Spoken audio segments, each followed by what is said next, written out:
Hello guys, welcome to Fanfiction Audiobook. Here you find original fan-made audio stories. Enjoy the journey into new worlds. Reincarnated into various anime series, but High School DxD. Part 1. The night was dark and the wind was high. Inside an abandoned old apartment. The long neglected wooden door was pushed open with a tooth-aching creak, the air thick with a damp, rotten smell of mold. A figure walked in from the outside with a swagger. This person wore a silver trench coat, black trousers on the lower half, and a pair of sneakers on his feet. At first glance, it seemed normal enough, but upon closer inspection, the outfit was somewhat strange. Of course, in this godforsaken place, no one would pay attention to Rhodes' outfit. More than that, the creatures hidden in the shadows cared more about the delicious scent of flesh and blood emanating from Rhodes. However, as excellent hunters, they naturally remained quite patient. As Rhodes stepped onto the stairs of the first floor lobby, the door with its long rusted bolt slowly swung shut. Rhodes looked back. Immediately after, several eerie sounds emerged from the shadowed corners of the abandoned hall. Then he saw several pairs of eyes, bright as lanterns, emerging from all directions in the darkness. Then, one figure after another approached Rhodes, slowly surrounding him. Hee, I didn't expect a mere exorcist to dare come here alone. At first, I thought there was an ambush behind you, but it turns out you really are alone. He's quite handsome, which is a shame. You guys, when it's time to eat him later, how about letting Big Sister play with him first? Sure, Big Sis, you call the shots. But after you're done, let me have a go too. The last one to speak was a round, pale man with a buzz cut, wearing a shirt and short white socks. His beard twitched slightly as he spoke. Holy shit. Originally, when Rhodes heard that well-endowed Big Sister, he thought about whether he should pretend to give up resistance for a bit. But after seeing the last man leering at him, his back stiffened instantly, and he whipped out a Desert Eagle, aiming it at the man's forehead. Bang! A tongue of fire flashed in the darkness, accompanied by a loud blast. The bullet spinning out of the muzzle bored into the man's forehead. His body stumbled back a few steps as a bloody hole exploded in his brow. A gurgling sound continued to bubble from the bloody hole. Rhodes breathed a sigh of relief. He had no intention of performing Sichuan opera. However, this gunshot could be said to have stirred up a hornet's nest. You dare to sneak attack us? I'm going to gouge out your eyes to go with my drinks. The other three, seeing their companion fall on the spot, didn't even have time to react. Driven to rage by shame, their voices became hoarse and distorted. Their eyes erupted with terrifying red light, and their bodies and mouths twisted into inhuman forms, their once neat white teeth turning into a mouthful of fangs. The previously well-endowed Big Sister also became hideous, charging at Rhodes like a monster from the game Dead Space. But Rhodes was well prepared for this. After nimbly dodging the three-sided pincer attack, he immediately leapt onto the second-floor corridor. Fool little bug. Where do you think you can run? Having missed their strike, they weren't annoyed. The entire apartment had been sealed off by them. There was no exit other than defeating them and leaving through the front door. When did I say I was running? Rhodes looked at them expressionlessly, casually pulling out a rocket launcher and pulling the trigger while aiming at the three monsters huddled together. Boom! The rocket, trailing a tail of flame, shot rapidly toward the monsters. In the flickering firelight, Rhodes could even see the disbelief in their eyes. Referee, someone's hacking. Boom! Orange-red flames soared into the sky, and the explosion churned the air, rippling out a powerful shockwave. Rhodes pulled his coat open to block the impact. As the dust and smoke dissipated, the scent of gunpowder filled the surroundings. Walking over the blackened rubble to a monster that hadn't been killed by the blast, he then used a bullet bathed in holy light to tear her head open. The next moment, a cold, mechanical notification sounded in his mind. Mission: Exterminate Rogue Devil Squad, completed. Rewards obtained. Church Reputation +10, Nichiren Blade *1. Equipment. Nichiren Blade has a lethal effect on all creatures that fear sunlight. A Nichiren Blade. Fine then. Although it wasn't a particularly powerful piece of equipment, it was still better than nothing. Casting one last glance at the three mutilated monster corpses on the ground, Rhodes left without looking back. In fact, he was a traverser. After his body was shrunk to the age of 16, he crossed over into this crossover anime. As for why he knew this was a crossover anime, the reason was simply that the system said so. And after 2 years of struggling and making his way, he had come to understand some of the secrets of this world. For example, this world didn't just have zombies, vampires, ghouls, and beings like Muzan. Asura gods and Buddhas, angels, and devil kings were all real as well. Normally, it would be difficult for a traverser like him to live an easy life, no one would even hire him for illegal labor. Fortunately, a system had crossed over along with Road. The system's functions were similar to those in a game. Besides standard mission guidance, it also had features like teleportation anchors, missions, and a lucky draw. Of course, some functions were still grayed out, indicating they hadn't been unlocked yet. Thus, through the rewards Road obtained from completing missions, he gradually established a foothold in this world. Currently, he was a freelance mercenary. And the monsters he had just killed were called rogue devils.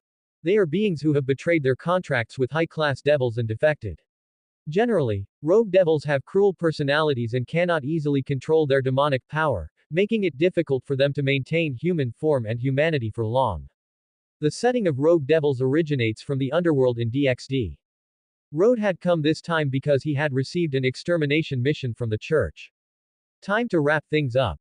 He yawned. He had driven to his destination without stopping after receiving the mission. Now that the task was done, it was time to go back and get paid. Without much thought, Road pulled up the system map and selected the coordinates for the currently lit teleportation anchor, First Heaven.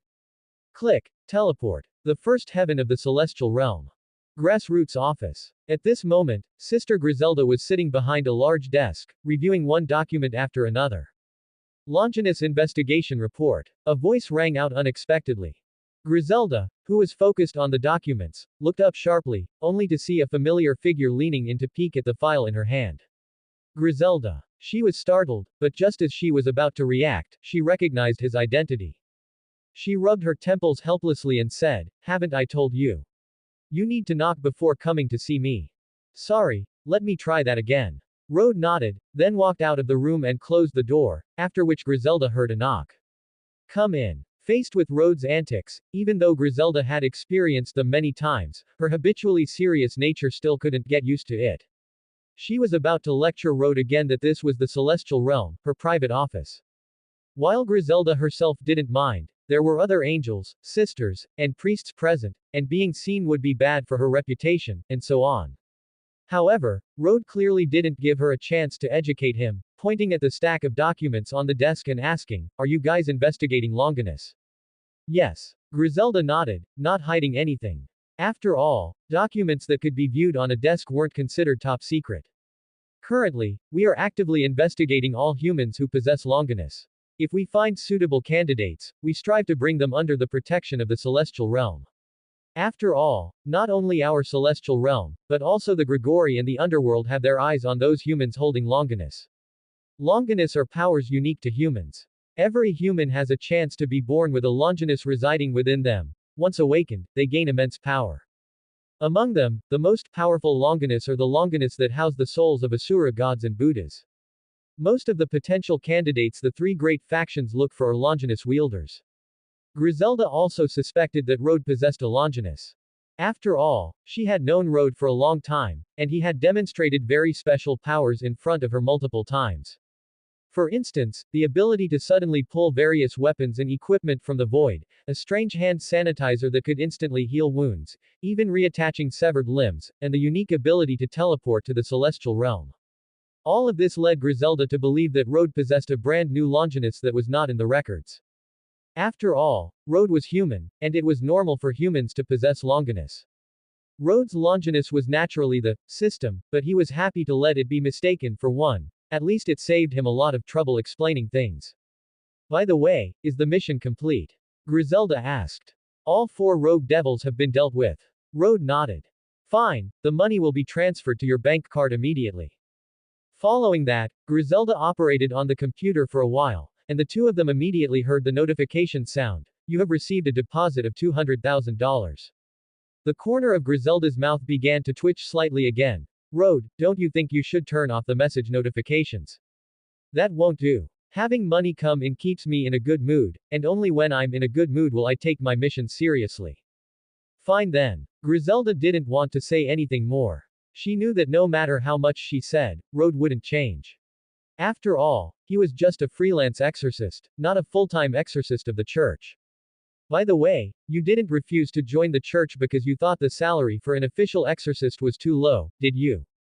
Exactly. Rode admitted it cleanly and concisely. After becoming official, you have to train every day, run around everywhere, and from time to time, the church pulls you in for a small meeting. How could that be as relaxed and free as I am now?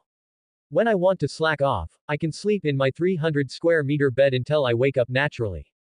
After waking up, I can drive a sports car around the streets for a spin, then go for a drink after I'm done, and then sleep until I wake up naturally again. Rode actually left one sentence unsaid. However, since Griselda was a nun, he naturally couldn't go into detail about such things, he could just savor them slowly himself. Cough, cough, cough. Griselda coughed a few times after hearing this, but she also felt that Rode's words made a lot of sense. She even felt a bit envious of this carefree guy. Unlike her, who worked from 9 to 9 every day until late at night, and had to work overtime from time to time. No, she couldn't keep thinking about it. Griselda cleared her throat, then rummaged through her desk for a bit, pulled out a new file, and pushed it in front of Rode. On the first page of the file was a photo of a young-looking boy, with his identity labeled below, Devil. In recent months, many churches have had cases of female nuns being kidnapped, and footage of this man appears near the churches. I suspect he is the criminal suspect. If possible, investigate his whereabouts and find out where those missing nuns are. As Griselda's voice fell, a system notification sound rang out in Rode's mind. Griselda has issued a new mission to you. Mission: Fall of the Holy Maiden. Mission objective: go to the Vatican and investigate the traces of the missing nuns and the devil. Upon completion of the mission, you will receive a random reward. Rode felt that the devil in the photo looked somewhat familiar, but he couldn't recall exactly who it was. But it wasn't anything important. After all, if it were a major character from an anime crossover, there was no way he wouldn't know. Being so unfamiliar, it was clearly just some obscure minor character. Just like the rogue devils and rogue exorcists Rode had dealt with before. The reward for this mission will be quite high, so is there anything else you don't understand? Griselda asked as she looked at Rode, who was lost in thought. Nothing. You just sit here and wait for the good news. Just like when Rode used to play games, he didn't care about the so-called guides or plot at all. He just killed the enemies he saw. Quote. If Griselda didn't know that Rode's mission completion rate was 100% so far, she really wouldn't feel comfortable letting him go alone. Originally, depending on the situation, she had planned to assign him a teammate, but even if she said it, Rode probably wouldn't agree. He left the office. Rode looked up at the dazzling sky once again. Sacred radiance enveloped everyone here, without even a trace of shadow. Overhead was a vast expanse of sky shining with white light. Clearly, this was no longer Earth. Although the various mythological factions of the DXD world were theoretically attached to Earth, in reality, their respective domains were entirely different worlds. The area of the heaven was not at all smaller than Earth, and unlike what ordinary people imagined of heaven, the architectural complexes of the first heaven were similar to those on Earth. They were simply floating above the clouds. At the same time, there were angels with pure white wings flying around. Some angels were curious about the human Rode appearing here and turned their heads to look at him one after another. Rode did not linger there. After pulling up the system map, he left the heaven through the teleportation anchor he had unlocked on Earth. After resting at a hotel for an entire night, Rode set off for Italy. Because the Vatican is the most unique country in the world, its territory is within Italy. It has no president or king but is directly governed by the Pope here, and its national defense is entirely handled by Italy. Rather than calling the Vatican a country, it was actually just a tourist attraction in Italy. At least, that's how it was in the world before Rode transmigrated. But in this world, because of the existence of the heaven, the Vatican held a pivotal position worldwide. Of course, this status was only known to those on the supernatural side. The vast majority of ordinary residents in the world still did not know about the existence of gods, devils, and other bizarre things. System: track the mission target for me. Aside from the gacha, the system's most important function was the tracking feature. Just like playing a game, as long as Rode arrived within a certain range of the mission location, he could activate this function. Mission updated, mission target location marked. As the system's voice sounded, a conspicuous red dot immediately appeared on the 3D map in front of Rode. Has the devil grown some balls? He actually dares to come to the Vatican to cause trouble. Rode muttered to himself. In his heart, he silently gave this devil a thumbs up. That said, Rode still got down to business. Not bad, not too far. The Vatican is located on the heights of the city of Rome, about 30 kilometers away from Rode. The mission target marked by the red dot was right inside Vatican City. However, it was currently moving slowly. When he left the airport, it was late at night. The night sky was lonely, and the bustling city in the distance reflected a red glow in the sky. After getting into a taxi, Rode explained in English that he wanted to go to the Vatican. Customer, what are you going to the Vatican for so late? There's nothing fun over there at night. The driver was a man with a small mustache. After pulling Rode into the car, he started chatting with him in somewhat broken English. Rode answered nonchalantly. The driver secretly peeked at Rode through the rearview mirror. Seeing that he was young, he couldn't help but chuckle inwardly. He didn't expect to catch a fat sheep so late at night. After all, tourists from the Great Eastern country were said to be very rich. If he didn't adjust the meter, he would be doing a disservice to the other's wallet. The half-hour drive passed in the driver's happy mood. Finally, the vehicle stopped in a deserted alley near the Vatican. Customer, the Vatican is here. The total fee is €780. Thank you for your patronage. Rode opened his eyes and said, isn't this price a bit off? How could that be? The fares are all clearly marked. Look at the meter. The driver pointed at the meter with an unfriendly expression. The customer wouldn't be thinking of skipping out on the bill, would he? Rode didn't answer. He just leaned half his body forward from the back seat, extended his fist, and punched the meter, instantly making it completely scrap. Now it's free. The driver was stunned for a few seconds, and then anger flared from his gut. You smashed my meter, you mother F. You really look handsome today. Looking at the muzzle pointed at him, a smile more brilliant than a chrysanthemum instantly bloomed on the driver's face. Rode didn't make things difficult for the driver who was busy making a living. He just removed the car's steering wheel and shot out the 4 tires while he was at it. After entering the Vatican, Rode sensed a trace of holy power in the air. Street. Peter's Basilica is the most iconic building in the Vatican and also its largest landmark. Every day, tourists and believers from all over the world flock here. Before he transmigrated, it was overcrowded during the day. In this world where supernatural power actually existed, believers would only be more fanatical. Because of this, Rode chose to come at night to do the mission.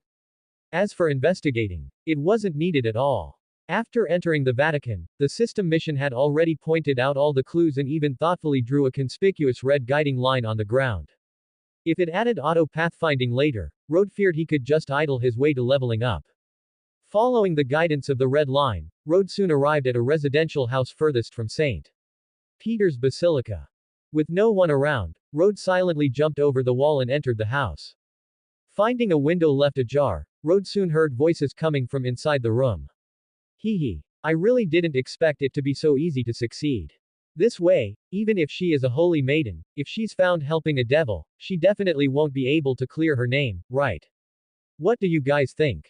Rode stood in front of the window and, through the gap, clearly saw a thin, black-haired young man speaking with a smile. What surprised Rode was that he wasn't the only one in the room.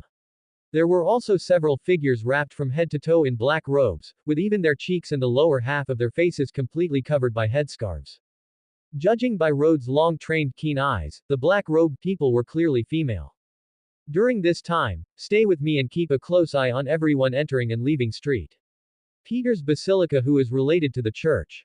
Once you find the Holy Maiden's tracks, follow her until she leaves the Vatican. I'll show up then to bring her here. Diodora had a smug smile on his face.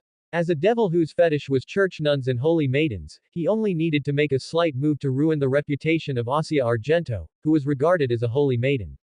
So far, he had used similar methods to get his hands on many nuns. He was just waiting to get Holy Maiden Asia, and then he would take them all back to the underworld to enjoy.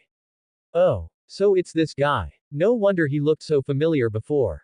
When Rode heard the name Asia, he finally recalled this part of the plot. Asia was originally a saint of the church, bearing the healing-type sacred gear, Twilight Healing. Capable of healing injuries, she was seen as a blessing from heaven by the church. However, the devil Diodora, who despite being a devil had a fetish for nuns, also took an interest in Asia. He deliberately disguised himself as a wounded, kind-hearted devil to be rescued by Asia, while simultaneously ensuring she would be caught in the act by others from the church.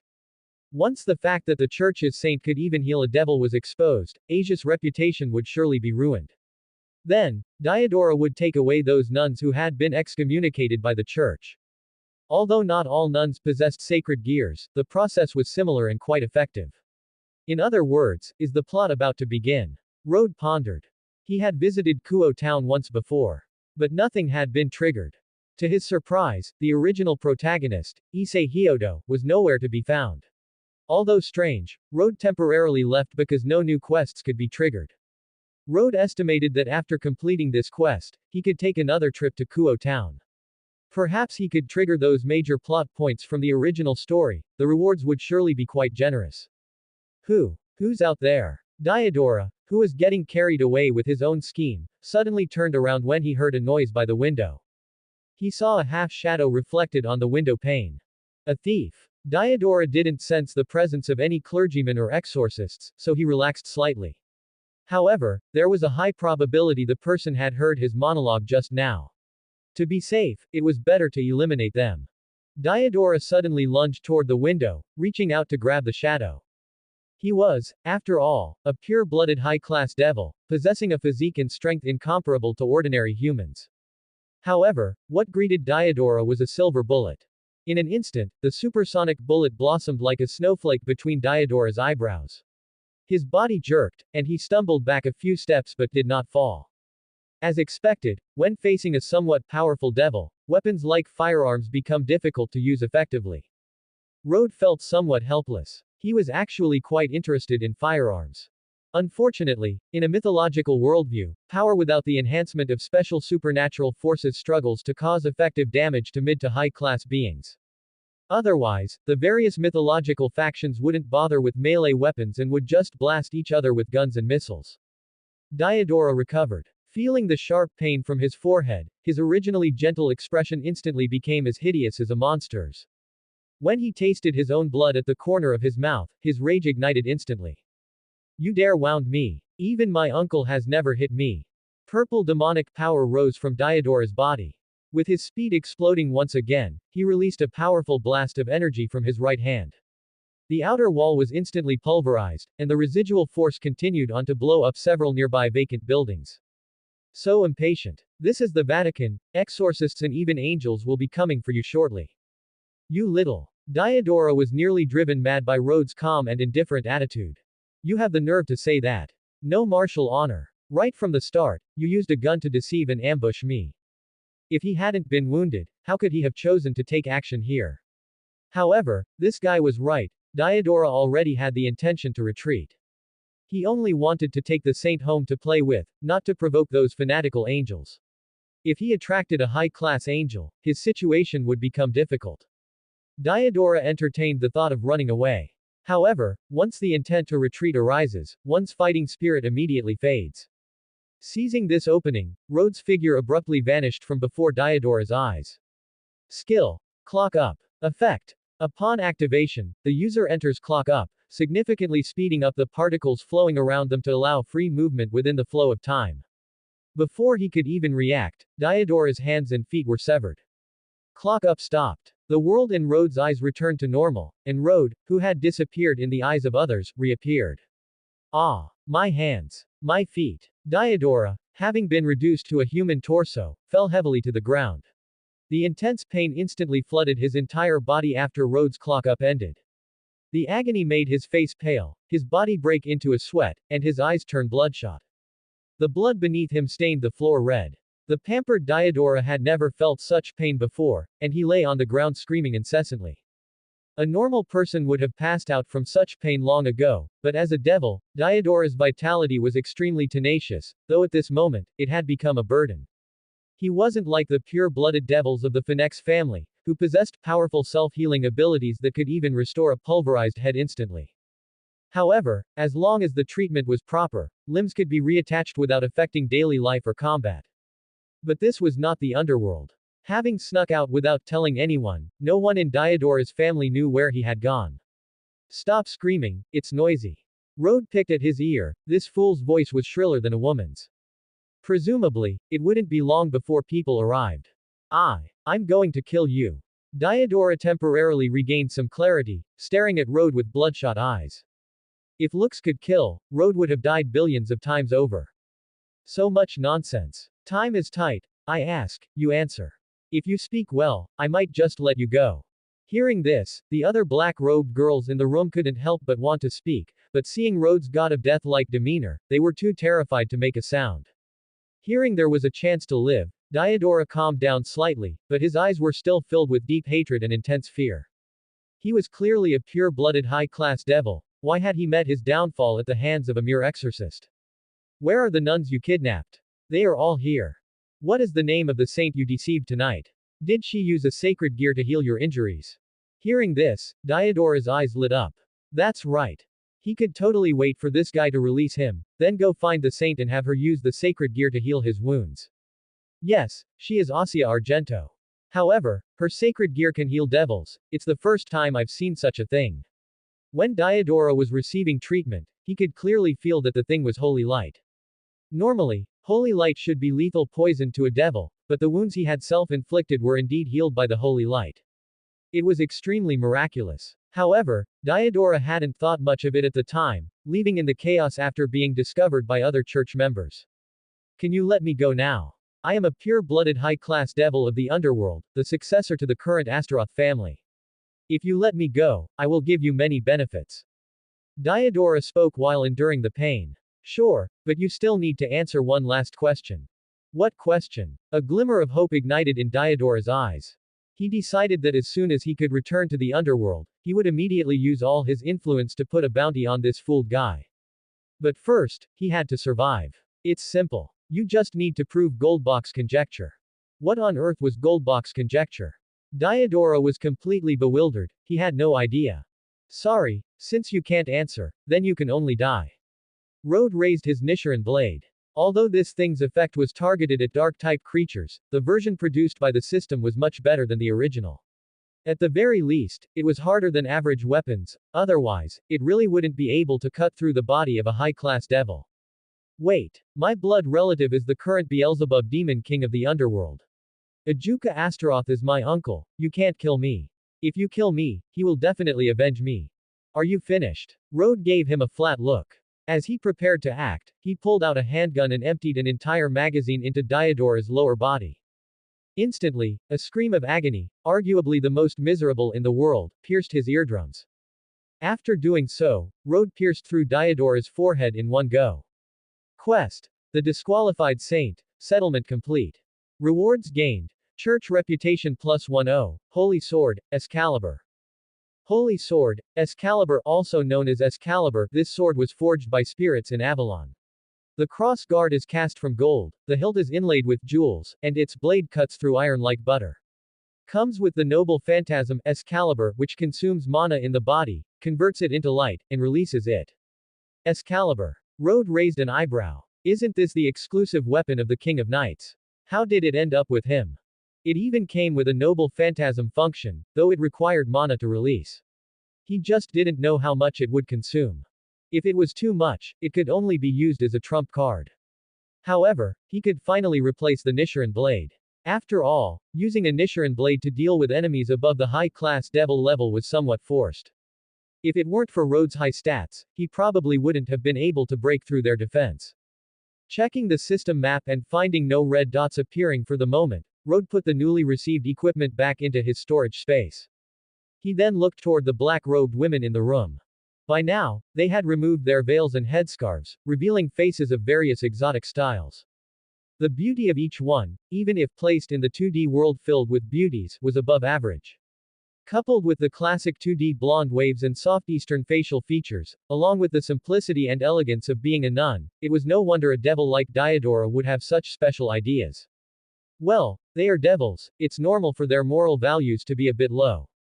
Thank you for saving us. One of the nuns said with her hands pressed together in prayer. Road had thought they would say, this humble girl cannot repay such great kindness and can only offer herself in marriage, but clearly, reality wouldn't proceed in such a cliched direction.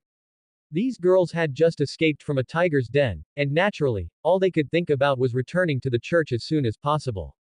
Thank you. You must be affiliated with the church too, right? Looking at your clothes, are you an exorcist? Yes. What do you plan to do next? Rode asked casually. We plan to return to the church first to report back and explain everything that happened during this time. Perhaps, we can return to the church again.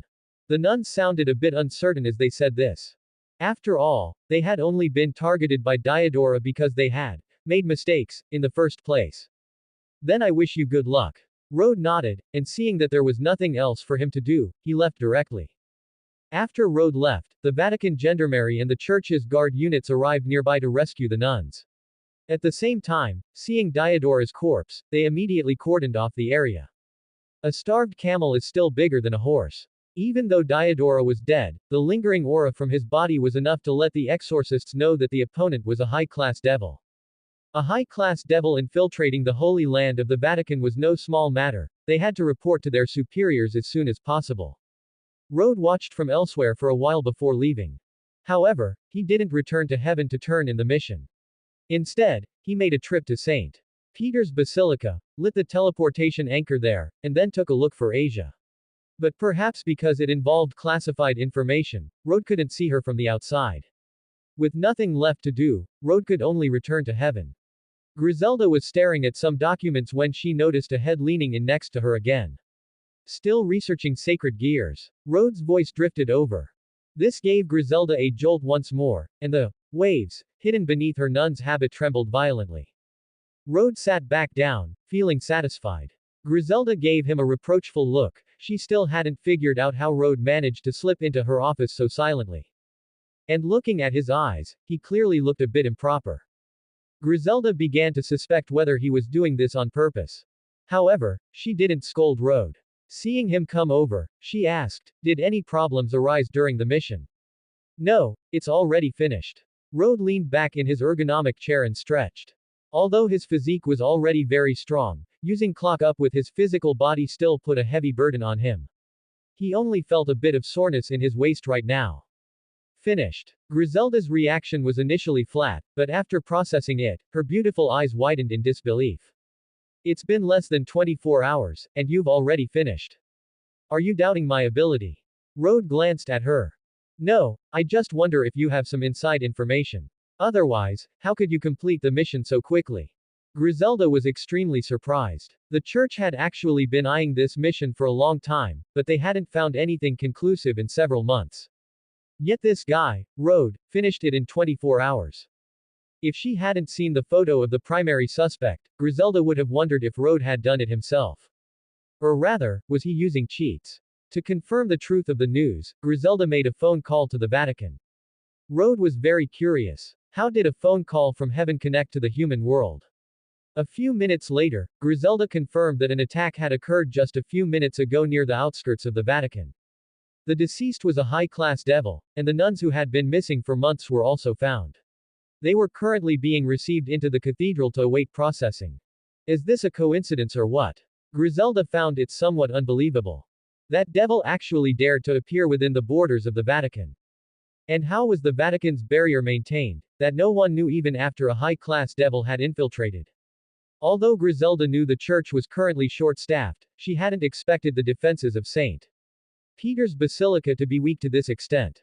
Those nuns were all deliberately led into making mistakes by that devil so they would be punished by the church, Rode said.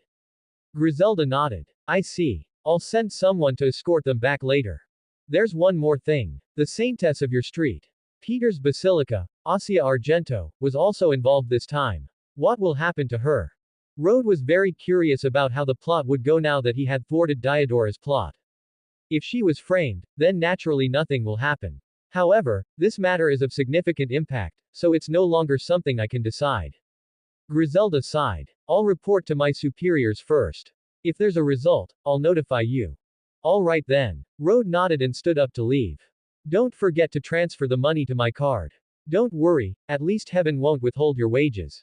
Griselda was somewhat speechless. Shortly after Rode left heaven, Griselda consulted her direct superior, Gabriel, who possessed 6 golden wings. A golden pendant hung from her forehead, a pure white lily was tucked behind her left ear, and a golden halo emitted a soft light above her head. But most eye-catching was the beauty that even her loose robes could not conceal. I already know about Asia's matter. Let's follow the previous procedure and expel her from the church. But, Lord Gabriel, Miss Asia was only deceived by a high-class devil. Hearing the result, Griselda felt very surprised. For a result to come out this quickly was too contrary to common sense. This is a joint decision by myself and the other three. Her sacred gear is too deeply involved. If the outside world knew that the church's saintess could heal devils, our most important faith would be shaken. I'm sorry, Asia is a good child. Gabriel sighed softly. Griselda didn't comment further, this was the only way Asia's situation could be handled. After all, she was one of the few in heaven who knew that God had already disappeared. Without God to maintain the system of the tree of life, many problems had already appeared in the world. By the way, regarding that person, what do you think of him? Gabriel asked. Griselda naturally knew Gabriel was asking about Rode. She thought for a moment before saying, he's very frivolous in character, though as an outsider, I shouldn't judge his private life. However, even though he's only 16, he's more mature than many his age, and his strength is very high. He has completed 100% of all the missions I've given him over the past year and a half. He's a very reliable person. Then do you think he could enter heaven? Gabriel asked. Does Lord Gabriel want him to join heaven's workforce? To be honest, it would be difficult. I've hinted at him joining the church more than once, but I'm rejected every time for the same reason, he doesn't like the feeling of being restricted. Moreover, if he really joined heaven, I think it wouldn't take long before he caused other angels to fall. Griselda said. In that case, let's forget about it. Hearing this, Gabriel's expression was also somewhat helpless. Such a talent was indeed not very suitable to become a formal employee of heaven. After Rode left heaven, he teleported back to the Vatican. Then, without being noticed by others, he returned to Rome and found a hotel to stay in. Now that the mission was complete, he wanted to see what would happen to Asia in the future, or if she would still be expelled from the church as in the original story.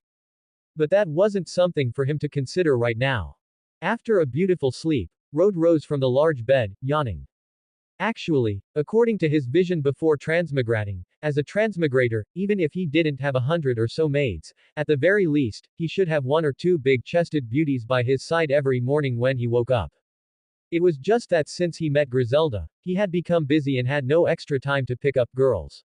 But at least today was a mission gap, and Rode planned to wander around Rome for a while.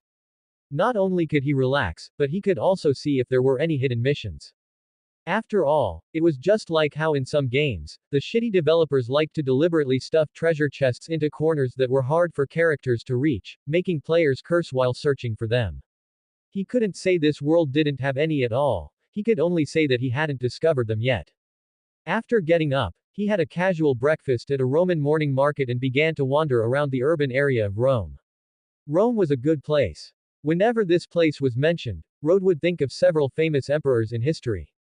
For example, a certain, loving Ahoge emperor. Besides that, there were also many beautiful girls in this place, and unlike the reserved nature of the East, the women living here dressed quite unrestrainedly. Not to say they were naked, but at the very least, low-cut tops could be seen everywhere. Tisk. After wandering the streets with an appraising gaze for a round, Rode lost interest. It was no fun being able to look but not touch. A day quietly passed by. By late night, Rode was in an ordinary restaurant in the urban area of Rome. He had wandered the whole day in Rome with no gains and had intended to finish up and go back to sleep, but he didn't expect to run into an unexpected surprise while eating. Rode stared at a woman in the restaurant. She was dressed romantically, with a hot figure, the kind of blonde, big-chested girl that often appeared in B-movies.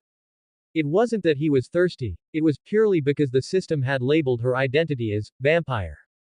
Currently, a man in his 50s was sitting directly across from her. He was British, wearing a suit, and the Rolex Submariner inadvertently showing at his wrist indicated he was wealthy. The man's eyes were mostly fixed on those silicone mounds, while the woman's gaze fell, intentionally or otherwise, on the man's neck. One has to say, Rome is truly a place where outstanding people and spiritual energy converge. Besides devils, even vampires dare to come here and join the excitement. A short while later, the busty girl intimately held the middle-aged man's arm and dragged him out of the restaurant. Rode followed them, eventually seeing the woman lead the man through the alleys with practiced familiarity, finally entering a bar tucked away in a remote corner. Rode followed her inside. Behind the iron door stood two burly men on guard. According to the system's prompts, these two were also vampires. So this place is actually a vampire nest. Is this a case of, the light hides the dark, where the most dangerous place is the safest place? However, he had dealt with many creatures like vampires before, so he wasn't worried in the slightest. The two vampires sized Rode up. Since he wasn't on an official mission, Rode wasn't wearing the church's specialized exorcist protective suit. He was just in ordinary casual clothes, and with his Eastern face, it was easy to mistake him for a tourist. Don't cause trouble here. Just like the warnings lackeys give to protagonists in movies, the two burly men spoke to Rode before letting him in. He pushed open the soundproof door. A blast of raw, violent death metal music hit him head on, while the air was thick with the smell of various alcoholic drinks. Rode picked at his ear. A bar with this kind of atmosphere was truly nothing to boast about. Moreover, the fact that a bar could open here meant the place wasn't clean. Amidst the piercing music and under the dim neon lights, figures were everywhere puffing smoke, and there were even men and women high on drugs huddled together, performing indescribable acts. However, none of this mattered much to Rode. Yet, when he saw someone actually taking a dump in a corner, he completely lost his composure. Although he had experienced many things and killed many rogue devils and other monsters, in all his time since transmigrating, this was the first time he had seen someone play like this. Fortunately, he wasn't the only one so disgusted. Soon, two burly black vampires walked over and dragged away the person who was shitting with total abandon. His fate was easy to imagine. Griselda has issued a new quest to you. Quest. Interview with the vampire. Quest objective. Clean out the rogue vampires in the bar. Receive a random reward upon completion. Rode had originally planned to try his luck and scavenge for a hidden quest. Now that one had been triggered actively, it was even better. Raising his head and scanning the room, Rode noticed the ratio of vampires to humans here was roughly 3-1. The men and women who had been lured here were twisting passionately on the dance floor, clearly unaware they were in the most dangerous of situations. Just as Rode was preparing to make his move, he suddenly noticed a special existence among the targets marked by the system. Jean. A bit strange. He took another look. Rode pulled up the system map and found that the character marker representing Jean was a different color.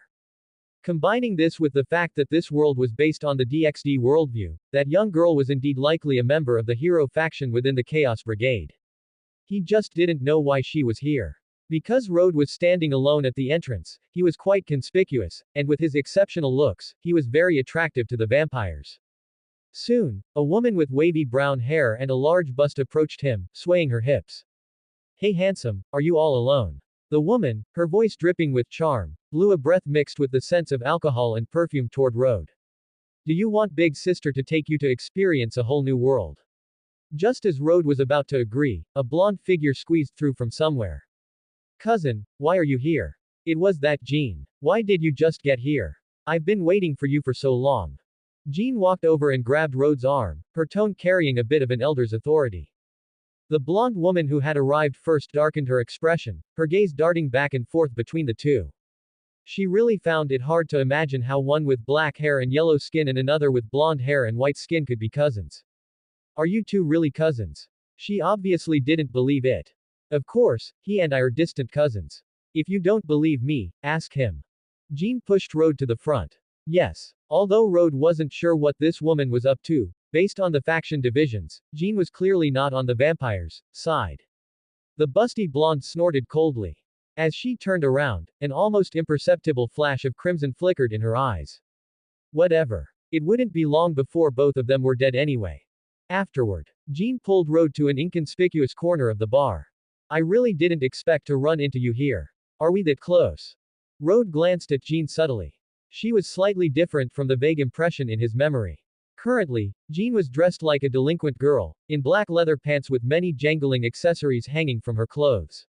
Her face was heavily made up, and a gold chain thicker than a pinky finger hung around her neck. However, based on experience, Rode judged that the big gold chain was most likely stainless steel. Oh, I forgot to introduce myself. I am Jean. As she said this, the girl dressed as a delinquent leaned in and whispered into Rode's ear. After finishing, she sat back with satisfaction. She wanted to see a look of surprise on his face, but Rode remained perfectly calm. And, what do you mean, and? Aren't you surprised? I'm Jean. There aren't 10,000 people named Jean in this world, then there are at least 8,000. Why should I find it strange that you're named Jean? Rode quietly watched the girl's performance. Others are just plagiarizing my name. I am the real Jean, the holy maiden who led France against England in history. Seeing that Rode still looked unconvinced, Jean suddenly got a bit anxious. I, for one, think the real Jean wouldn't call herself a holy maiden. I can prove it to you. At this point, Jean grabbed Rhode's hand and released a sliver of her power. Believe me now. So you really are her. Rode nodded. Seeing that Rode finally believed her, Jean nodded with satisfaction. Just as she was about to explain her purpose for coming, she saw Rode put on a mysterious expression. I also have a secret to tell you. Jean paused and instinctively asked, what secret? Actually, I am Arthur Pendragon. I never died, my power was just sealed. But if you transfer 1 million to me, I can break the seal. Then I can lead an army to rebuild the dynasty and rule the world. When that time comes, I'll appoint you as the founding Grand General, second only to one, above 10,000. Rhode's tone and expression were so serious that for a moment, Jean almost believed his nonsense. But she quickly snapped out of it.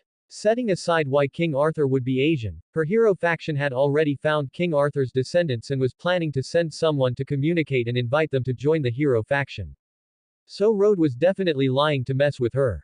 Are you playing with me? Jean was a little angry. She had come with sincerity.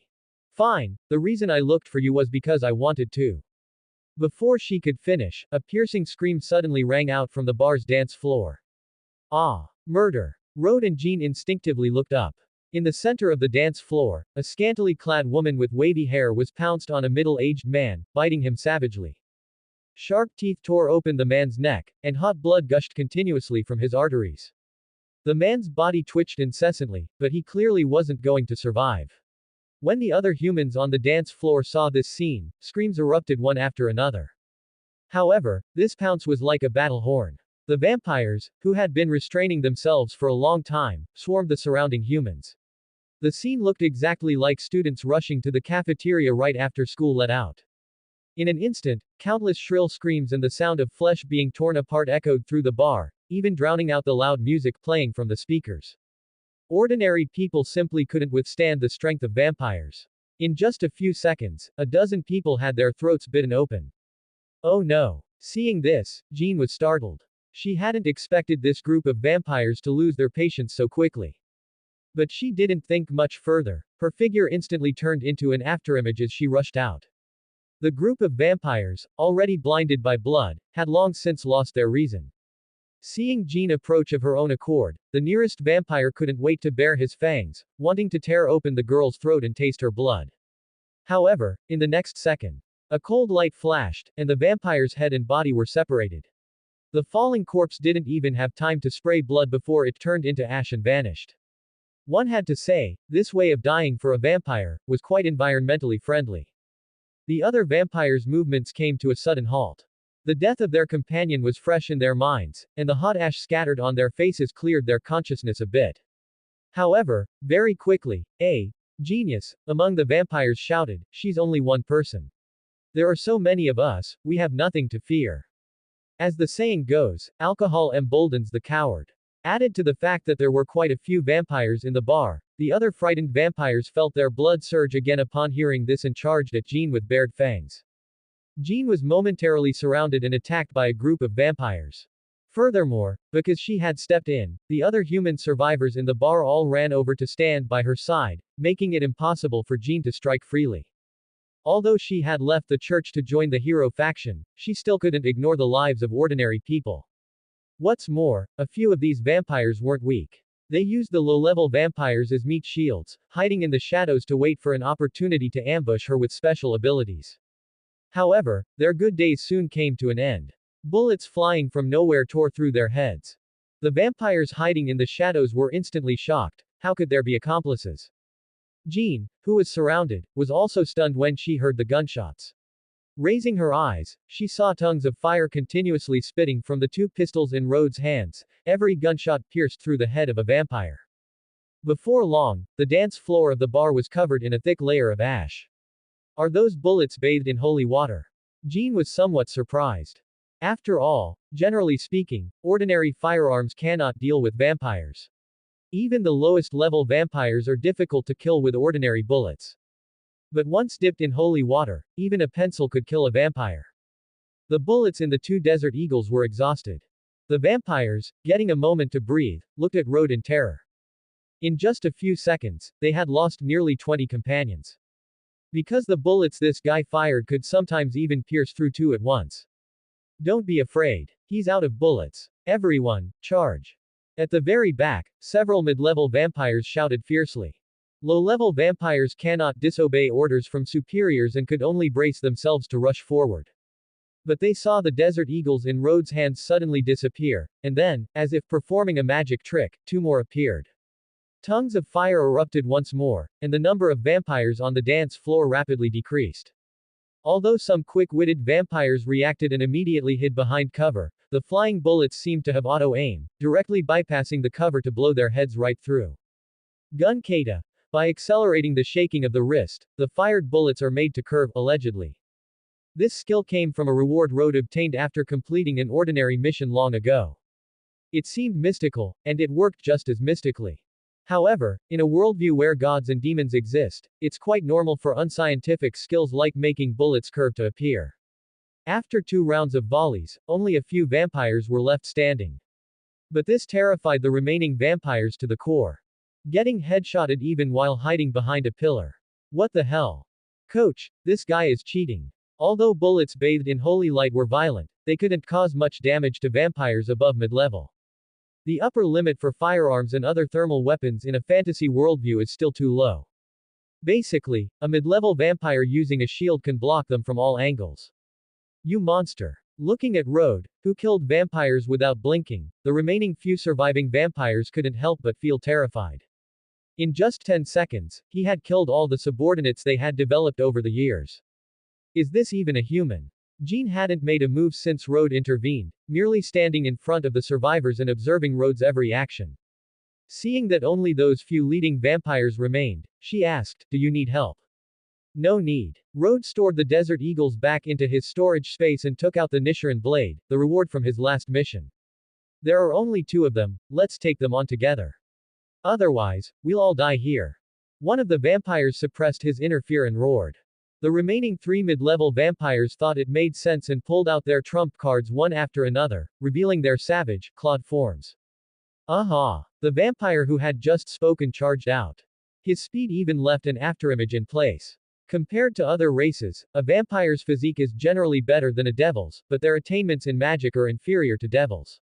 Of course, the side effect of a powerful physique is the fear of sunlight. Low-level vampires cannot endure direct sunlight. Upon reaching mid-level, they develop a resistance to sunlight, but long exposure will still kill them. High-level vampires won't be killed by sunlight, but their bodies will become extremely weak.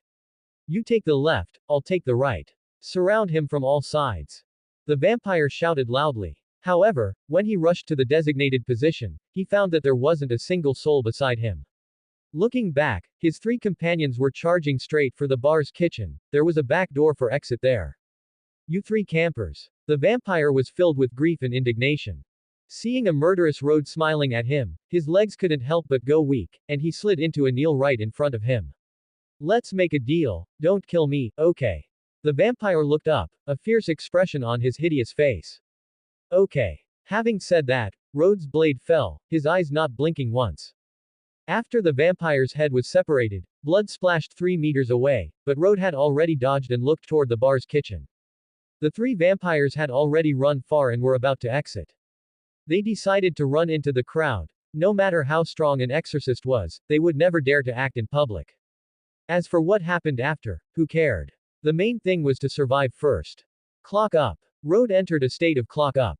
Everything in his eyes seemed to be put in slow motion. Even the blood spray from the previous vampire's wound was presented in eerie slow motion as the body slowly turned to ash. Looking closely, there was even a strange sense of beauty to it. He strolled leisurely to the side of the 3 escaping vampires and deactivated the clock up. When they realized Road had appeared beside them out of nowhere, their souls were nearly scared out of their bodies. Don't come over here. The 3 vampires huddled in the corner, their sanity collapsing as their bodies trembled violently. I have an 80-year-old mother. Swish. A cold flash of light passed. Road gave the remaining vampires no chance to beg for mercy. They didn't even let out a scream before they exploded under the Nichiren blade. Mission: interview with the vampire, settlement completed.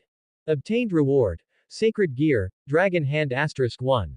Dragon hand increases one's own strength by 3 times when used. The higher one's own limit, the lower the enhancement. Tisk, something not very useful. Road clicked his tongue. Although it was called a sacred gear, the enhancement was actually extremely limited. With his current strength, the boost from the dragon hand wasn't very significant. A bit of a loss. But his opponents were just a few low-level vampire lackeys. It would be abnormal if he could get a Longinus as a reward. Getting trash rewards from missions was Road's daily routine. Returning to the bar's dance floor.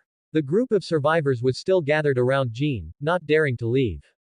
After all, the previous battle had caused great trauma to their young hearts. They came to have fun, not to be played with as the fun.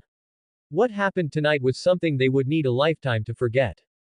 Seeing Road return, Jean made a large leap, nimbly jumping out of the encirclement, her beautiful eyes fixed on Road. She discovered that the information provided by those above seemed to be incorrect.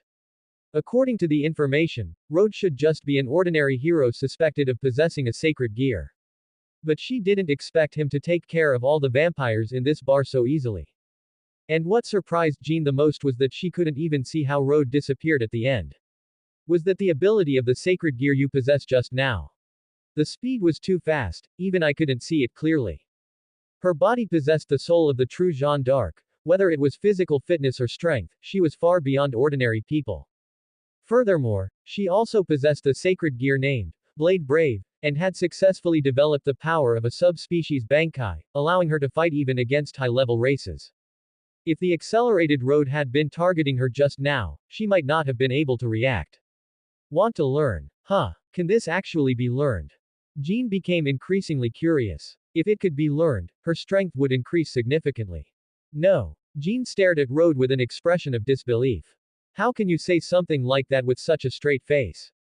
Speak. What did you come to find me for? Road did not directly name her as a member of the hero faction. Before his strength reached a level of lawlessness like Homelander, it was better to keep some things to himself. The girl gave him a resentful look and then said, "This is not the place to talk, let's go to a private room." The two left. The people on the dance floor wanted to follow, but they were stopped by Jean's sharp gaze. You are safe now. There's no need to follow us anymore. Those who should go home, go home. As her voice fell, those people looked at each other, then fearfully bypassed the piles of ash. Once they exited the bar's main entrance, they immediately bolted down the main road like wild horses. Eastern tourists on the bustling streets saw this scene and thought they were performing some kind of performance art. After all, Western people have always been quite abstract. A secluded bar private room. The colorful ambient lights made the atmosphere in the room a bit suggestive, and an unsightly biological education film was playing on the large screen. Jean's face turned red, and she quickly covered her eyes. Although she had left the church and had always wanted to find a boyfriend, she was still a holy virgin after all. These things were still too early for her. Road was too lazy to complain about why the gaps between her fingers were so wide and why the eyes sandwiched in between were staring so wide. He walked over, turned off the TV and the neon lights, and sat down without any hesitation. You can talk here, right? Jean let go of her hands, her expression carrying a hint of regret while also looking relieved. What are you so disappointed about? If you want to watch it, I'll turn it back on for you, okay? Road quietly watched Jean sitting opposite him. Do you know about the hero faction? I don't. It's normal not to know. After all, this is a new organization we just formed not long ago. All the members are descendants of heroes from all over the world, or ordinary people who have awakened sacred gears. After Jean finished speaking, she waited to observe Road's reaction. Road felt like Jean was like a point and red pen. Why couldn't she just say it all at once? And then, what does this organization do? At this point, a proud smile appeared on Jean's face. Our hero faction aims to make friends with heroes of the human race across the world, and then work together to build a career in this world. We want to show those gods, devils, and angels who look down on us humans that even if we are just humans, we can still achieve great feats and not lose to them. As she said this, Jean stood up in excitement. Her hands were tightly clenched, and an unusual flush appeared on her fair face. Road frowned slightly. Jean is good in every way, so why did she join a pyramid scheme? Mr. Road, we have been observing you in the shadows for a long time. Hearing this, Road was startled. When was he being watched by the hero faction? He asked his system, and soon received an answer. The host is not being monitored by any entity. Compared to the hero faction, Road naturally trusted the system's capabilities more. On second thought, maybe the hero faction just collected information about him and made inferences on paper. After all, his identity information wasn't exactly a secret within the church. As a holy maiden, it was normal for Jean to want to look up information. However, Griselda would likely help him hide a lot of information. Although this meeting was a coincidence, it must be said to be an arrangement of fate. Therefore, I, Jean, hereby invite you, Mr. Road. Are you willing to join our hero faction and fight for the great cause of human destiny? Jean smiled and reached out her hand to Road. With us, you can find like-minded companions. I heard that you don't have a girlfriend yet, Mr. Road. After joining, you might find a compatible female friend. Jean said with a smile.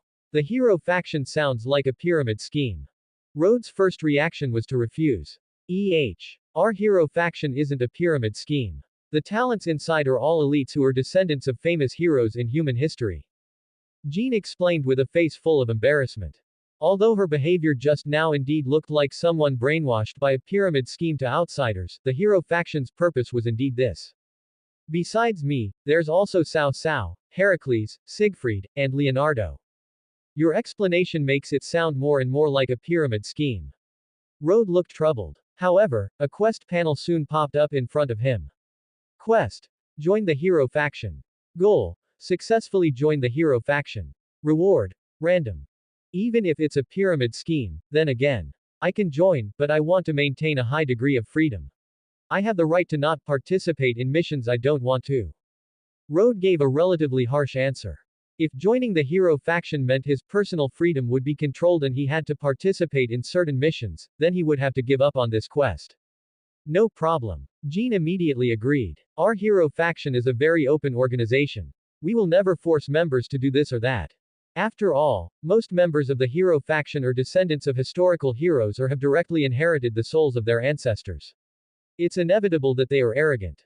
To prevent the organization from disbanding within a few days of its formation, this unwritten rule was established.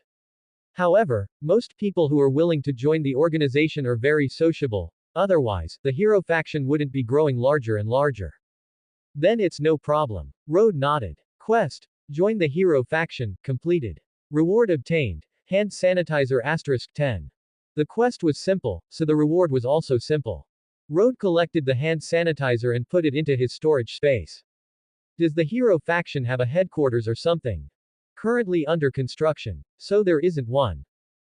Jean gave an awkward smile. After all, our hero faction has just started recently, so the headquarters and such haven't been decided yet. What about the salary? I mean, after joining the hero faction, do we get a salary, or do we only get a commission after completing missions issued by the organization? Jean felt a bit guilty being asked this. She turned her head away and started whistling, pretending she didn't hear. Then if the hero faction has collective missions in the future, how will the activity funds be calculated? No. There isn't any. Basically, we all pay out of our own pockets. However, the hero faction is still under construction. There will be bread, and there will be milk. Fearing that the member she had worked so hard to recruit would run away, Jean quickly painted a rosy picture for Road. Working at one's own expense, huh? Road made a very sour face. He had been working for Griselda before, partly for quest rewards and partly for money.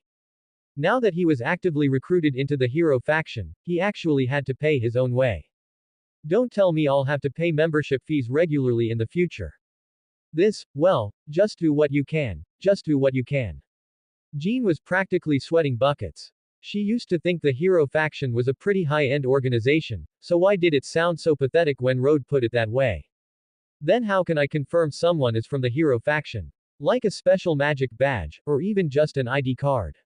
You don't even have those, do you? We'll have them in the future. Jean's voice had become very small. Even though she was a senior, she was acting as humble as a shy child in front of Road. Alright, if there's nothing else, I'll be going. Road wasn't in the mood to care about Jean's feelings. His own mood wasn't exactly great anyway. When he watched the anime before, the hero faction was so impressive when they first appeared. Not only were they all descendants of heroes, but they were also all sacred gear holders and possessed several high-tier Longinus. Even the strongest Longinus, true Longinus, was in the hands of the hero faction leader, Cao Cao. Looking at it now, it's just a ragtag bunch, purely relying on their wealthy backgrounds and brute force. Also, the thing Road wanted to complain about most was that Japanese people really love the Three Kingdoms. But Road had just stood up to leave the door when he quickly turned back. Let's exchange contact info. Don't tell me you don't even have a phone. Oh, I get it, Jean doesn't seem to be literate. After saying that, Road turned around again. But just as he turned, his sleeve was grabbed by Jean, who had finally reacted with an urgent expression. I'm literate. I clearly am. Jean being illiterate is just a rumor. I'll give you my phone number right now. In the end, not only did Jean give Road her phone number, she also sent him her social media account. Road, who had joined the hero faction, didn't get a welcome party. After the two left the bar, Jean parted ways with him.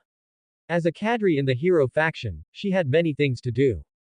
If she hadn't been out for a stroll at night and happened to run into a vampire, then followed the clues here, her meeting with Road would have been delayed for a long time.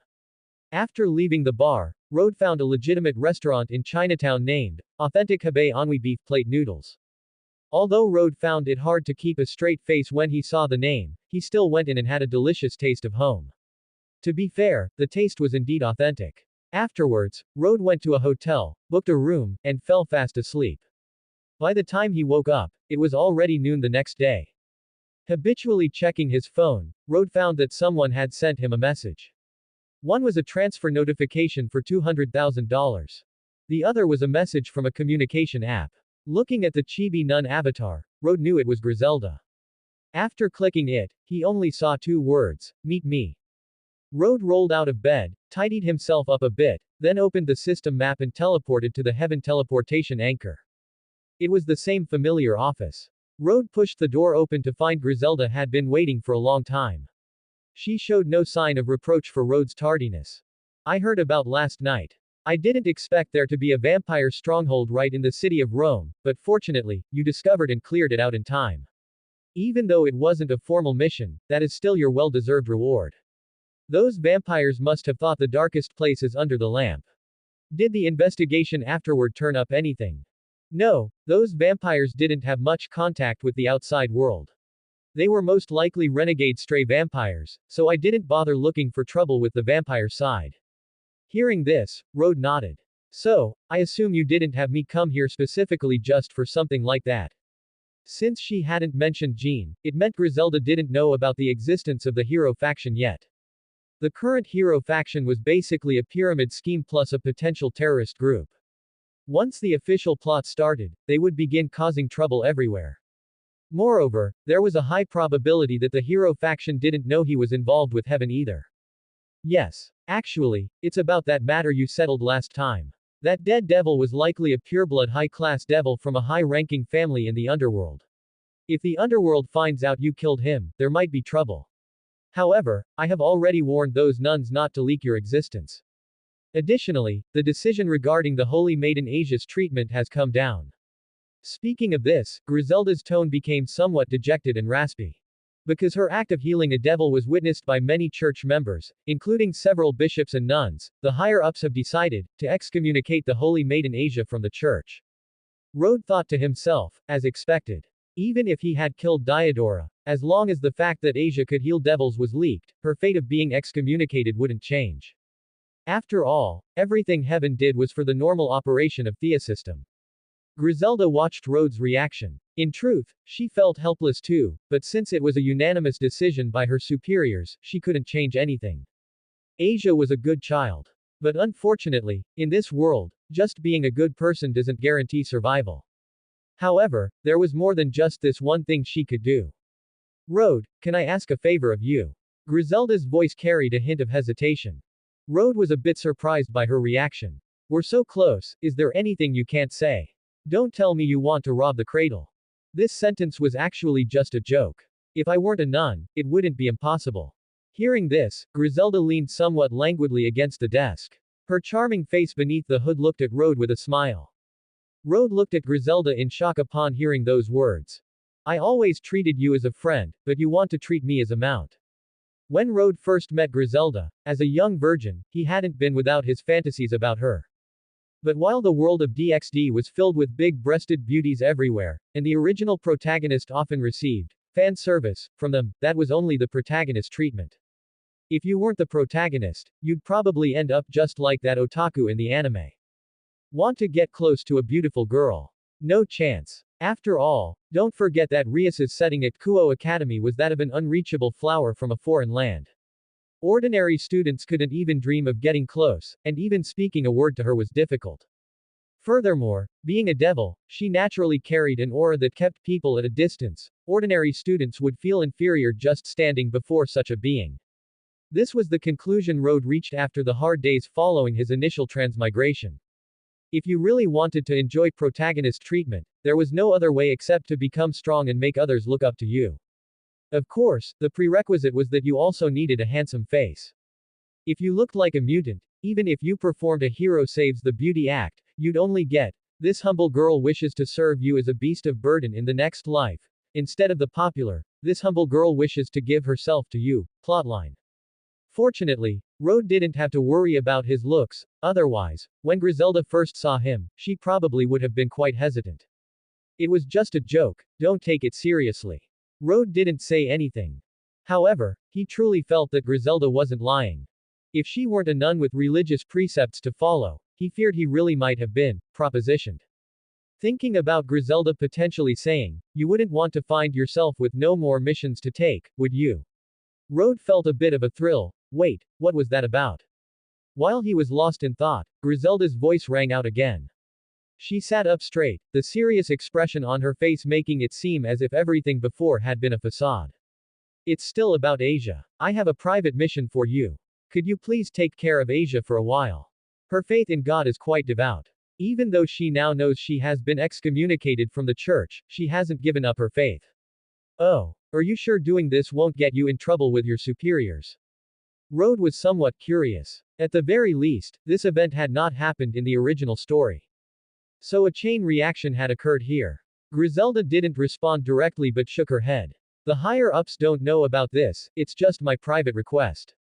Of course, I won't force you to accept this mission, as you are used to being a loner. Griselda has issued a private commission to you. Mission: Holy Maiden Asia Argento. Objective: protect the Holy Maiden Asia Argento from persecution by fallen angels. Reward: Church reputation +10, random reward *1. If it were anyone else, Rode really wouldn't want to take such a troublesome mission. But Griselda was an old acquaintance after all, and Asia was a major character in the plot, so naturally, there was no reason not to accept. And judging by the mission content, it was clearly related to the main storyline. Ever since the news of Asia possessing a sacred gear was exposed, the dangerous elements targeting her, besides the nun-obsessed Diodora, included the fallen angel Rainer, who wanted to use the sacred gear to rise in status. Speaking of which, since Rode transmigrated, he had seen devils, vampires, angels, ghouls, and the like, but he had never seen a mission related to fallen angels. Rode, are you willing to accept? Griselda looked at Rode, who seemed to be dazing off, a hint of helplessness appearing on her face. In her view, perhaps the naturally unrestrained and freedom-loving Rode wouldn't take such a troublesome mission. It was just that she really couldn't find anyone else to help. After all, she couldn't use any church resources to ensure Asia's safety. As for resources outside the church, Rode was the only one she knew. Oh, what did you just say? Rode hadn't heard clearly what she said. Never mind, skip that. I accept. Don't look down on it, this is already all the cash I can mobilize at the moment. Rode looked at the $50,000 that had just come in, then at Griselda's slightly blushing face, feeling a bit complicated. Griselda was more or less a mid-level cadre in heaven, yet she had so little cash on hand. Life in heaven really wasn't easy. Actually, the benefits in heaven are quite good, it's just that the salary is a bit low, and the church is currently going through a difficult period, but it will pass soon. Actually, you don't need to explain it to me. Unlike the underworld or the Grigori, heaven's properties in the human world, besides churches, were basically all non-profit institutions. Such as children's welfare homes, nursing homes, etc. The largest financial income came from the offerings of believers and tourism revenue. The other two major powers could build commercial properties in the human world, such as hotels and shopping malls, so money naturally came fast. Rode remembered that the wealthiest among them should be the underworld. It was said that the territory of the Grimoire family, where Rias belonged, in the underworld was almost equivalent to the surface area of an island nation. They lived in castles and had tens of thousands of private soldiers under them. It was simply inhumane wealth. And there were dozens more like the Grimoire family in the underworld. For example, Riser, who was Rias's fiancé in the original story, his Phoenix family was even wealthier than the Grimoire family, with more money than one could spend in 10 lifetimes. Fine, it's not a difficult mission anyway. Rode nodded. Thank you, Rode. Griselda's expression carried a hint of a subtle change. Once upon a time, she thought Rode was not only greedy for money but also a little bit perverted. At the very least, she had noticed several times that when Rode came over, he would secretly observe her chest. But looking at it now, her own thoughts had been too narrow. As long as he doesn't do evil, what's wrong with a man being a bit perverted? Rode naturally didn't know how Griselda evaluated him. However, even if he did, it wouldn't change the somewhat perverted impression he had left in her heart. After leaving heaven, Rode teleported to the vicinity of St. Peter's Basilica in the Vatican, following the photo Griselda had given him. Unlike the exorcist suit he wore during missions, Rode was wearing an ordinary hoodie this time. With a camera hanging around his neck, he looked no different from an ordinary tourist. According to what Griselda said, to avoid suspicion, Asia Argento would be leaving the church tonight. After all, there were too many tourists during the day, and besides, Asia had already shown her face in public. Wearing a nun's habit, carrying a suitcase, and with a tearful expression on her face, if she were surrounded and questioned by tourists only to reveal she'd been expelled from the church, it wouldn't be long before a bunch of bored netizens started a crusade against St. Peter's Basilica. Since it was still early, Rhodes wandered around the Vatican, acting like a genuine tourist. He took photos at various landmarks and bought some local specialty snacks along the way. However, perhaps because Diodora had been pushed to his limit by Rhodes the day before, there were significantly more military police and exorcists disguised as ordinary people on the streets. It was just like those Hong Kong dramas where the police only arrive late after the protagonist has already dealt with the criminals. After such a major incident, even if security wasn't tightened, the Vatican would definitely be the safest place for the time being. After all, no fool would be stupid enough to choose to make a move at a time like this. He spent the morning wandering, took a nap in a hotel at noon, and dawdled until 5 or 6 in the afternoon. Then he went out for dinner and slowly made his way to wait near the back gate of St. Peter's Basilica. According to the dinner schedule for the clergy at St. Peter's Basilica, no matter how cold-hearted the church was, they would at least let Asia have dinner before she left. As expected, after Rhodes had been waiting for about half an hour, the back gate opened, and a blonde girl who looked just like the one in the photo, wearing a black nun's habit and cap, walked out alone. Her small hands were carrying an old-fashioned leather suitcase that looked quite heavy. No one was there to see her off. Even after stepping out, the girl closed the door herself. However, after closing the door, she stood there for a long time. Because her back was to Rhodes, he couldn't see the tears in her eyes. For Asia Argento, the church was her everything. She knew her origins. She had been abandoned by her biological parents while still an infant in swaddling clothes, only to be found by a nun from the church and raised in a convent. Having received a church education since childhood, she wholeheartedly aspired to become as kind and gentle as the nuns who had cared for her at the convent. Then, about 6 months ago, she unintentionally awakened a sacred gear and was discovered by a priest in the church. Upon learning that she possessed the ability to heal wounds and restore energy, she was immediately hailed by everyone as a saint bestowed by heaven. And the sacred gear she possessed was given the resounding name, Twilight Healing. From then on, she helped treat people. Whether it was the devout believers or the priests and nuns who had once cared for her, everyone respected her more and more. Although this life was more exhausting than before, Asia found joy in it. After all, she had decided long ago to dedicate her short life to the Lord's work. The appearance of Twilight Healing only made Asia more firm in her convictions. God was watching over her. However, all of this was shattered after the incident 2 nights ago. Because her ability could heal devils, her existence was questioned. After a day of deliberation, she was stripped of her title as a saint, expelled from the church, and permanently barred from re-entry. This was undoubtedly a massive blow to Asia. However, her voice was so small that it was utterly useless. Once the procedures were completed, her name was removed from the church's records.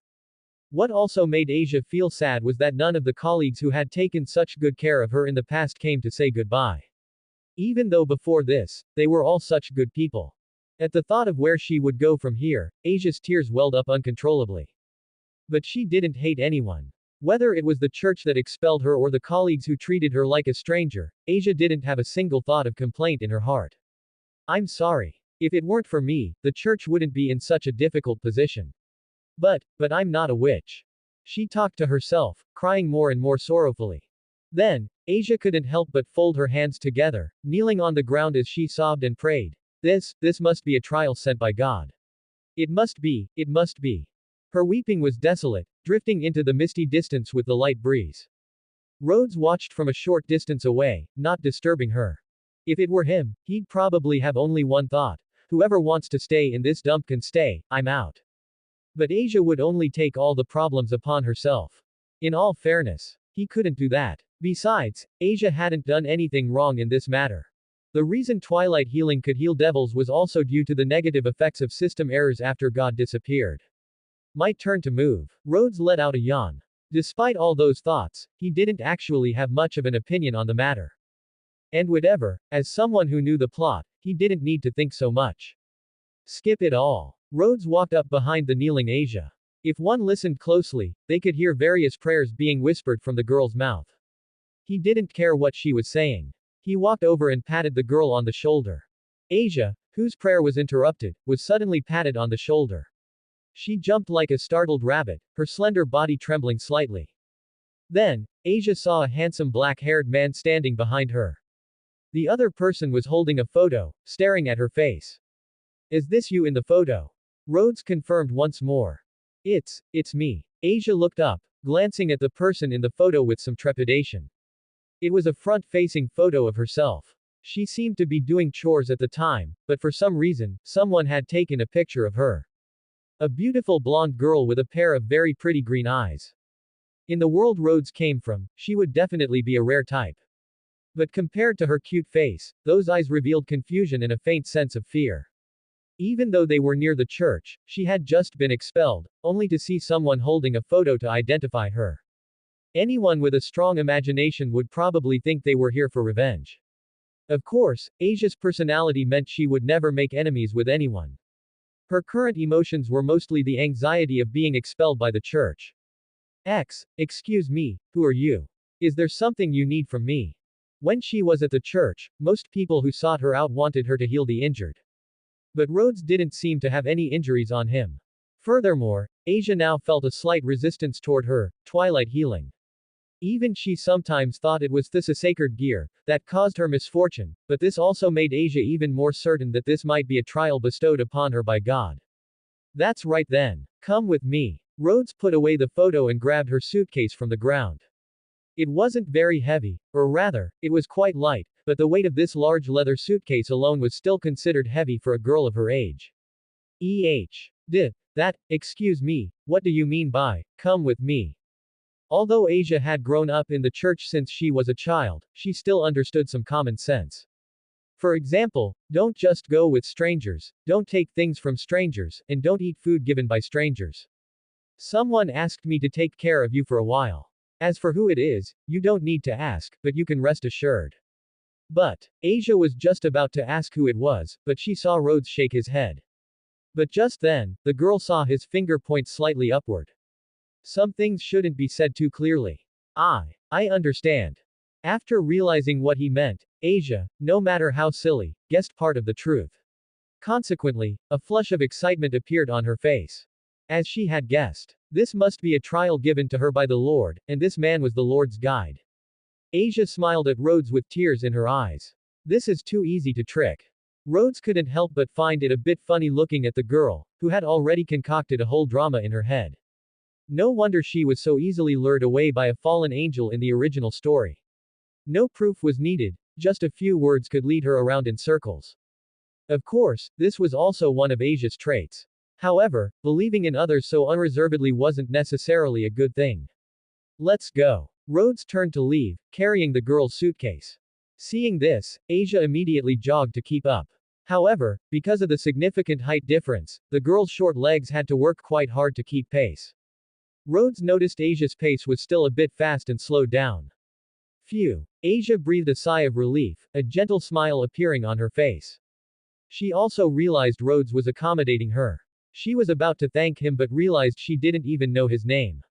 Excuse me. My name is Rhodes. Thank you, Mr. Rhodes. Asia thanked him joyfully. Rhodes nodded. Although he had maintained a playful attitude toward the world so far, he quite liked polite little girls like this. Mr. Rhodes, where are we going next? Asia's mood was no longer downcast, and she asked curiously instead. However, she seemed to realize something and quickly covered her mouth. This kind of thing shouldn't be for her to ask, right? Kuo Town. Rhodes replied. There was nothing to hide about that.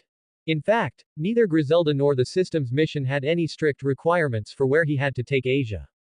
Therefore, since there were none, Rhodes naturally had to go to the place where the plot would unfold.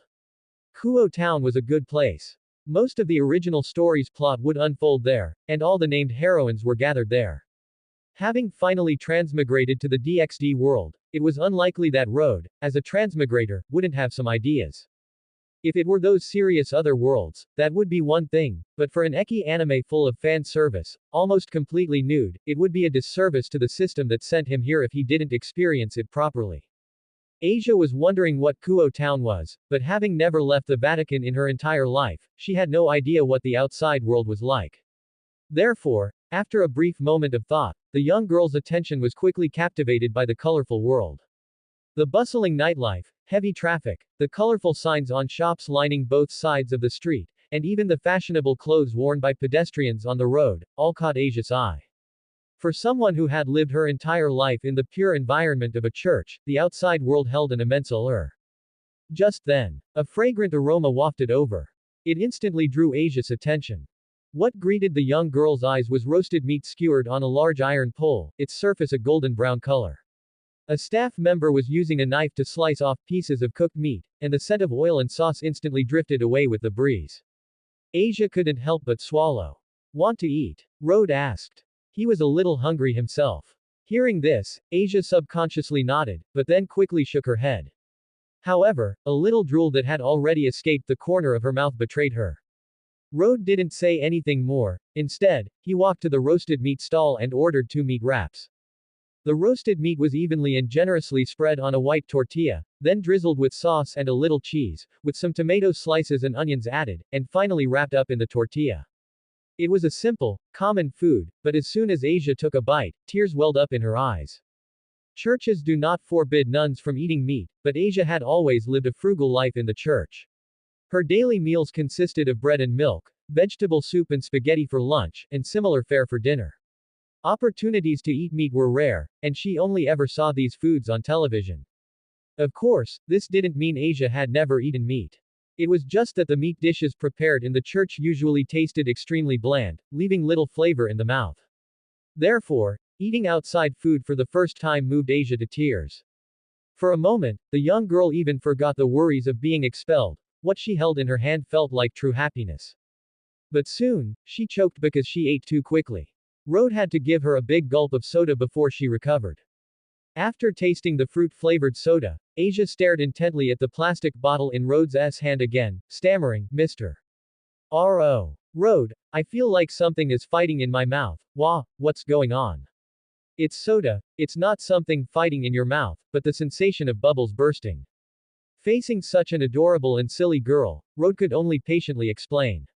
He might as well treat her like a pet. You can have the rest too. Seeing Asia's keen interest, Rhodes handed her the soda. Thank you. Carefully taking it as if it were a treasure, Asia tentatively took a small sip. When the bubbles and fruit flavor burst in her mouth, the young girl immediately squinted her eyes and trembled slightly. For Asia, who had never tasted fast food, the ordinary meal Rhodes treated her to today was already the most delicious food she had ever tasted in her life. Half an hour later, Asia, who had already eaten dinner, now had a slightly distended stomach. Rode, who was temporarily entertaining the idea of treating her like a pet, was not stingy and took her for a stroll through the night market in Milan. Although the variety of snacks wasn't as extensive as the Chinese night markets he knew before he transmigrated, it still dazzled Asia. So, after half an hour, having sampled various delicacies, she was completely stuffed. Mr. R.O. Rode, I'm sorry. I don't think I can go to Kuo town with you right now. Ah. Asia covered her mouth, looking as if she might throw up at any moment. It's fine, I wasn't planning on going there right now anyway. I'll take you around Rome first. After all, you've grown up and probably haven't explored much here, have you? Quote. Huh, really? I also have some things to take care of. Quote. Okay. Asia's eyes immediately lit up. After all, she had lived in the church since she could remember. Although she wasn't always confined there, she only followed other priests or nuns from the church to other monasteries for sermons or other miscellaneous duties. Liveliness and bustle were close to her, yet so far away. After all, as a saintess, Asia wouldn't be allowed to wander freely. However, Rode wasn't really planning to just wander around Rome. He just wanted to know when the target of this mission would appear. According to his memories of the original work, Asia was taken in by an organization called the Far East Rogue Exorcists, shortly after being expelled, and was asked to go to the church in Kuo town, Japan, to serve. Of course, these were all lies. What awaited Asia was merely a pre-arranged sacred gear stripping ritual. It was somewhat amusing, actually. Of all the places those fallen angels could have chosen, they happened to pick the city under Rias's jurisdiction. If it had been another city, without their help, Asia would have already died. As he thought this, time slowly passed. Late at night, Rode, with a physically exhausted but still highly spirited Asia, checked into a hotel. The front desk lady gave Rode a strange look when she saw him with a girl dressed as a nun. In this city full of churches, bringing a woman cosplaying as a nun to a hotel room was quite bold. Rode didn't care what others thought. After checking into a double room, he took Asia upstairs. You go shower first, I'll go last. Rode sat on a chair and started browsing on his phone. Oh. Asia readily agreed, picked out her clothes from her suitcase, and walked into the bathroom with them. But it wasn't until the hot water from the shower sprayed on her face that she belatedly realized. She was staying in the same room with a male. Upon realizing this, Asia immediately cupped her cheeks with both hands, her entire face visibly flushing red, like a perfectly cooked crab. Was it an accident? Or, Asia couldn't help but wonder. But she quickly shook her head again. Water droplets from her golden hair immediately splattered everywhere, clinging to the glass and mirror. No, that's not right. Mr. Rode is definitely not that kind of person. He is an envoy sent by God to guide me, and he treated me to delicious food and took me to many places. Besides, there are 2 beds in the room. It must be because there were no other rooms available. And how could Mr. Rode, an envoy of God, have such thoughts? My thoughts must be too evil. Lord, please forgive me, I shouldn't have thought that just now. Amen. The young girl made the sign of the cross over her chest. As she thought this, the blush on her face gradually faded. Meanwhile, on the other side, Rode gazed speechlessly at the translucent frosted glass in the bathroom. Although he couldn't see the full view, he could faintly discern the young girl's delicate and graceful body. Her fair skin, illuminated by the light, was like milk, and due to the material of the glass, Asia's skin looked even more like a meticulously carved piece of beautiful jade. So, was this a reward for his recent acts of eradicating evil and bringing peace? Of course, whether it was due to coincidence or the arrangement of fate. One could only say this was very consistent with the overall tone of DXD. Since that was the case, he openly admired it. He had to say, Asia's figure was quite good. Although not as prominent as Rias or Akino Himahima, her small size was also very cute. Not long after, the sound of the shower ended. Asia, dressed in simple pajamas, timidly walked out, her small face steaming, somewhat afraid to meet Rode's gaze. Please go ahead. After she finished speaking, she scurried into bed and pulled the covers over herself. What Asia had worried about all night did not happen. Although Rode had thoughts of interacting with these heroines, he wasn't that desperate. The night passed without incident. The next day, Rode took Asia to wander around Milan as promised. Because she hadn't seen much of the world, almost any novel little gadget could make Asia incredibly happy. Rode also kept a constant eye on the system map, but likewise found nothing. Eventually, he simply let loose for once, content to play the role of an ordinary tourist and caretaker. The next day, seeing that the mission had shown no progress, Rode was preparing to take Asia and leave Rome. However, as they were leaving the hotel, they were informed that someone had left a letter for them. After opening it, the contents of the letter were related to the mission objective Rode had been searching for. The letter introduced them as an organization formed by independent exorcists, aimed at providing assistance to independent mercenaries like Rode, and expressed a desire to meet with them. A very clumsy excuse. Rode had been in this world for several years and had never heard of any independent exorcist organization. Currently, there are only two types of exorcists. One type is the official exorcists recruited into the church's ranks, who receive the blessings of God and angels and use holy water and holy light to expel evil and sin. The other type consists of those discovered to be psychopaths, for example, those who feel pleasure in the process of killing devils or other life forms, developing a twisted psyche that targets all species indiscriminately. These exorcists are usually expelled, and most are secretly dealt with to prevent them from harming society. However, there are also exorcists who manage to escape punishment. Only this category is referred to as rogue exorcists. As for any independent exorcist organization, Rode hadn't seen anyone besides himself. This is because, if one wants to live better on the supernatural side, there are only two choices for the vast majority of people. One is to be strong enough on one's own, and the other is to join an organization and huddle together with others for warmth. Moreover, Rode hadn't received any invitation letters from any civilian organizations over the years. In that case, there is only one truth. The so-called organization is, in fact, rogue exorcists. At the same time, the system map also marked the other party's location.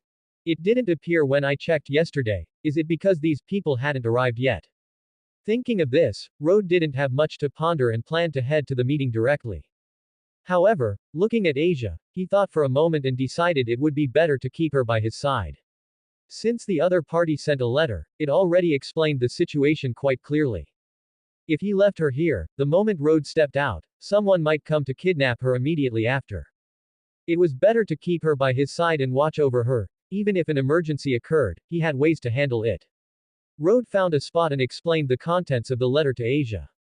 An exorcist organization. Could it be the organization you belong to, Mr. Rode? Hearing this news, Asia was somewhat happy.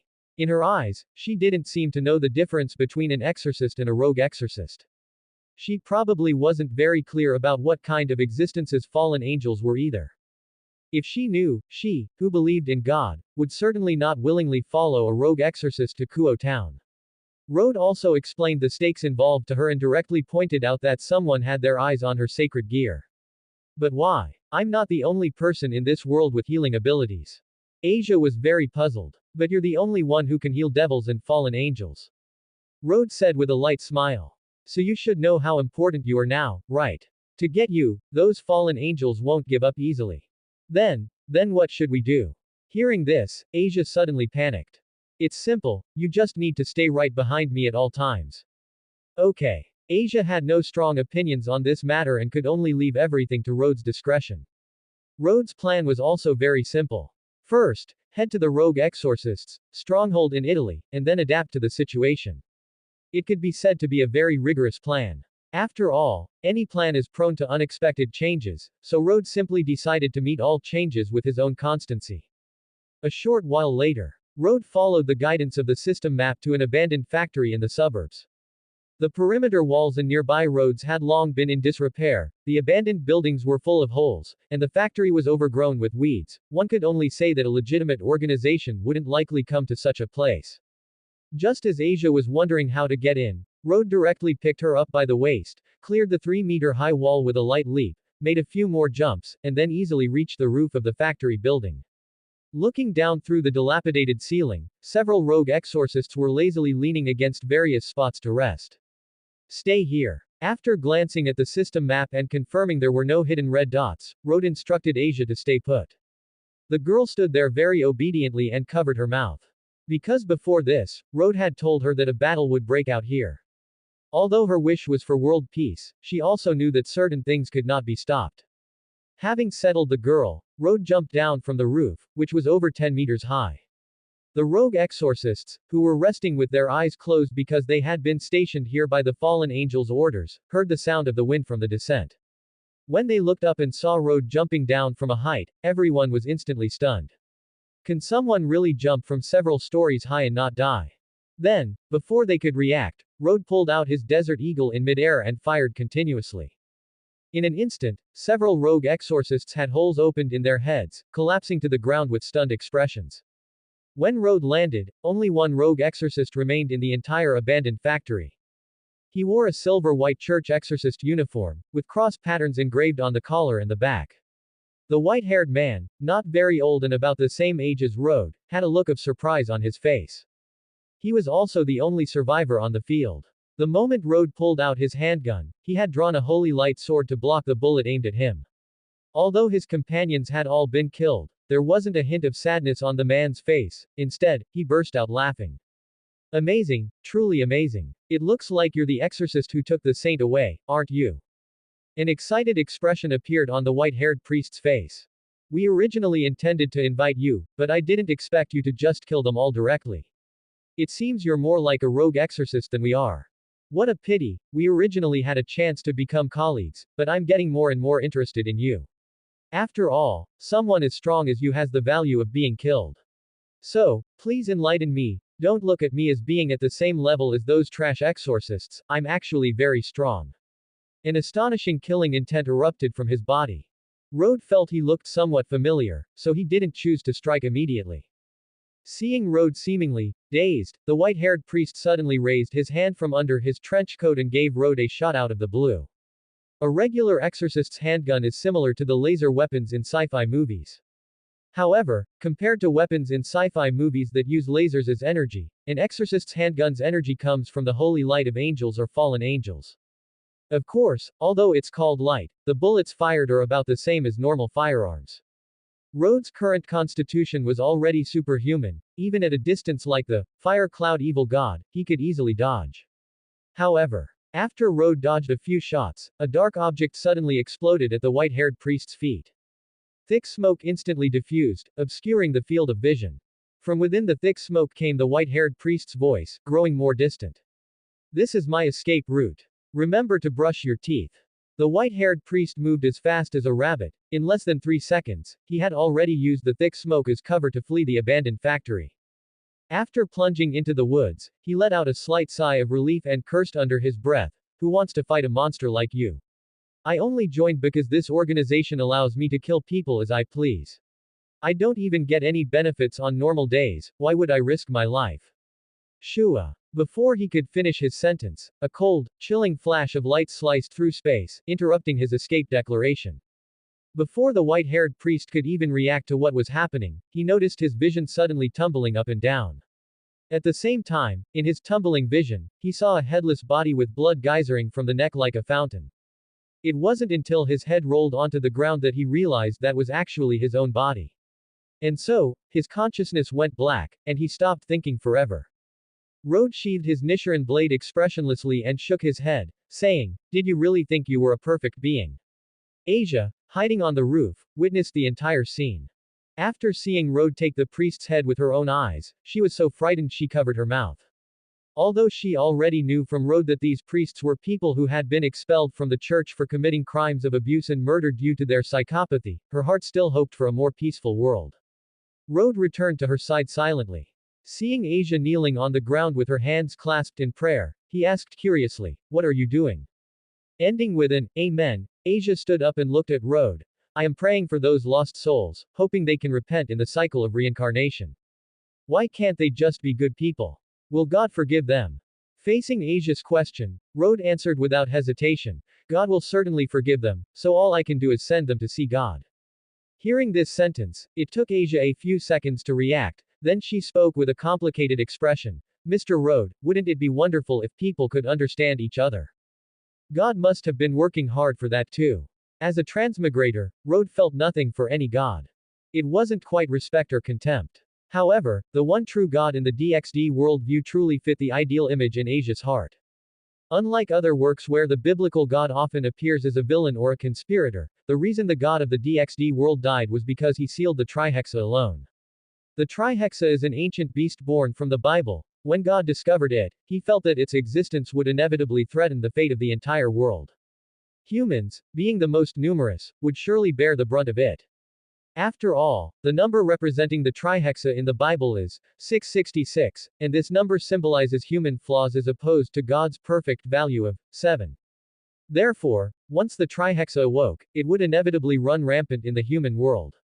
To avoid that outcome, he exhausted his life's blood to seal it.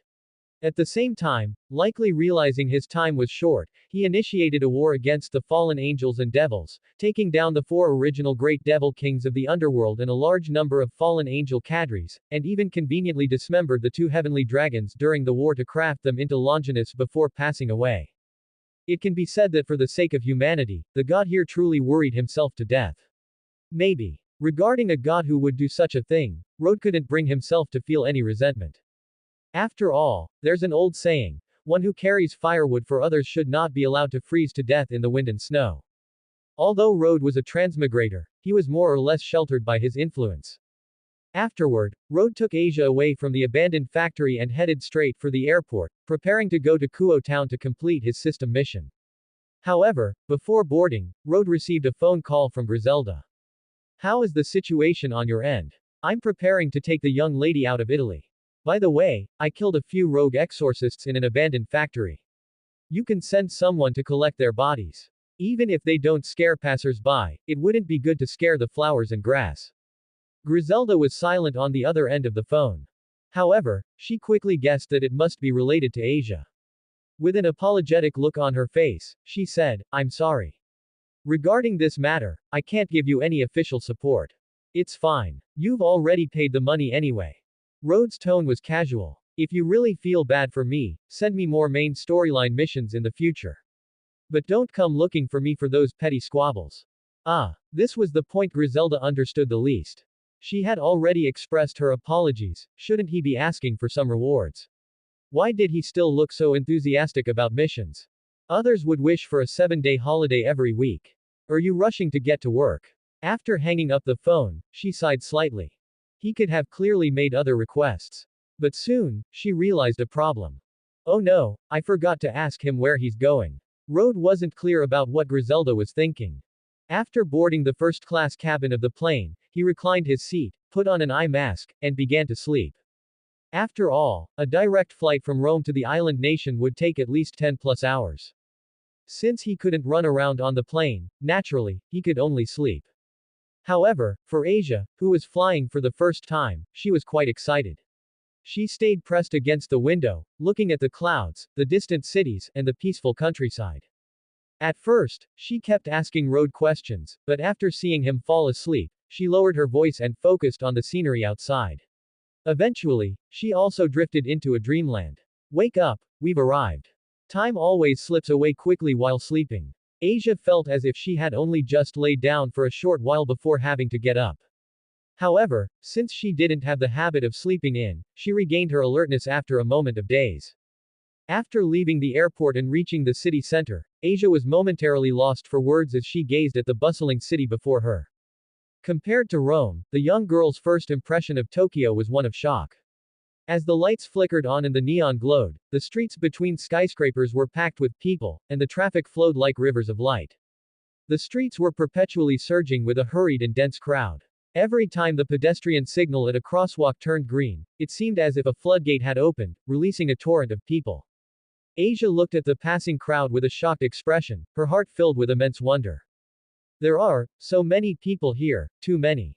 Although the church events she attended before also had large crowds, it paled in comparison to the scene before her eyes.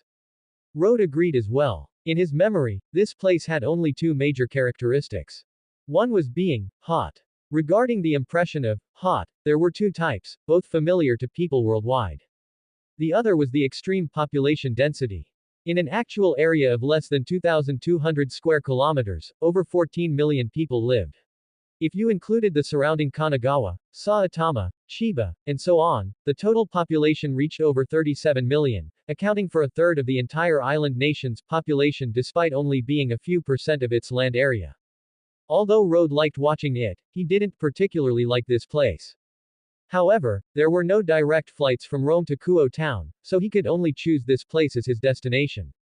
Of course, the mission had no time limit, so it didn't matter if he went to Kuo town a bit later. Moreover, seeing Asia beside him looking like a country bumpkin entering the Grand View Garden, staying here for a while was no big deal. Furthermore, in the world of high school DxD, Tokyo and Kyoto were considered important locations for the plot. The five great clans, as well as the Yukai factions living on the dark side.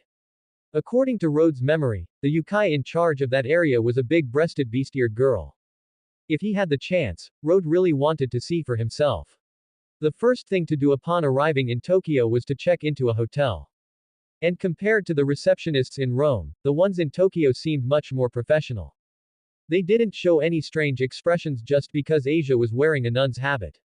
After all, there were plenty of instances of men bringing women to hotels to get a room. Nun cosplay was quite normal. Similar types included nurses, shrine maidens, and so on.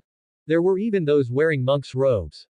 After swiping the card to enter the suite, the first thing Asia did after putting down her luggage was to peek at the location of the bathroom. After looking for a while and finding no semi-transparent glass, she quietly breathed a sigh of relief. Although she didn't feel repulsed by the idea of exposing her body to Rhodes, as a woman's modesty, she still felt embarrassed about being naked in front of the opposite romance. Rhodes, on the other hand, didn't have that many thoughts. After putting away the luggage, he took Asia out to experience the local customs.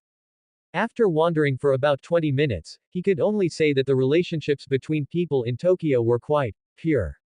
For instance, in less than 10 minutes of walking on the pedestrian street, he saw several beautiful girls with sweet expressions walking past him while holding onto middle-aged men with Mediterranean balding and beer bellies. This almost made Rhodes believe in love again. At the same time, the foreign cultural shock also brought a huge mental impact to Asia. Especially the adult entertainment shops scattered everywhere completely shocked her eyes.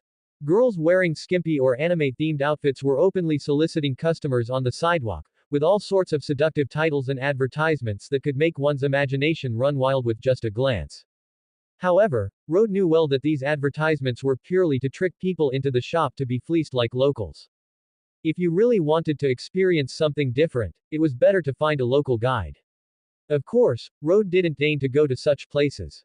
He had transmigrated. If he still played with second-hand goods, then he, as a transmigrator, might as well go raise pigs. As the lights came on in the evening, in a square near a park. This is so delicious, so sweet. Asia was eating a fried banana coated in chocolate sauce and powdered sugar, muttering to herself with a face full of happiness. With the intention of wandering around and triggering hidden missions, Rhodes took her around the night market. However, after wandering for nearly 2 hours, he didn't even see a single ghost. The system didn't give any prompts either. Just as Rhodes was planning to head back, the system's voice suddenly rang out. System mission issued. Day of Demon Slaying. Mission objective. Defeat the 1,000-year Demon King, Kibutsuji Muzen. Reward. Depends on the damage value the host deals to Kibutsuji Muzen. The higher the damage, the richer the rewards. Rhodes, who was about to give up, suddenly raised an eyebrow. Day of Demon Slaying. And Kibutsuji Muzen. Although he knew there were similar demons in this world, he didn't expect that even the trash boss would be here. However, for a demon king who could act arrogantly during the Taisho era to be placed by the system into the world of high school DxD, didn't that feel a bit too malicious? But Rhodes couldn't be bothered to look into it deeply and followed the map guidance directly toward the target. As for Asia, she was sent back to the hotel by Rhodes. Late at night. The night light was like water. Moonlight struggled to penetrate the thick canopy like thin gauze, casting mottled light and shadows on the forest floor. The night air was cold and damp, and silence reigned all around. However, this tranquility was soon broken by a series of hurried sounds of battle. A monstrous humanoid creature with a hideous physique and dozens of black tentacles growing all over its body was looking hatefully at the figures chasing it. Why are you always chasing me? Do you really have to drive me to extinction? Muzen's entire body was covered in blood-like patterns and hair, with giant mouths filled with sharp teeth growing all over him. Over a dozen blood-red tentacles extended from his back, flailing wildly in the air.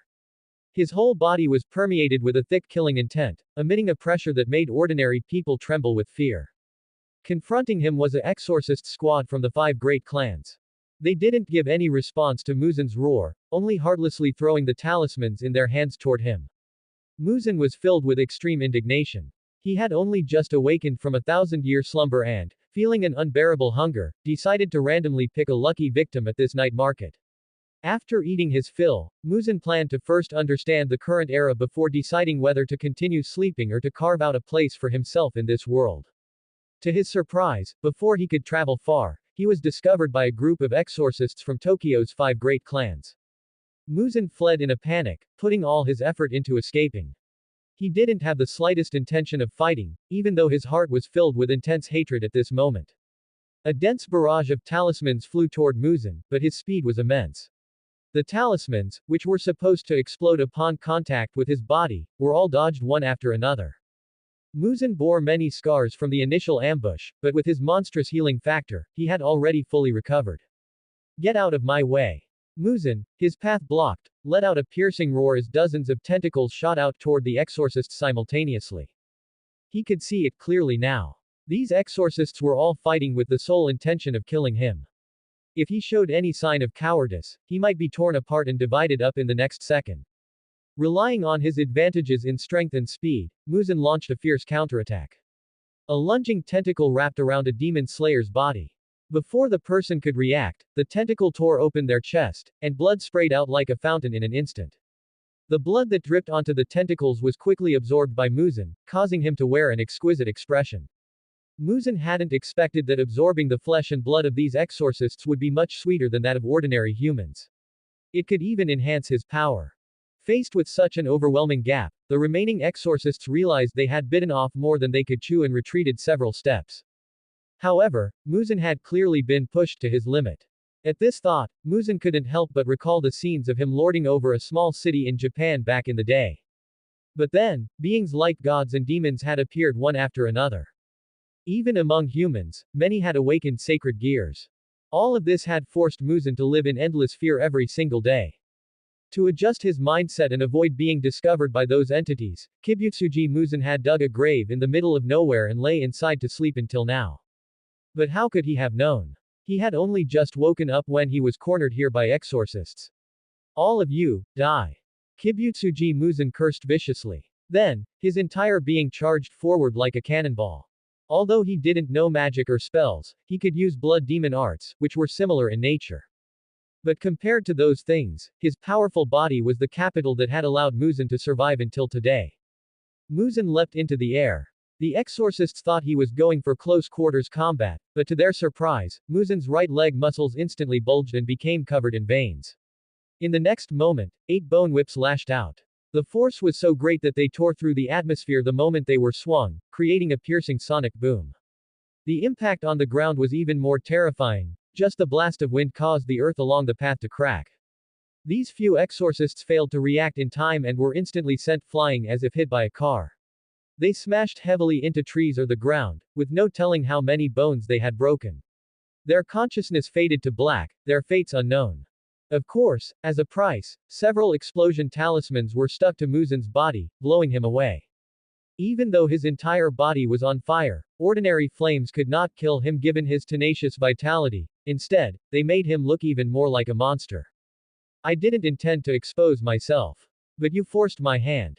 Muzin's anger flared. He wanted to swallow these exorcists alive. Just as Muzin was about to devour the nearest young female demon slayer, a flash of cold light bloomed from the atmosphere before he could even react. And then, his head rolled onto the ground.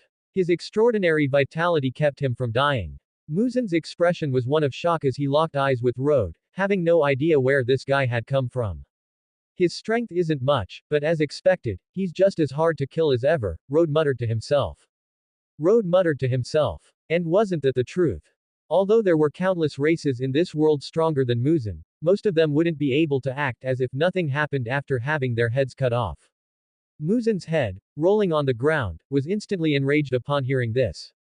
What did he mean by strength isn't much? He was the original Demon King. Not only did he possess infinite regeneration, but he also had the power to destroy buildings and crush stone. Hadn't this person seen the fate of those overconfident exorcists? Muzin's headless body launched an attack at Road. Dozens of tentacles and bone whips all over his body shot out like cannonballs. They were aimed directly at Rhodes' head. Muzan was petty, he wanted to see if Rhodes' head could regenerate just like his if it were crushed. However, in the next second, those dozens of tentacles were severed in an instant, and a sharp pain began to burn his nerves. His means of attack were neutralized instantly, leaving Muzan stunned for a second before he could react. Then, his face turned deathly pale. This was bad, he had run into a master. Muzan gritted his teeth, and his body immediately bulged like a balloon and burst apart. His original human form instantly turned into countless tiny pieces of flesh that scattered in all directions. This was a technique for deception and also a method of escape. On one hand, ordinary people would subconsciously assume he had self-destructed in defeat. On the other hand, because of his powerful recovery, Muzan could fully regenerate even from a single piece of flesh. After his self-destruction, his body could split into a total of 1,800 pieces of flesh. This meant that even if the enemy knew to wipe him out completely, they would have to destroy him 1,800 times in a very short period. And then, there was no then. Road initiated clock up the moment Muzan self-destructed.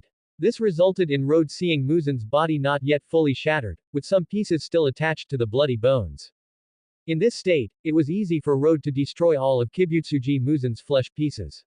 Up until his death, Muzan never knew how he had been killed. The generation's Demon King died in a rather pathetic manner.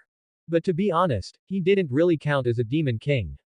Muzan's strength in this world setting was likely at most at the level of a middle-class demon, perhaps a match for the fallen angel Rainer. In the context of the entire world, he was just cannon fodder among cannon fodder. Poor Demon King, his screen time was even less than the few vampires Road had killed. The exorcists who woke up saw the image of Kibutsuji Muzan being dismembered before their eyes. The expressions on their faces were filled with shock. They initially thought a master from their sect had arrived, but seeing Road's attire, they realized he wasn't from the 5 great clans. He didn't have the aura of a yokai either. Road ignored those rookie exorcists for the moment. After he killed Muzan, the system's voice for settling rewards rang out. You have successfully defeated the Demon King Kibutsuji Muzan. Reward settlement successful. Presence concealment X. Presence concealment. That's a good skill. Seeing this, a smile appeared on Road's face. As a freelancer in society, this passive ability was perfect for him. With this, whether it was for sneak attacks or playing the pig to eat the tiger, everything would be much simpler. Just as Road was feeling sentimental, another mission prompt appeared. You have killed all the demons in this world. Starting reward settlement. Didn't I just kill one trash boss? Oh, I see. Road immediately understood. Kibutsuji Muzan was the type who didn't care about anyone else as long as he was fine. Because he was so afraid of death and feared that the demons he transformed would betray him, he set a rule that if he died, all demons transformed by his blood would die with him. Afraid of death, afraid of betrayal, yet unable to resist killing people, and then hiding in fear for a while after doing so. He really was trash. Reward settlement complete. Random skill reward. Judgment cut. Judgment cut. A Godspeed Iajutsu strike. After a brief charge, it can release a powerful slash that tears through the atmosphere. Requires a sword-type weapon to use. Judgment cut. The skill used by Virgil in Devil May Cry. After sensing the principles of this skill in his mind, Road confirmed that this skill did indeed come from Devil May Cry. Road was actually just a cloud viewer of that game, but even so, he had seen many clips of it. Especially the judgment cut used by the protagonist. Setting aside whether the damage was high, it was at least the coolest skill in the game.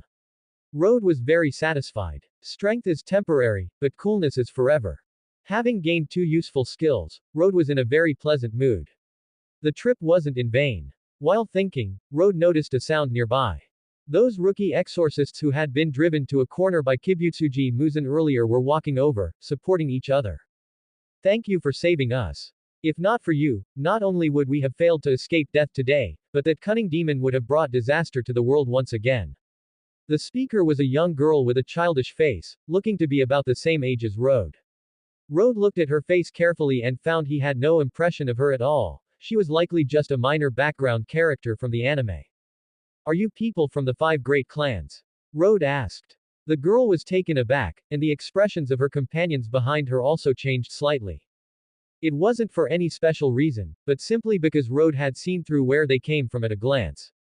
Yes, we are all disciples of the Himahima clan, the head of the 5 great clans. The girl answered softly. At this, a touch of pride surfaced on their faces.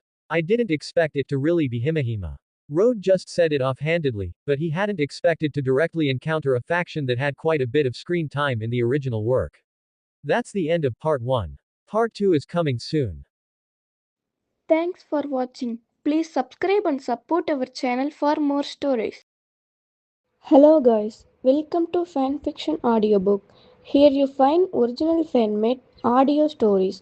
Enjoy the journey into new worlds. Reincarnated into various anime series, but High School DxD. Part 2. Hearing these words, the expressions of the group became somewhat uneasy. What did he mean by that? Was Road looking for the location of the 5 great clans? Was he an enemy? Or a spy sent by another faction? The young girl hesitated, but quickly made up her mind and said, while I am very grateful that you saved us, if possible, you should leave Tokyo as soon as possible and head to another city. And what would be the consequences if I don't leave? Road had no intention of following her lead and asked with a hint of curiosity. Hearing this, the girl didn't know what to say. Just as she was about to continue her persuasion, a figure appeared from not far away. It was a beautiful young woman with long black hair. Her hair was stunning and lustrous, appearing jet black and shiny as if it had been dampened by water. She wore a slim-fitting outfit similar to a suit that looked very appropriate on her. Her entire being exuded a majestic aura, giving an impression of orderliness and zero redundancy. However, the most noteworthy aspect wasn't just the girl's presence, but her slender, feminine figure that was still accentuated despite being tightly wrapped in her clothes. At the very least, Road found it difficult to control his eyes from glancing at those, Mount Fuji's, several times.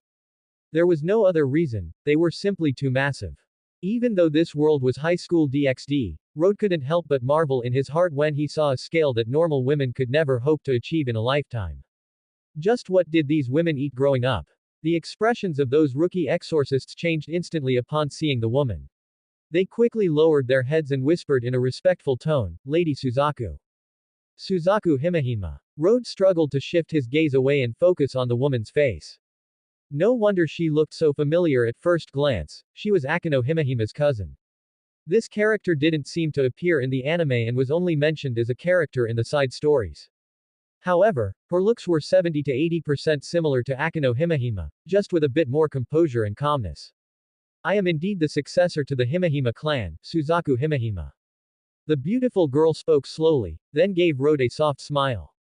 Regarding your inquiry just now, I can give you an answer. If you continue to stay in Tokyo, it is very likely you will attract surveillance and hostility. Asking you to leave is not because of any fault of yours, but because of the rules here. Oh, and if I insist on not leaving? Road asked with a light smile. Hearing this, Suzaku Himahima paused for half a second before saying calmly, if one does not listen to advice, they might become an enemy of the 5 great clans. As those words fell, the atmosphere on the scene instantly dropped to freezing point. The rookie demon slayer wanted to speak but hesitated. With her superior, Suzaku Himahima, right there, she didn't dare open her mouth. A few seconds later, Road grinned. He had waited until now, and surprisingly, no quest had been triggered. It seemed he couldn't open the 5 great clans side quest line for the time being. At that moment, Suzaku Himahima spoke softly again. However, you just saved members of the Himahima clan, so we will not make things difficult for you. If you wish to stay in Tokyo, I can make the decision, you may stay here as long as you like. Of course, please do not do anything out of line. The tense atmosphere quietly melted away like April snow. A faint smile appeared on Suzaku Himahima's face. Even if there is such a rule, you are, after all, their benefactor. If I were to still treat you with that attitude, wouldn't that be saying my Himahima clan is too cold-blooded? That being said, hearing those words from a member of the Himahima clan was a bit too ironic.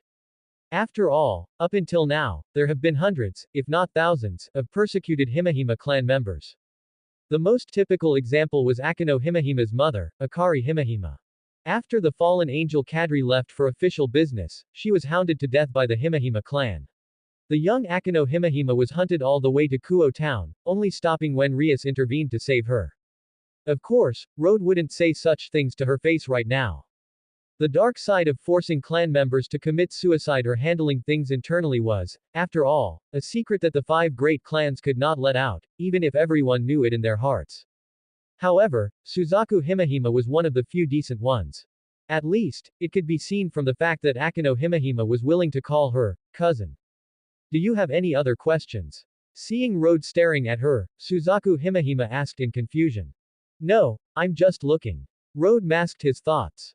Speaking of which, there weren't many plotlines involving the five great clans, not to mention with the closed-mindedness of these families, even if Road proactively offered to help slay demons and do quests here, the answer would surely be a refusal. The only reason they allowed an outsider like him to stay was because he had saved those rookies. If it were any other passerby, some voyeuristic dog would have probably come looking for them that same day. Then, I have busy official duties and will not disturb your leisure further. Suzaku Himehima gave Road a slight bow. I hope you can leave with wonderful memories here. After saying that, Suzaku Himehima left with her clansmen. Road soon returned to the hotel. Asia, who kept in mind not to open the door for anyone except Road, not even hotel staff, finally welcomed back her person while being on edge. Although Asia had known Road for less than 72 hours, having never traveled far from home, she had already come to view Road as her pillar of support. If he were to suddenly disappear, Asia really wouldn't know what to do. Road saw the shift in the girl's emotions and simply patted her head before going to wash up. Late at night, listening to the sound of the girl's peaceful breathing as she slept, Road also drifted off to sleep. The next day, early in the morning, Road received a call from Griselda. Upon answering, he heard Griselda's familiar voice. Where are you right now? Calling someone so early in the morning. Griselda, don't you know that lack of sleep is a serious form of devastation for a person?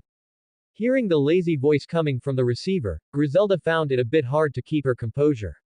However, purely from an appearance standpoint, he did indeed exceed the average level of male angels in the heaven. But she didn't call to show concern just because Road was a handsome young man. Inside information, the Grigori who left Grigori and some devils seemed to be making moves over in the island nation of the Far East. This started happening right after you took Asia away, so I suspect it's related to Asia. Griselda knew how special Asia's sacred gear was. It could heal any race other than humans and angels. This was an incredibly rare recovery-type sacred gear. Once exposed, the number of people who would want to obtain Asia's sacred gear would definitely be anything but small. And among all the factions, only those fallen angels in the Grigori had an almost pathological pursuit of the sacred gears created by God. Rhodes's brows quirked. He naturally knew what plot this involved. However, the quest had already been automatically triggered. Now he just had to wait until he could head to Kuo town. Thinking of this, Rhodes suddenly said, don't you think this is too much of a coincidence? Asia just left, and then fallen angels start abnormal activities. Griselda was silent for a few seconds. Are you implying there's a mole in the church? That's impossible. Since there isn't one, then I must have been the one who secretly snitched. Griselda understood the sarcasm in Rhodes' words, but since there was no substantive evidence at the moment, she could only maintain the status quo. I will investigate this matter secretly. Also, you still haven't told me, where are you in Asia right now? Tokyo. Griselda's mind was full of question marks. You just said fallen angels and devils are causing trouble in the island nation, and now you tell me you're right there. Why did you go there? Although it's a good place for tourism, the situation there is too complicated. Not to mention, you are in the territory of the five great clans. Clearly, Griselda also knew some information regarding the five great clans. It was on the way, so I came. I plan to stay here and have some fun for a while. A long sigh came from the other end of the phone. Then don't blame me for not warning you. The five great clans are quite xenophobic and absolutely will not allow people from other factions to cause trouble in the areas they control. They won't even spare their own clansmen. However, Griselda seemed to know exactly what Road was thinking. Of course, you are an independent mercenary, so as long as you don't cause any mess, they won't specifically do anything to you. But I must remind you that the situation there is currently unstable. The five great clans have been attacked recently, and there are traces of fallen angels and witches involved. It's said, there's even a user of a Longinus there, so you'd better be careful and don't get dragged into some troublesome business casually. Hearing this, Road was somewhat surprised. There was actually a plot within the five great clans that he didn't know about. In the original work, didn't it only have a certain connection with Akino Himehima? How come fallen angels and witches are all jumping out this time? Didn't you just say the five great clans are very xenophobic? They are indeed xenophobic, but they also need the ability to be so. Forget about the ones hiding, even the devils have built several large hotels over there. Search online for Devil Grand Hotel, the one with the highest rating is it. What about heaven? They have one too, right across from the Devil Grand Hotel. The rating is the same as the Devil Hotel. Rode was shocked after hearing this. Was this the two great factions facing off directly through the front door? And what happened to the five great clans being very xenophobic? It seems they are xenophobic on the surface, but just don't have the ability to enforce it. After hanging up Griselda's call, Rode marveled at the mysterious workings of the world. At the same time, he thought about the internal situation of the five great clans. But thinking it over, besides Akano Himahima, there was only the plot that took place before the main story started. But if that's the case, wouldn't the timeline be messed up? Rode finally received the mission issued by Griselda.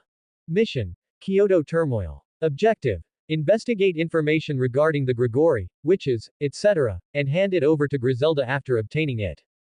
Reward: random reward *1. Although Rode knew some of the information, some details did indeed require careful investigation. In this way, he would need to personally put himself in danger. He had just promised Himahima Suzaku yesterday that he would just be an ordinary tourist here, yet today he was starting to investigate intelligence. However, Rode felt no guilt or hesitation at all. Would skipping a mission be like holding a grudge against rewards? After all, Rode's moral bottom line was very flexible. Of course, wanting to investigate this matter clearly was not that easy. Although the mission map had marked important locations, Rode didn't think that simply finding them would be the end of it. Thinking about it, Rode suddenly remembered that most of these secret forces active in Tokyo were related to the Chaos Brigade. And didn't he happen to have an identity on hand that could get him in contact with the Chaos Brigade? Thinking of this, Rode immediately found Jean's number in his phone's contact list and dialed it. Hello. The call was quickly connected. I didn't expect you to call me so soon, little brother. Did you suddenly think of your big sister after we parted the other day? The voice coming from the phone's receiver had a special tone. Even without looking, one could tell what kind of expression Jean had right now. Indeed, for me, a day apart feels like 3 years. If possible, I certainly wouldn't mind having more contact with you. After Rhodes finished speaking, the other side suddenly paused. Rode could clearly hear the slightly heavy breathing from the other side. I didn't expect you to be such a smooth talker, little brother. You're much easier to talk to than little Sieg or Heracles over here.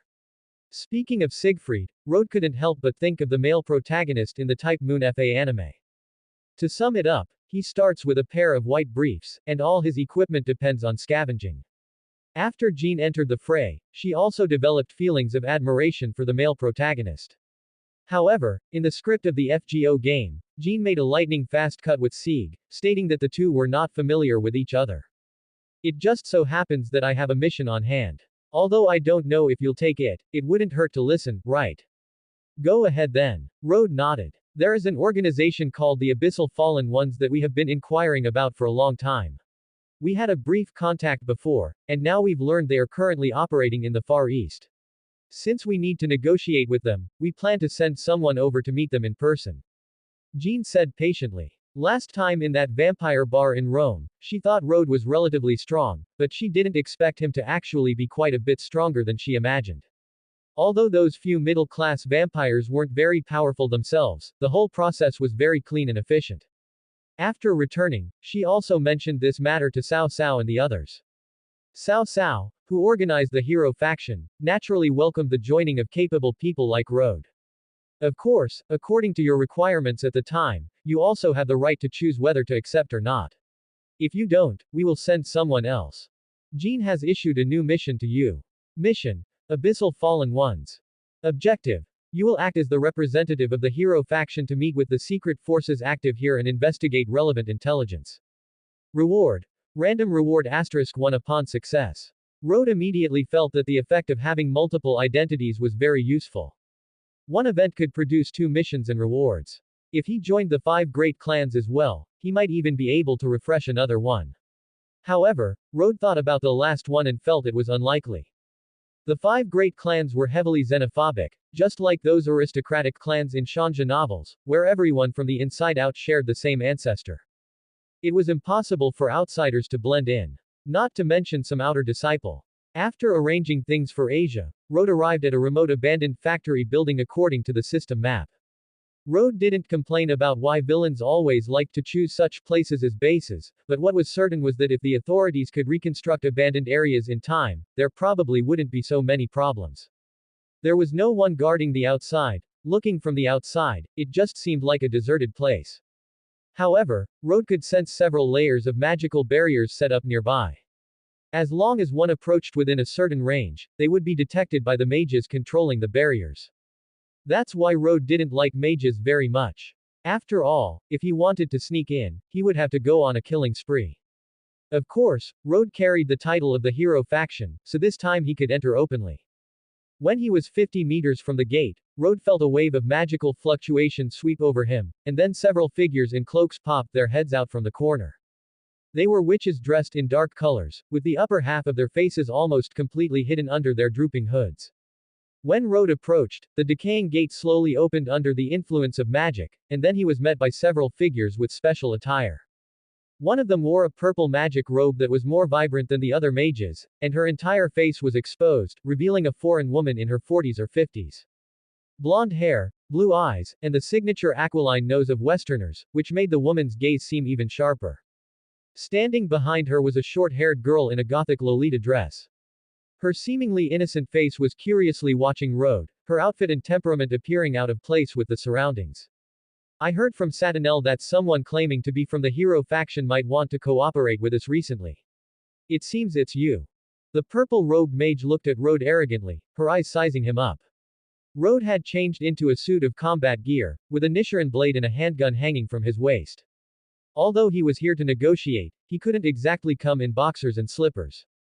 I know your self-introduction, you're all humans, but the vast majority of you have inheritances from ancient heroes. However, you don't look very old. Is the hero faction composed of children like you? Although they might become allies in the future, it was only a possibility. As a high-level mage from Oz, she had a natural disdain for other humans. As for ancient heroes, if those heroes were present in person, she would give some face, but now looking at Rhodes, she was looking at him purely as a child. By the way, whose descendant are you? Hearing this, Road thought for a moment and said, standing before you now is a former freelance exorcist, a descendant of the Yan and Yellow Emperors, a descendant of the Dragon, a descendant of Fuxi Taihao, one of the three sovereigns, and a current honorary member of the hero faction, Road. Hearing these words, the surrounding witches were stunned. Road's expression didn't change, he wasn't lying. Besides, when out and about, one's identity and face are given by oneself. Hearing what Road said, the witches from Oz were all stunned. If it were true, why would a great god like you come to associate with witches like them? Are you sure it's true? The purple-robed witch asked with narrowed eyes. Of course. Road nodded. Although he was a transmigrator, he was also an authentic Chinese person. Being a descendant of Yan and Huang, a descendant of the dragon, couldn't be more true. Besides, the other party couldn't find out his background. Just as he expected, after a brief whisper, they indeed couldn't find any flaws. Of course, even if they were given time, it would be impossible to find out anything. Your origin is truly incredible. If so, why haven't we heard of you before? The purple-robed witch marveled at this. For people like them who traveled the world, after a long time, even if they weren't famous, everyone would have their own title. Even the hero faction was like this. Even if it was a new organization, at least they knew the leader who formed the hero faction was Cao Cao. He was the descendant of the Three Kingdoms era hero Cao Mengdu, inheriting his ancestor's name. Road smiled slightly. It's normal that you don't know. I've always been low-key. Everyone was silent. But they eventually accepted Road's presence for the time being. After all, he was from the hero faction. Of course, acceptance was one thing, trust wasn't something achieved overnight. It just so happened that they were about to conduct a special operation against the 5 great clans, which would be a good opportunity to test the hero faction's sincerity. If they showed enough sincerity, they could cooperate with the hero faction in the future. If not, he could be used as cannon fodder. Coincidentally, Road was thinking along the same lines. He never thought about having a substantive cooperative relationship with the Chaos Brigade, he just wanted to complete the mission. After all, this group of witches didn't look like good people. Although Road's own moral bottom line was flexible, he wouldn't go as far as to truly side with terrorists. The Witches of the East from Oz weren't a proper organization after all, so the questioning of Road ended quickly. Road was also told to stay for the time being, as they had a big event to carry out next. If you can perform well in the upcoming operation, our cooperation with the hero faction might go a step further. The elderly purple-robed witch was named Yakusta. If you are truly a descendant of Yan and Huang, a descendant of the dragon, then prove it to me in the next battle. After it's done, maybe I can personally teach you. After all, from what I've seen, your magical potential should be quite good. In time, you could grow into a skilled magic user. Road's expression was serious, and his gaze was firm. Then I will do my best, Miss Yakusta. Hearing Road's form of address, the look in Yakusta's eyes showed she was quite pleased. She gave a satisfied smile and said, very well. Next, I'll have my disciple, Vapula, introduce you to our people. I have only one requirement. Be ready as soon as possible. No problem, Miss Yakusta. Road nodded in agreement. After a few more pleasantries, Yakusta turned and left. As the leader of this witch's night, she still had many things to do. The one who stayed behind was the blonde girl who had been following her all along. Dressed in a purple gothic Lolita outfit, she carried a similarly styled gothic parasol despite the lack of sun. Combined with her petite, youthful frame, she looked like a handmade Western doll. She wore light makeup, and her lips were painted with purple lipstick. From her appearance, she was a quite beautiful girl, but that beauty carried an eerie aura. Well then, please take care of me. I don't know what the hero faction is like yet, but you give me a very interesting feeling. After Yakusta left, Vapula skipped forward happily with small steps. Her curious gaze remained fixed on Road, her innocent eyes carrying a hint of coldness.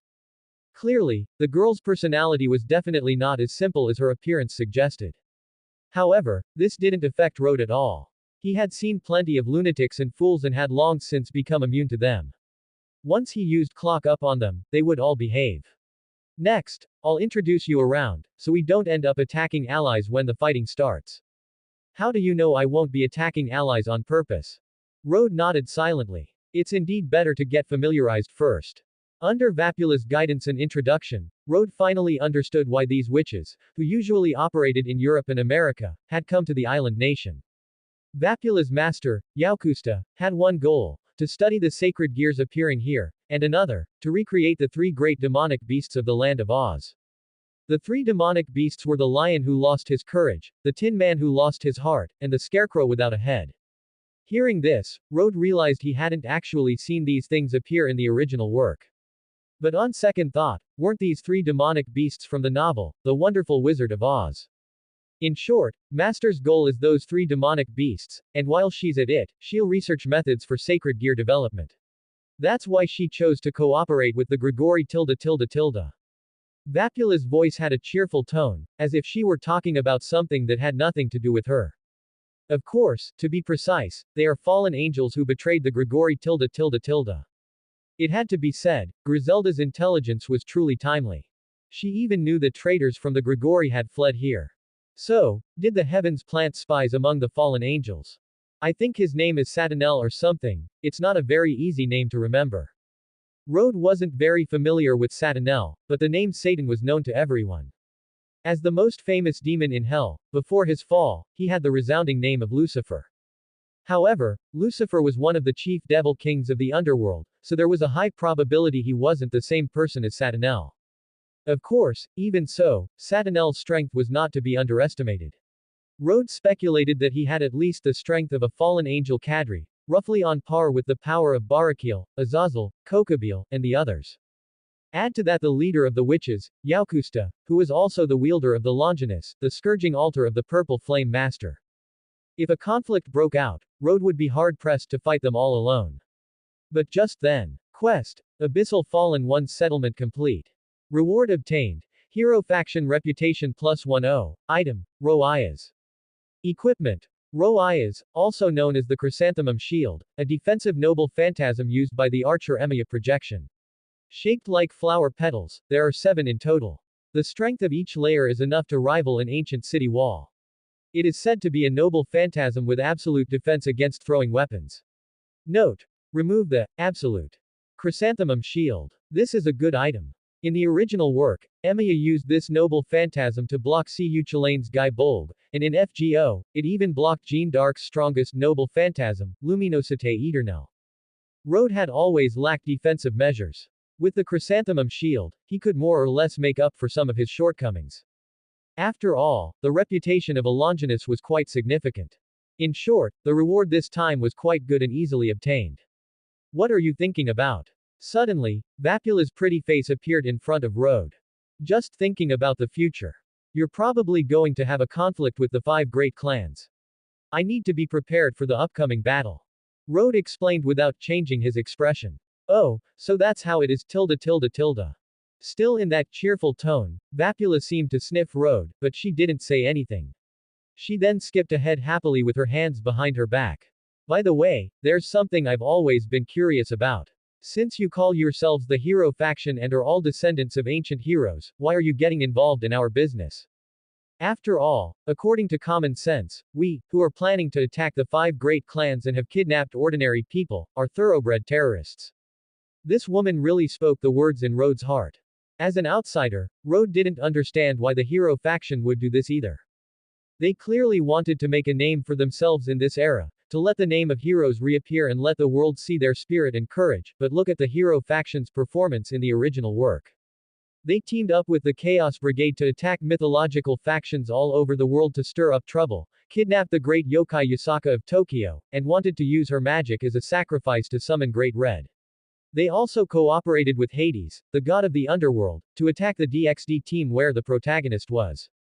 Although they turned back from their path later on, that was only after being beaten soundly and losing their Longinus.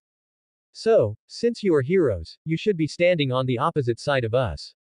That's true, but as you know, the founder of the hero faction is Cao Cao. I only joined later. Rode shrugged. I just do whatever he tells me to do. If Jeanne d'Arc heard this, she would definitely complain bitterly. If you actually followed Cao Cao's orders, that would be a miracle. Cao Cao, huh. I've heard of this historical figure. Future generations don't evaluate him as a hero, but as a grand hero of chaos.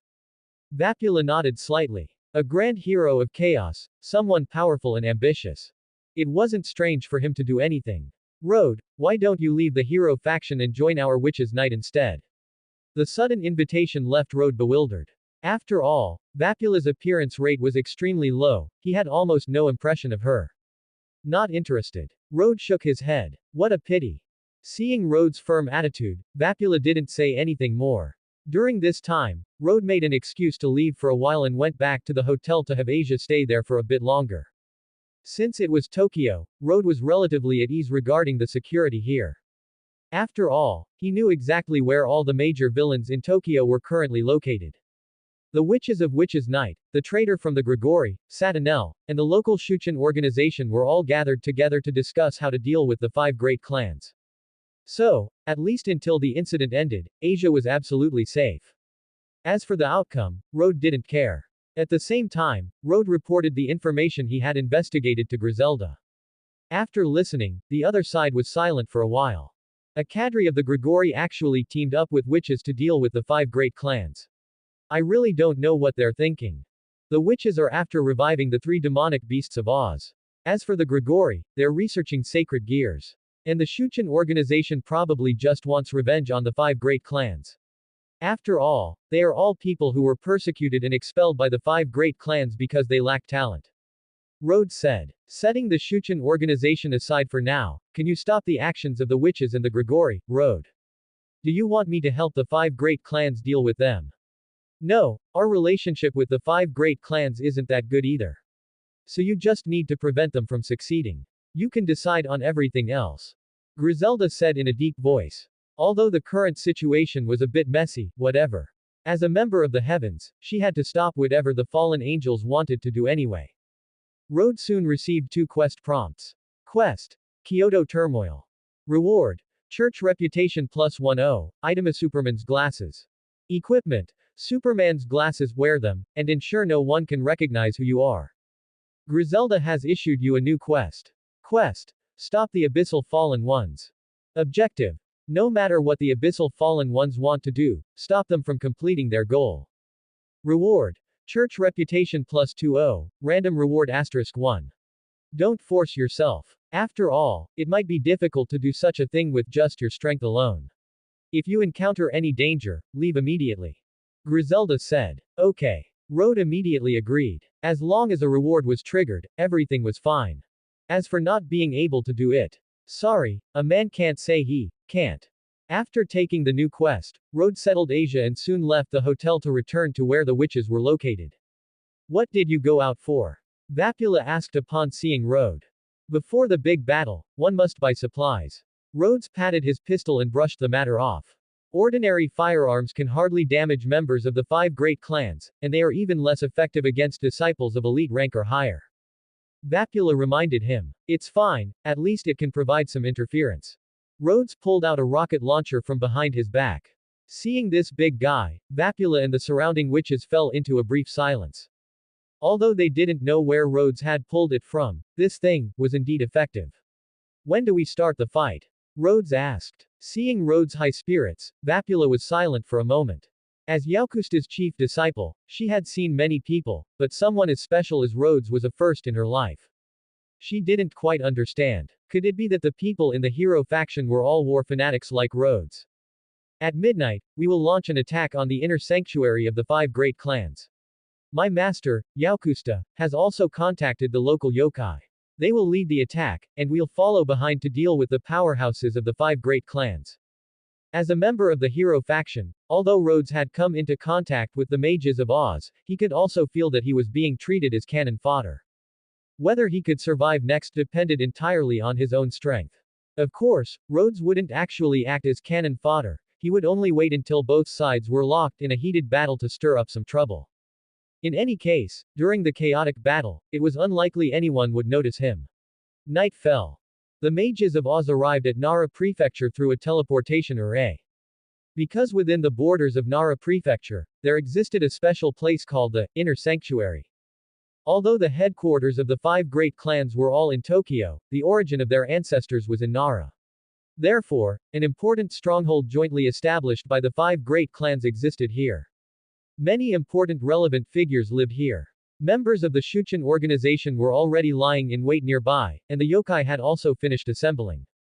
Rhodes stood quietly at the back of the group, while putting on those Superman glasses. Sure enough, after putting them on, his presence instantly became extremely low, and the mages were too busy with the upcoming battle to pay him any mind. After all, in their eyes, even if he had ill intentions, it would be hard for him to do anything alone.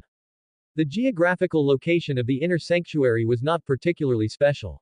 Situated in a deserted forest, combined with the presence of a human-repelling barrier, only those related to the 5 great clans would set foot here on ordinary days.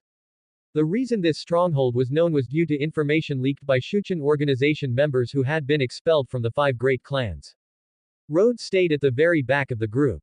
Soon, accompanied by a loud roar, the area where the inner sanctuary was located suddenly shook violently. Everyone's hearts jolted. This meant the battle had begun. Just as Vapula had said before. Taking the lead were the local yokai forces that had been competing with the 5 great clans for many years. However, it wasn't the Yasaka faction that Rhodes knew, but the famous yokai group from the Shikoku region that had survived since ancient times, the 808 Tanuki. But unlike the cute Tanuki in photos, these transformed yokai were nearly 2 meters tall. Aberrations like 4-legged animals crawled forward rapidly on the ground, passing through roads and forests at a fierce speed, emitting an ominous aura.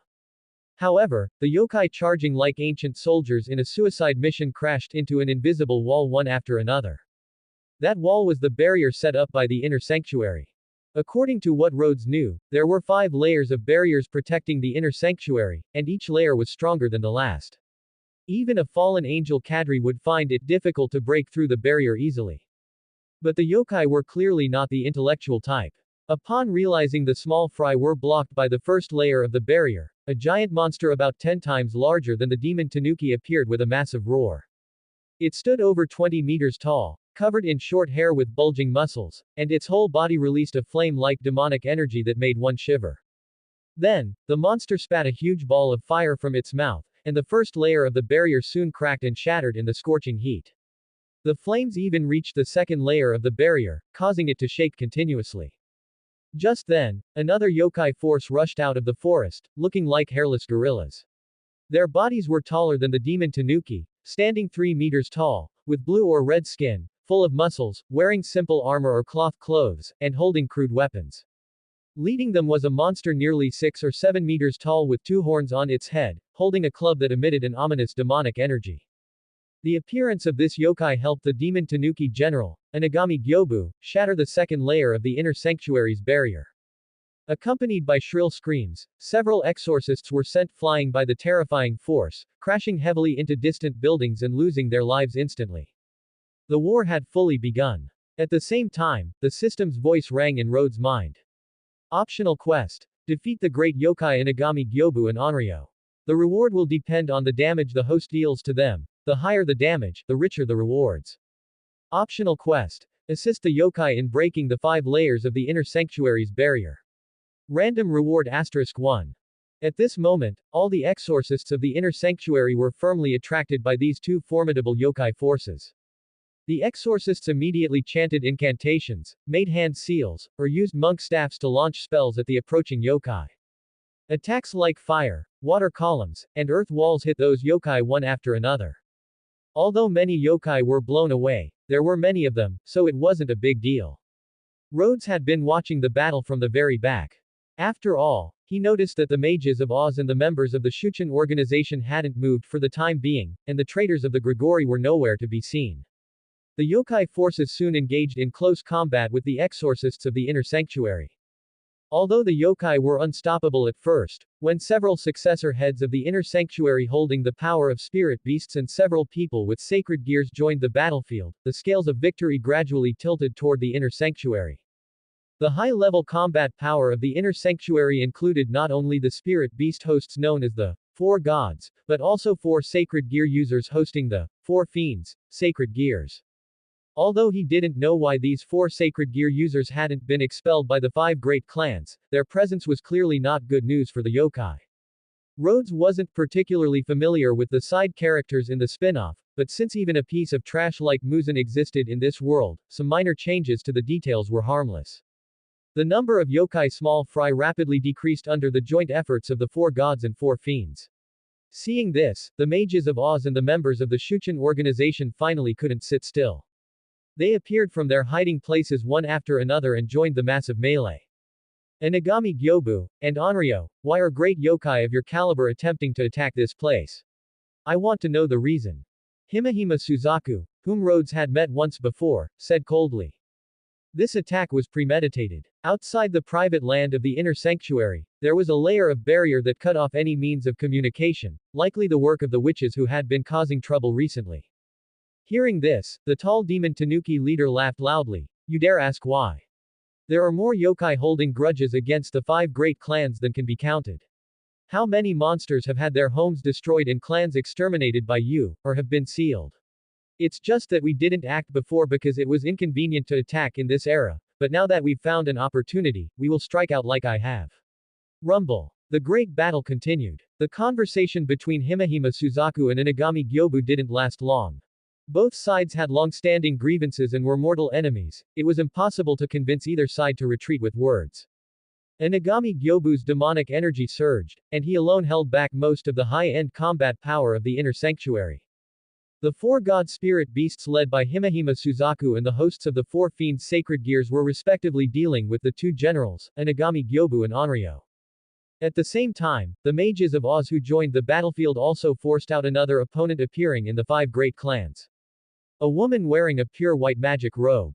Through the slit in her skirt reaching up to her thigh, a set of smooth black silk tights could be vaguely seen as the skirt fluttered in the strong wind stirred by the battle. The woman wore a pointed mage hat, and long golden hair like ears of wheat peeked out from the inside of the brim. Her features were refined and beautiful. I didn't expect to meet Grinda's disciple here.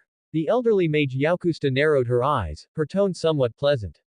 And at this moment, it seemed to be in response to her words. Visible white cold air permeated the surroundings, the icy air completely out of place with the current season. The one creating the coldness was indeed the blonde girl confronting Yakusta.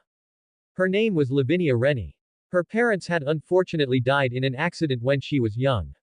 Afterward, she was adopted by Grinda, the witch of the south of the Land of Oz, and was later sent to the Grey Wizard Organization for advanced studies. After that, her mentor was attacked by the witch of the east of the Land of Oz. To find her mentor, she had been hunting down the witches of Oz. Lavinia had fought Yakusta a few years ago, but the latter had escaped. Now, she wouldn't let these people leave easily. Your gaze is so terrifying that one can't tell you're Grinda's disciple. Yakusta mocked faintly. You made me this way. Lavinia's eyes were full of resentment. Tell me, where is my master? Hearing this, Yakusta's expression was still smiling. I can tell you about your master, but you must promise me first. Come with me, Ice Princess. After saying that, her figure disappeared from the spot. As a fellow mage, Lavinia naturally knew that Yakusta hadn't gone far, and then she activated her magic to fly toward the traces left by the other party. Although she knew there might be traps ahead to block her, Lavinia also knew she couldn't escape. Vapula was left on the spot. She led the mages of Witch's Night, a joyful smile on her face. Next, let's have a grand rampage. After saying that, she raised her hand, and a magic circle condensed above her palm, followed by the spitting out of a high-temperature fireball. Fireball spell. It could be called the absolute basic of offensive magic. In fact, even though humans could learn magic used by devils, most mages weren't very advanced in their magical attainments. The mages who came with Vapula might all be able to fly in the sky, but in reality, their overall strength was about the same as those rookie exorcists of the 5 great clans. Therefore, what truly decided the outcome was the battle between the high-end combat forces. All of Tokyo was in a mess. At least in Rhodes' eyes, the current situation was like the British delicacy, Stargazy pie. Of course, Rhodes also had his own goals. 2 tasks. One was to deal with those 2 great yokai, and the other was to assist them in breaking through the inner sanctuary's barrier. At first glance, it seemed like he could only choose one, but with the mindset of, the more work, the more gain, Rhodes planned to take them all. Looking at the current situation, breaking through the inner sanctuary's barrier was obviously the easiest. Boom. Another earth-shattering roar. Accompanied by the shaking of the earth, the 3rd layer of the barrier finally shattered under the attacks of the Shuchen organization and the Yukai. The remaining 2 layers were the sturdiest, and the resistance from the exorcists grew increasingly fierce. They clearly felt they couldn't retreat any further. The speed of advancement slowed down, which wasn't conducive to completing the mission. Rhodes maximized his presence concealment X. As long as he didn't walk right in front of them, the exorcists of the inner sanctuary would basically not notice his movements. Since it was a barrier, there had to be something like a formation node. Rhodes didn't understand formation nodes, but the system helpfully pointed out many clear paths for him. As long as he followed the arrows to the destinations and destroyed a few things, he could successfully destroy the inner sanctuary's barrier.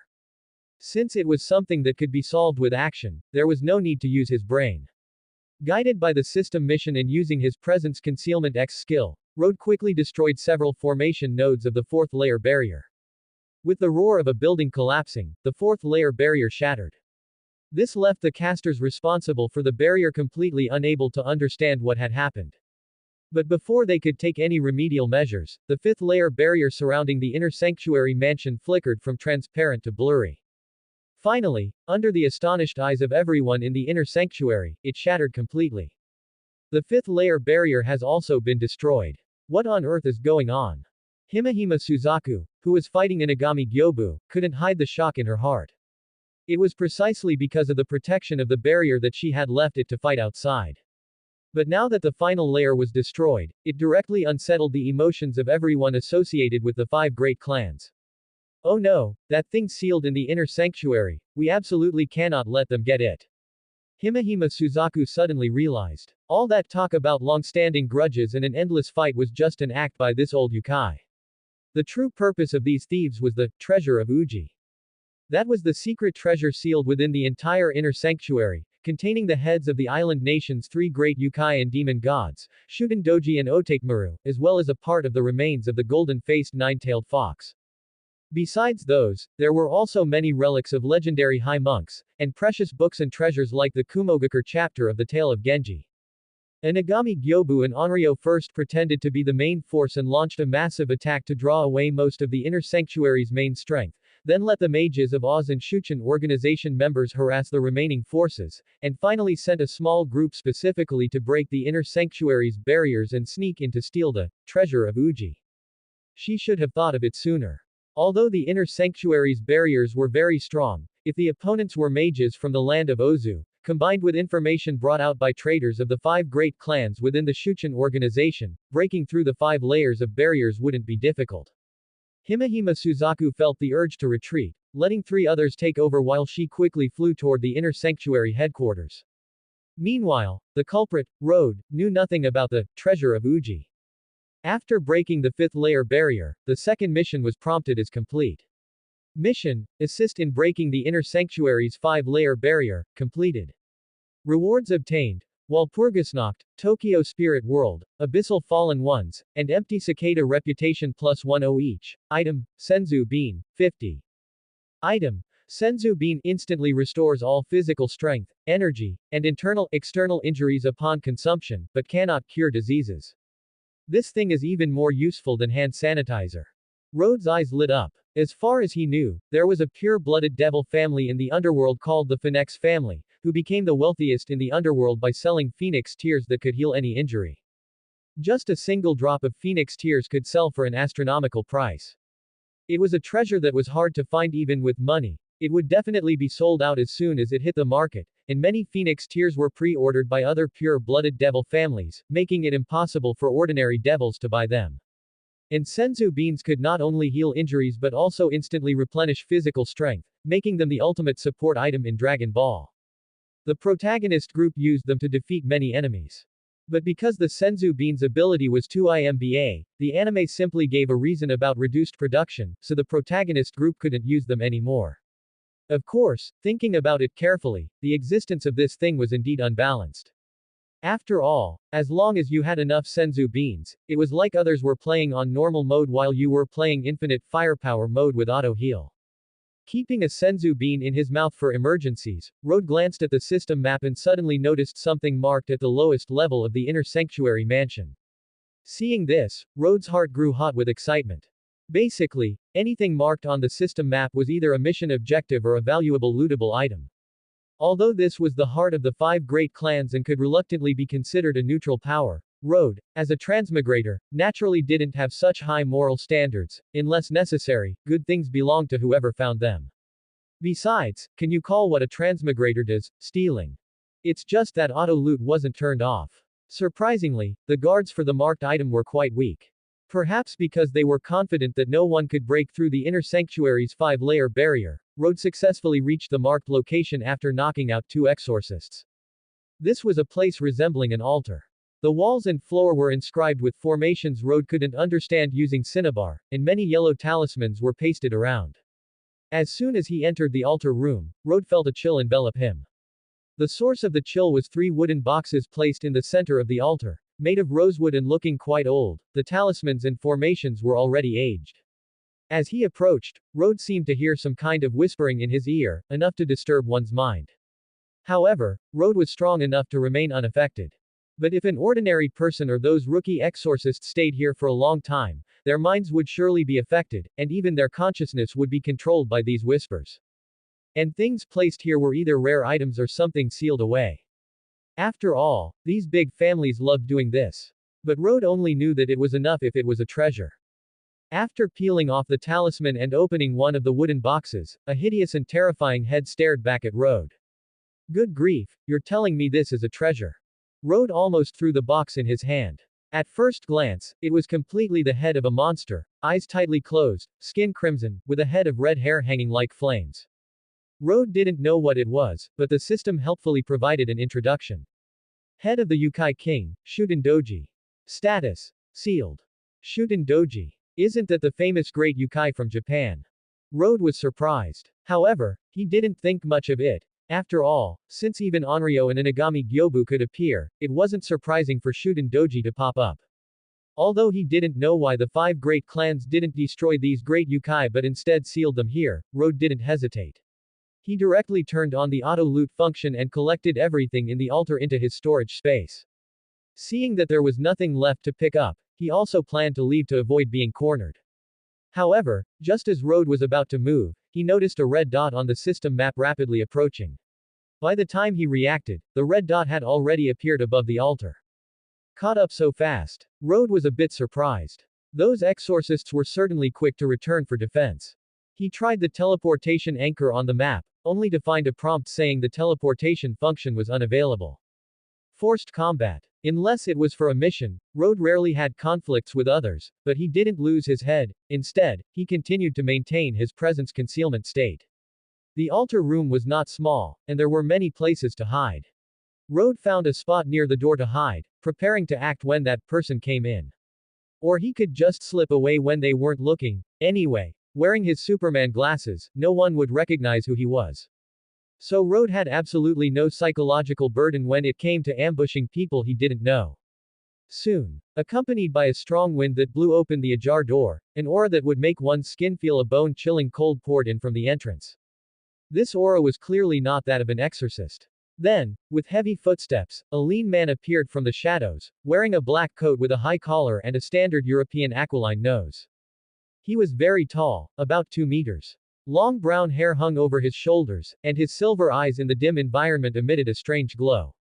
He looked just like Sephiroth. Rode recognized him at a glance. He immediately knew this guy was a fallen angel. After all, he had dealt with fallen angels a few times and was very familiar with their aura. Although there was also the power of light, it was the complete opposite of the angels from the heavenly realm. If Rode's guess was correct, this fallen angel should be the leader of the abyssal fallen ones and a fallen angel cadre who had defected from the Grigori. Facing a fallen angel cadre didn't affect Rode. The sense of pressure and such was completely non-existent, as if the system had given him a built-in immunity after he transmigrated. This fallen angel was getting closer. In a few more steps, he would likely notice traces of someone having been here. But just as Rode was about to act, he noticed another red dot on the system map rapidly approaching. The fallen angel also seemed to sense the approach of the newcomer and frowned slightly, looking back.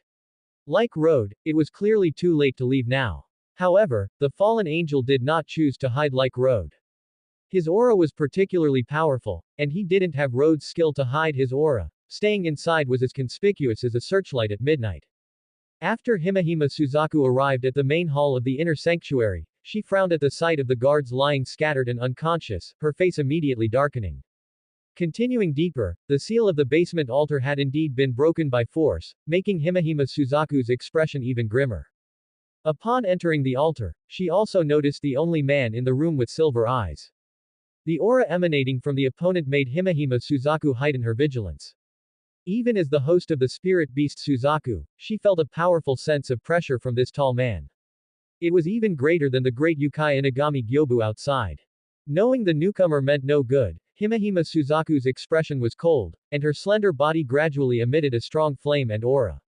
Hiding in the shadows, Rode felt that even the air in the underground altar had become hot.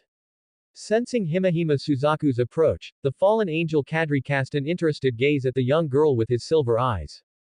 Himehime Suzaku felt as if the other party was about to see through her inner thoughts. So it's the princess of the Himehime clan. But aren't you fighting those Yukai? To think you'd have time to come here, aren't you afraid the front line will collapse? A look of surprise crossed the man's face. I believe my comrades and clansmen can hold off those yokai. Besides, reinforcements from the 5 great clans are already on their way. Whether they are remnants of the Shuchen organization, the mages of Oz, or the people you brought, dead or alive, we will capture them all. Please don't take offense. After all, you are the ones who keep instigating trouble. Suzaku Himehime raised her right hand, and a cluster of red flames rose from her slender, pale palm. You of the 5 great clans are just as you've always been, always finding plenty of excuses when justifying yourselves. However, I have no intention of killing you today, I'll leave the rest for others to handle.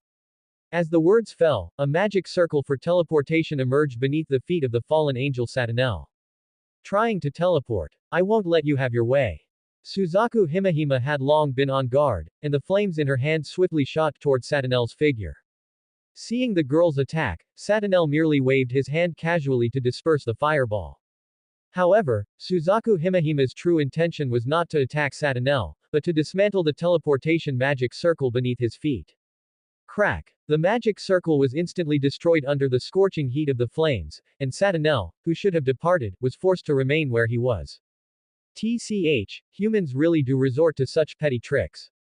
Because of the barrier created by the mages of Oz outside, Satinel's own teleportation magic was temporarily unusable. Seeing that he could not escape, a look of displeasure finally surfaced on Satinel's face. In the face of transcendent races, humans naturally need to be smarter to survive, though I don't consider this a petty trick at all.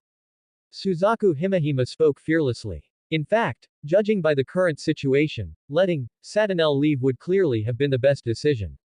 After all, the situation outside was unclear, and Suzaku Himehime was worried about her comrades' battles. If the barrier of the inner sanctuary hadn't been breached, she wouldn't have left the front lines at all.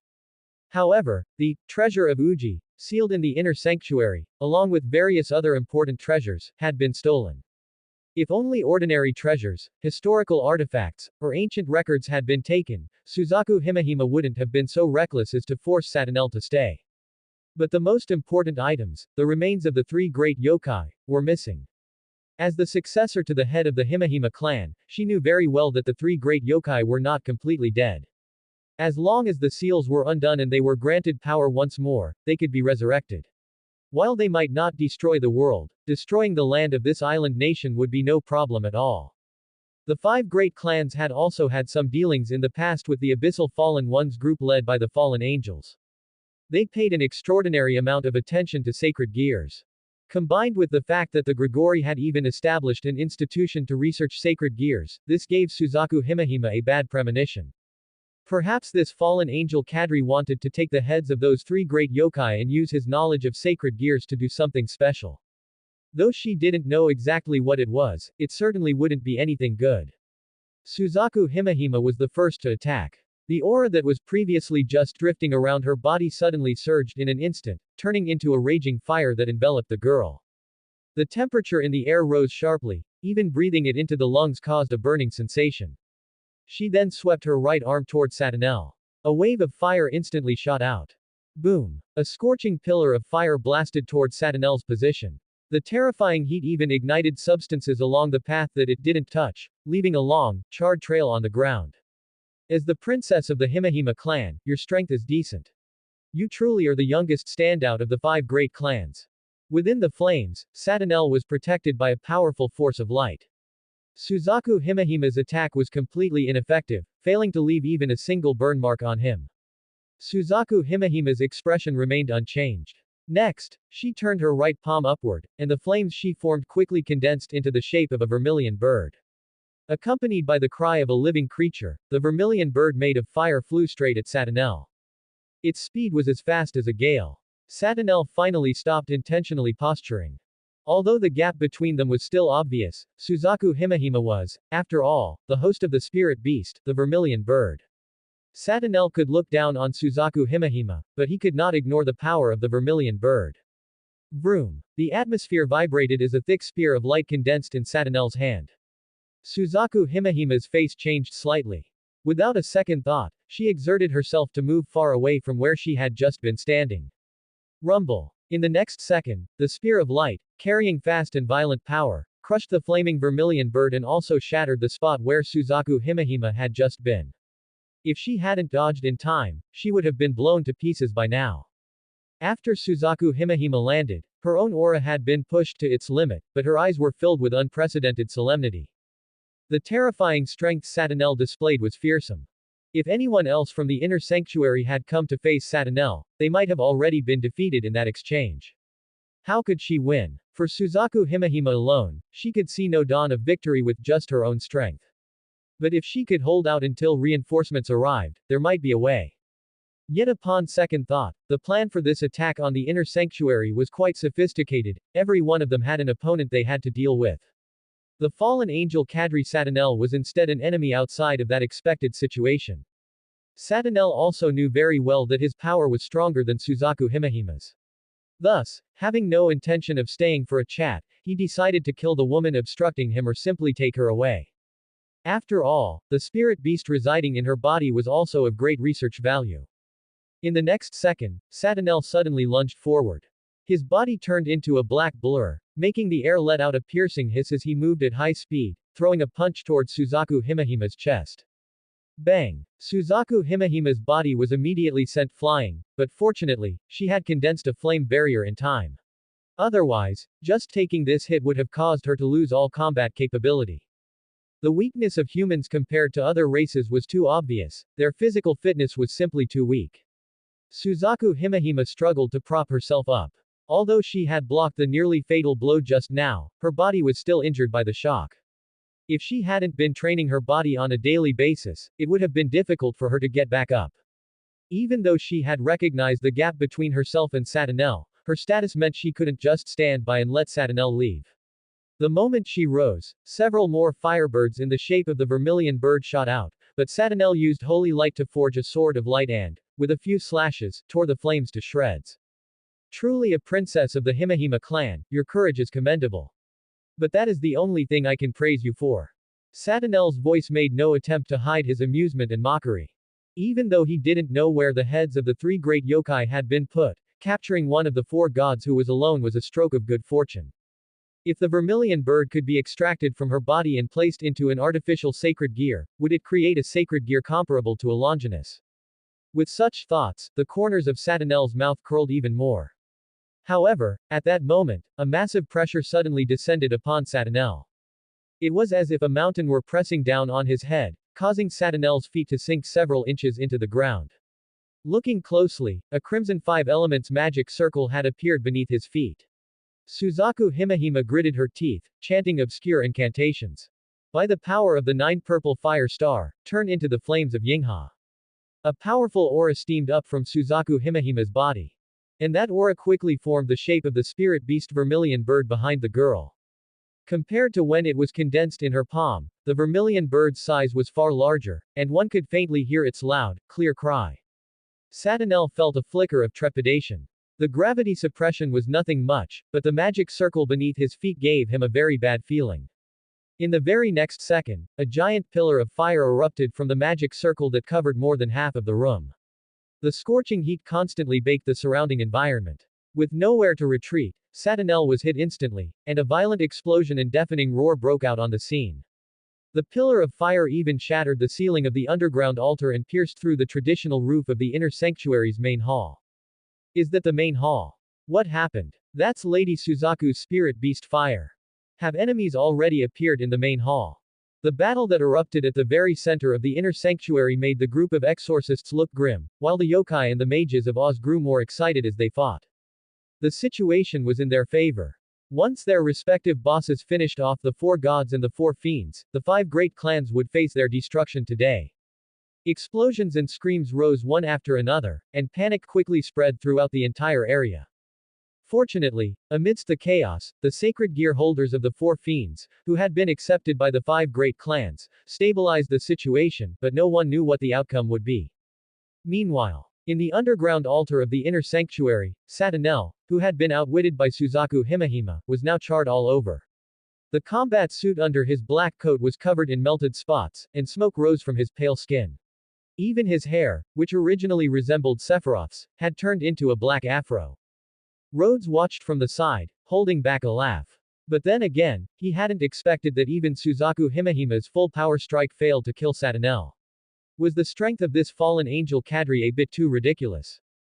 After all, before he transmigrated, when he watched the original anime, the fallen angels seemed like small fry compared to the powerhouses of other factions, looking all high and mighty, but actually being crushed by any random strong person. Encountering one in reality now, they were actually this fierce. Rhodes thought that even if all four gods were tied together, they might only be able to put up a 40-60 fight against Satinel. The reality of the situation also made him think of Akeno Himehime's background. Her father was also a fallen angel cadre named Barakiel, and he was known as the Holy Lightning among all fallen angels. In terms of pure destructive power, he was even stronger than Azazel. Yet despite that, the Himehime clan still drove Akari Himehime to her death after he left and later sent people to hunt down Akeno Himehime. Was the Himehime clan not afraid that Barakiel would come back for revenge before they did those things? Of course, the fact was that Barakiel didn't actually take revenge on the Himehime clan later. Although Satinel didn't die, he was significantly injured. But such an injury was nothing to a fallen angel cadre.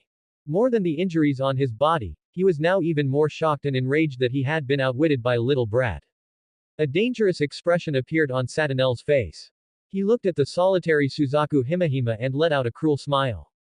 Accompanied by a crisp metallic ring, Satanel drew a longsword in its scabbard from the void. The sword's body was entirely pitch black, and the blade, which should have been silver white, was wrapped in a large amount of ominous blood-red patterns, constantly emitting soul-stirring madness and demonic energy. The moment Suzaku Himehime saw that sword, she felt a surge of killing intent firmly locked onto her. Although she still formed a hand seal, her spiritual power was less than 10% of its original state. It was impossible for her to continue fighting. Although she was the successor to the head of the Himehime clan, her mastery over the spirit beast Vermilion Bird was not perfect. Moreover, the reason she was the successor lay in the fact that she was the only shrine maiden of the Himehime clan capable of calling upon the manifestation of the god Hinokagutsuchi. However, using the power of a god required a special summoning ritual in advance, known as the Flame Dance. Yet the monster's attack was so sudden that she had no time to prepare. To die by my hand can be considered an honor for you as a human. Satanel smiled hideously. The 8 black wings behind him were like the closing curtains of a play, causing Himehime Suzaku to feel a hint of despair. Just then, a cold mechanical voice suddenly rang out. Clock up. The cold mechanical sound rang out abruptly. Satanel instinctively turned back to look, but his naked eye saw no living presence. However, in the next second, alarm bells went off in his mind as a crisis of death suddenly descended, forcing the sword he had intended to swing at Himehime Suzaku to take a sharp turn and be held horizontally in front of his own neck. Clang! Orange sparks splattered in the dark night. The arm holding the sword was even somewhat numbed by the shock of this immense force. Satanel was shocked. What had just happened? Who was attacking him?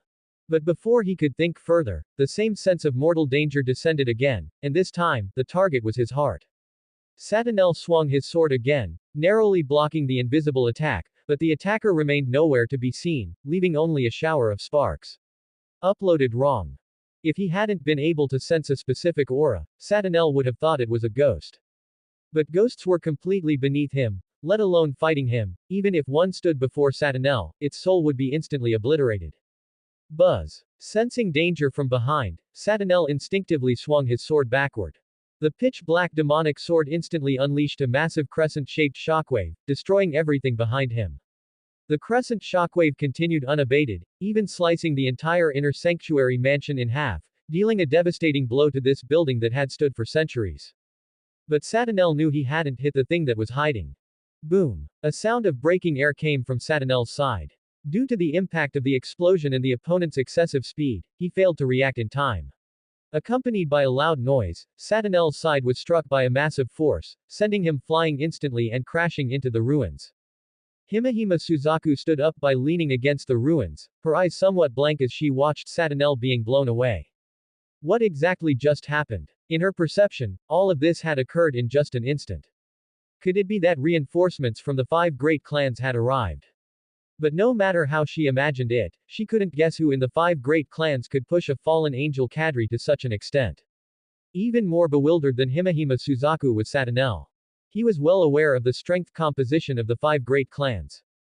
Aside from the 4 gods and 4 fiends, the most threatening were the gods enshrined by the 5 great clans. However, as a fallen angel cadre, he had already come into contact with some of the gods after arriving in Tokyo. They had indicated that as long as he didn't cause trouble within the vicinity of their shrines, the local gods wouldn't care what he did.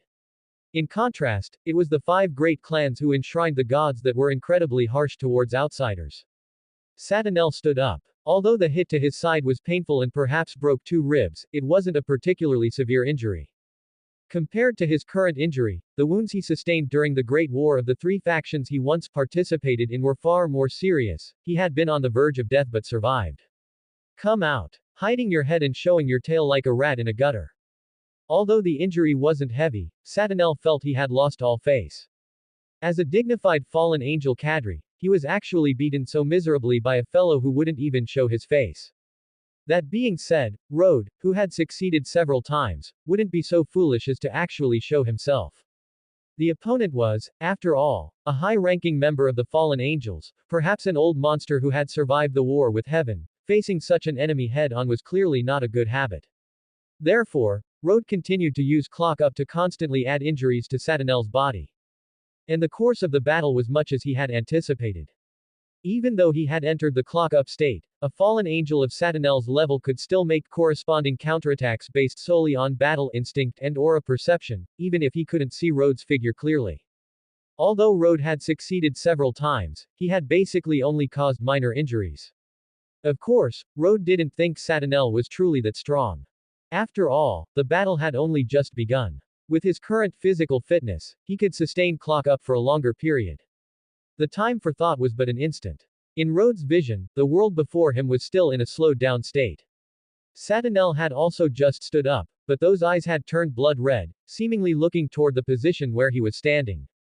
Clock Up was not a completely invincible ability. Even in the world of riders, there had been monsters or riders who didn't know Clock Up but had countered enemies with high-speed movement abilities. Of course, there were also famous scenes where the King of Time was time-stopped or kicked into the roadside by an enemy using Clock Up. One advantage of Clock Up is overwhelming stats, and another is exploiting an information gap. A war of attrition was clearly disadvantageous for Road, so he decided to end this battle as quickly as possible. In the slowed-down world, Road appeared beside Satanel again. He could see from Satanel's blood-red pupils that the opponent had discerned his figure. In the slowed-down world, Satanel raised the demonic sword in his hand and barely blocked Road's strike aimed at his abdomen, but at the same time, his face took a solid punch from Road. Because Road didn't hold back, this punch sent Satanel's body airborne, but because his time was accelerated, Satanel was currently flying into the air very slowly. Take his life while he's down. Road didn't use the Desert Eagle again because, against a fallen angel cadre, the kinetic energy of pure firearms could no longer pierce their flesh. Even if he hit a weak spot, it would only cause minor injuries. Unless it was a laser weapon like the ones used by those mechanical lifeforms in the neighboring X world. The technological level of the evil god Legion was much higher than Earth's. Compared to the DXD world that developed mythological civilizations, the technology vigorously developed by the evil god was not at all inferior to mythological civilizations. The airborne Satanel's consciousness had already reacted, he had even clearly seen exactly who the guy attacking him was. But while his consciousness reacted, his body was a full beat slow. In less than a second, besides blocking fatal injuries, countless wounds appeared all over his body. Even a few of his wings were torn off by Road. And Road, sensing that his body was about to reach its limit, could only end the duration of Clock Up. Although he could continue to push himself, it would clearly lead to his body starting to break down. TCH, as expected, it's still too weak without that layer of armor protection. The rider armors in Common Rider Kabuto could allow an ordinary person to endure long periods of Clock Up without being affected, which was much easier than Road enduring it with his bare body. Having ended Clock Up, Road felt the normal flow of time again. The thick smell of gunpowder and dust permeated the air, and a cold night wind blew, dispersing the discomfort Road felt from sweating. At this moment, Himehime Suzaku, who had been completely unable to see the battle, finally discovered the figure that had saved her earlier. Wearing an unknown combat suit, with black hair and a pair of plain glasses, the look added a touch of intellectuality. In his hand, he gripped a silver treasure sword. The silver-white blade emitted bits of silver light, lingering around him like fireflies. The aura flowing from it felt somewhat holy, yet it was slightly different from the rumored holy swords. Himehime Suzaku fixed her gaze on Road's face again, but she completely failed to recognize who he was. She hadn't seen this person in the family before. Could he be a hidden master tucked away in the inner sanctuary? Himehime Suzaku quickly dismissed this deduction. If he were a hidden master of the inner sanctuary, there was no way he would only appear now. No matter how much one wanted to avoid the world, they wouldn't wait until their home was destroyed to come out, right? Moreover, just the holy sword he held in his hand was enough to show that he wasn't from the 5 great clans. There were many exorcists who used swords within the 5 great clans, but a holy sword, not to mention being a treasure of the church, would be treated as a heretical demonic sword even if it existed within the territory of the 5 great clans. But other than that, Himehime Suzaku couldn't guess the opponent's identity. Could he be an exorcist from the church? If that's the case, it makes sense. Satanel betrayed the Grigori, and fallen angels had always been key observation targets for the church. In the past, there had been historical records of fallen angels infiltrating the territory of the 5 great clans and church exorcists coming to hunt them down. That was probably it. However, Himehime Suzaku didn't think much more about it. After all, how to deal with Satanel was the urgent matter at hand. Thinking of this, she gave Road a slight nod, communicating with her eyes, and then quickly formed several hand seals before Satanel had any intention to attack, finally pointing both hands toward Satanel's position. Although doing so would completely destroy the inner sanctuary mansion, since the treasure of Uji wasn't there, the matter of rebuilding didn't matter. Moreover, this mansion had already been split in two by Satanel. From the south of the four directions, please respond to my voice. Ruler of the fires of the four gods, Suzaku. Accompanying the high-pitched shout was a massive five-elements magic circle above the girl's head. The crimson patterns expanded along with the red light, and a violent vortex of fire erupted from within. This was followed by a loud cry, and after the massive Suzaku descended, the surrounding area was once again filled with a scorching heat. Go! Himehime Suzaku controlled Suzaku to fly toward the sky. The giant bird flapped its flaming wings and soared into the air, releasing staggering heat with just a simple beat of its wings, and then dove down like a missile after reaching a certain height. In an instant, massive flames swirled above the inner sanctuary. Insolent rats. Do you think you can kill me like this? Satanel, who had climbed back up, looked on with eyes nearly splitting. Having lost his composure after being beaten by Road, he no longer had his usual rationality. He raised his right hand high, and a spear of light quickly took shape in his hand. But it didn't stop when it grew to the size of an ordinary spear. The spear of light's size continued to swell until it reached the size of a utility pole before it stopped expanding. Then he threw it straight at the diving Himehime Suzaku. Whoosh! The thick spear of light easily tore through the atmosphere, streaking across the sky like a brief meteor before violently colliding with Himehime Suzaku. First came a dazzling flash. Holy light and fire released intense light and heat simultaneously. It took over a second for the shockwave, caused by the atmospheric disturbance from the explosion, to follow. The ruins on the ground and the half-destroyed buildings of the inner sanctuary were blown away. Exorcists and yokai who were slightly closer were also caught in the shockwave and sent flying. The intense vibration lasted for several seconds before finally stopping. Once the shockwave dissipated, the entire battlefield fell into an absolute silence. Only the crackling of the burning flames and the sound of collapsing ruins remained. Road shook the dust off his body and looked around. Himehime Suzaku had vanished, and the spear of light was gone too. It seemed the two sides had fought to a draw. However, Road could sense a tyrannical aura emanating from Satanel. As for Himehime Suzaku, he looked back and found that she had collapsed after using that move, lying flat on her back amidst the ruins, covered in dust. Although she was still breathing, it was quite faint. Clearly, that final strike had exhausted her remaining strength. Most likely, she wouldn't be able to help anymore. And just then, accompanied by a distortion in the air, Satanel stood amidst the raging fires of the inner sanctuary's ruins with a hideous expression. He raised his hands again, and the surging power of light forced the spear of light to take shape once more. However, Road noticed that the speed at which the spear of light formed was significantly slower. You ignorant mortals, be destroyed along with this place. This sneak attack should have been a great advantage, yet it had been dragged out to this point, and he had even been beaten into such a pathetic state by some brat who had jumped out of nowhere. His rage burned like Himehime Suzaku's flames as he glared at Road with eyes full of killing intent. If you could actually do that, you wouldn't have needed to go through the trouble of a sneak attack. Road laughed. Hearing this, Satanel's expression twisted, and he intended only to wait for the spear of light to form so he could destroy all the humans here. As for his allies, they no longer mattered. It would be their honor to die for the great Satanel. As for Road, the one he needed to be most wary of, Satanel could feel that the other's power had weakened considerably. Clearly, that speed which even he couldn't react to earlier had taken a massive toll. But Road wouldn't give Satanel the chance to continue charging.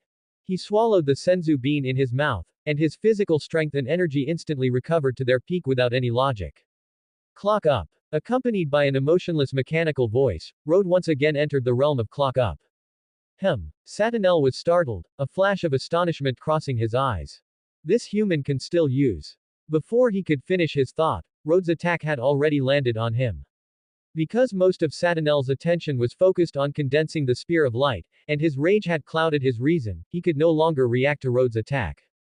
Road first attacked the demonic sword in Satanel's hand. His Excalibur aimed at the opponent's wrist, instantly leaving a wound deep enough to show the bone, while simultaneously shearing off his remaining black wings. Without the replenishment of power, the spear of light quickly vanished. At the same time, Satanel's body was knocked off the ground, the demonic sword fell, and the blood flowing from his body almost turned him into a little red man. Satanel struggled to get up, looking at Rode, who had exited clock up, with rage. Enough.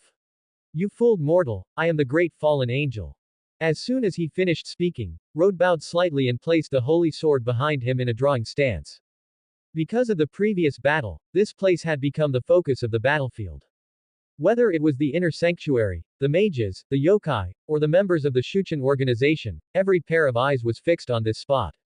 Satanel condensed a most ordinary sword of light and flew toward Rode, gritting his teeth. But in the next second, Rode's figure paused slightly, time around him seemed to freeze, and countless black and white slash trajectories appeared out of thin air. Like a shattered mirror or claws tearing through the world, they wove into a lethal cage around Satanel. It was as if space itself let out an overburdened wail, and the dense atmosphere then completely shattered amidst a series of crisp cracking sounds. By then, Rode had already sheathed his sword. No one could see clearly what had just happened. They only saw ink-colored interwoven cracks erupting in the air above the silent ruins, and they also saw Rode's movement of sheathing his sword, though he hadn't appeared to draw it. What happened? The others didn't know. But Satanel himself knew very well. Before space was torn apart, a piercing shriek rang in his ears. He had already rushed in front of Rode, and the sword of light in his hand was only dozens of centimeters away from crushing this mortal's head. But it was all too late. Satanel's world began to separate. Like the compound eyes of an insect, the world in his eyes was divided into countless pieces. The vitreous humor from his pupils flowed out of his shattered eyeballs. And as this scene unfolded, Satanel's entire body fell apart like a smashed Lego set, pieces scattered all over the ground. Rode glanced at Satanel, who could no longer stand up, and felt a slight sense of relief. He shouldn't be able to get up after this, right? If he could still stand up, Rode would have to open a portal and flee immediately. Fortunately, even a fallen angel must obey the rules of life and death. Rode had heard Griselda say before that for humans and angels who believe in God, the sinless will return to heaven after death, while the sinful will go to purgatory. Because fallen angels betrayed their faith, their souls disappear directly upon death because they have no place to go. So Satanel was definitely dead. Just then, a system notification suddenly sounded in Rode's mind. Mission: successfully prevent the abyssal fallen ones. Calculating rewards. Church reputation plus 20. Skill: 100x solar flare.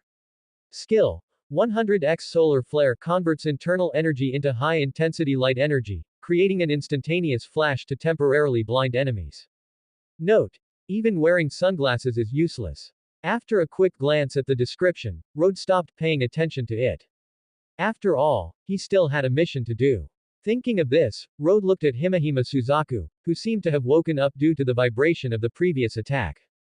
Himehime Suzaku was looking at Rode. Seeing him look back, she had just stood up and was about to greet him and ask about this senior's identity when she saw him wink at her somewhat playfully before leaving the innermost area of the inner sanctuary.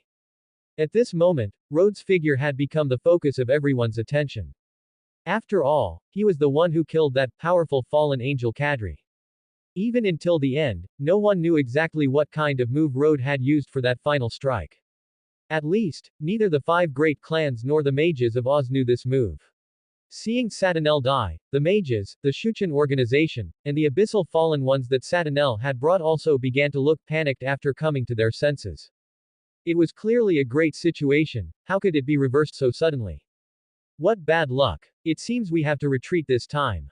Vapula glanced in Rode's direction. Although intense curiosity welled up in her heart, the chilling aura emanating from him also made her shudder involuntarily. Someone even Satanel couldn't stop, let alone her. Even her master, who held a Longinus, would find it difficult. That weak fallen angel, to be defeated so quickly.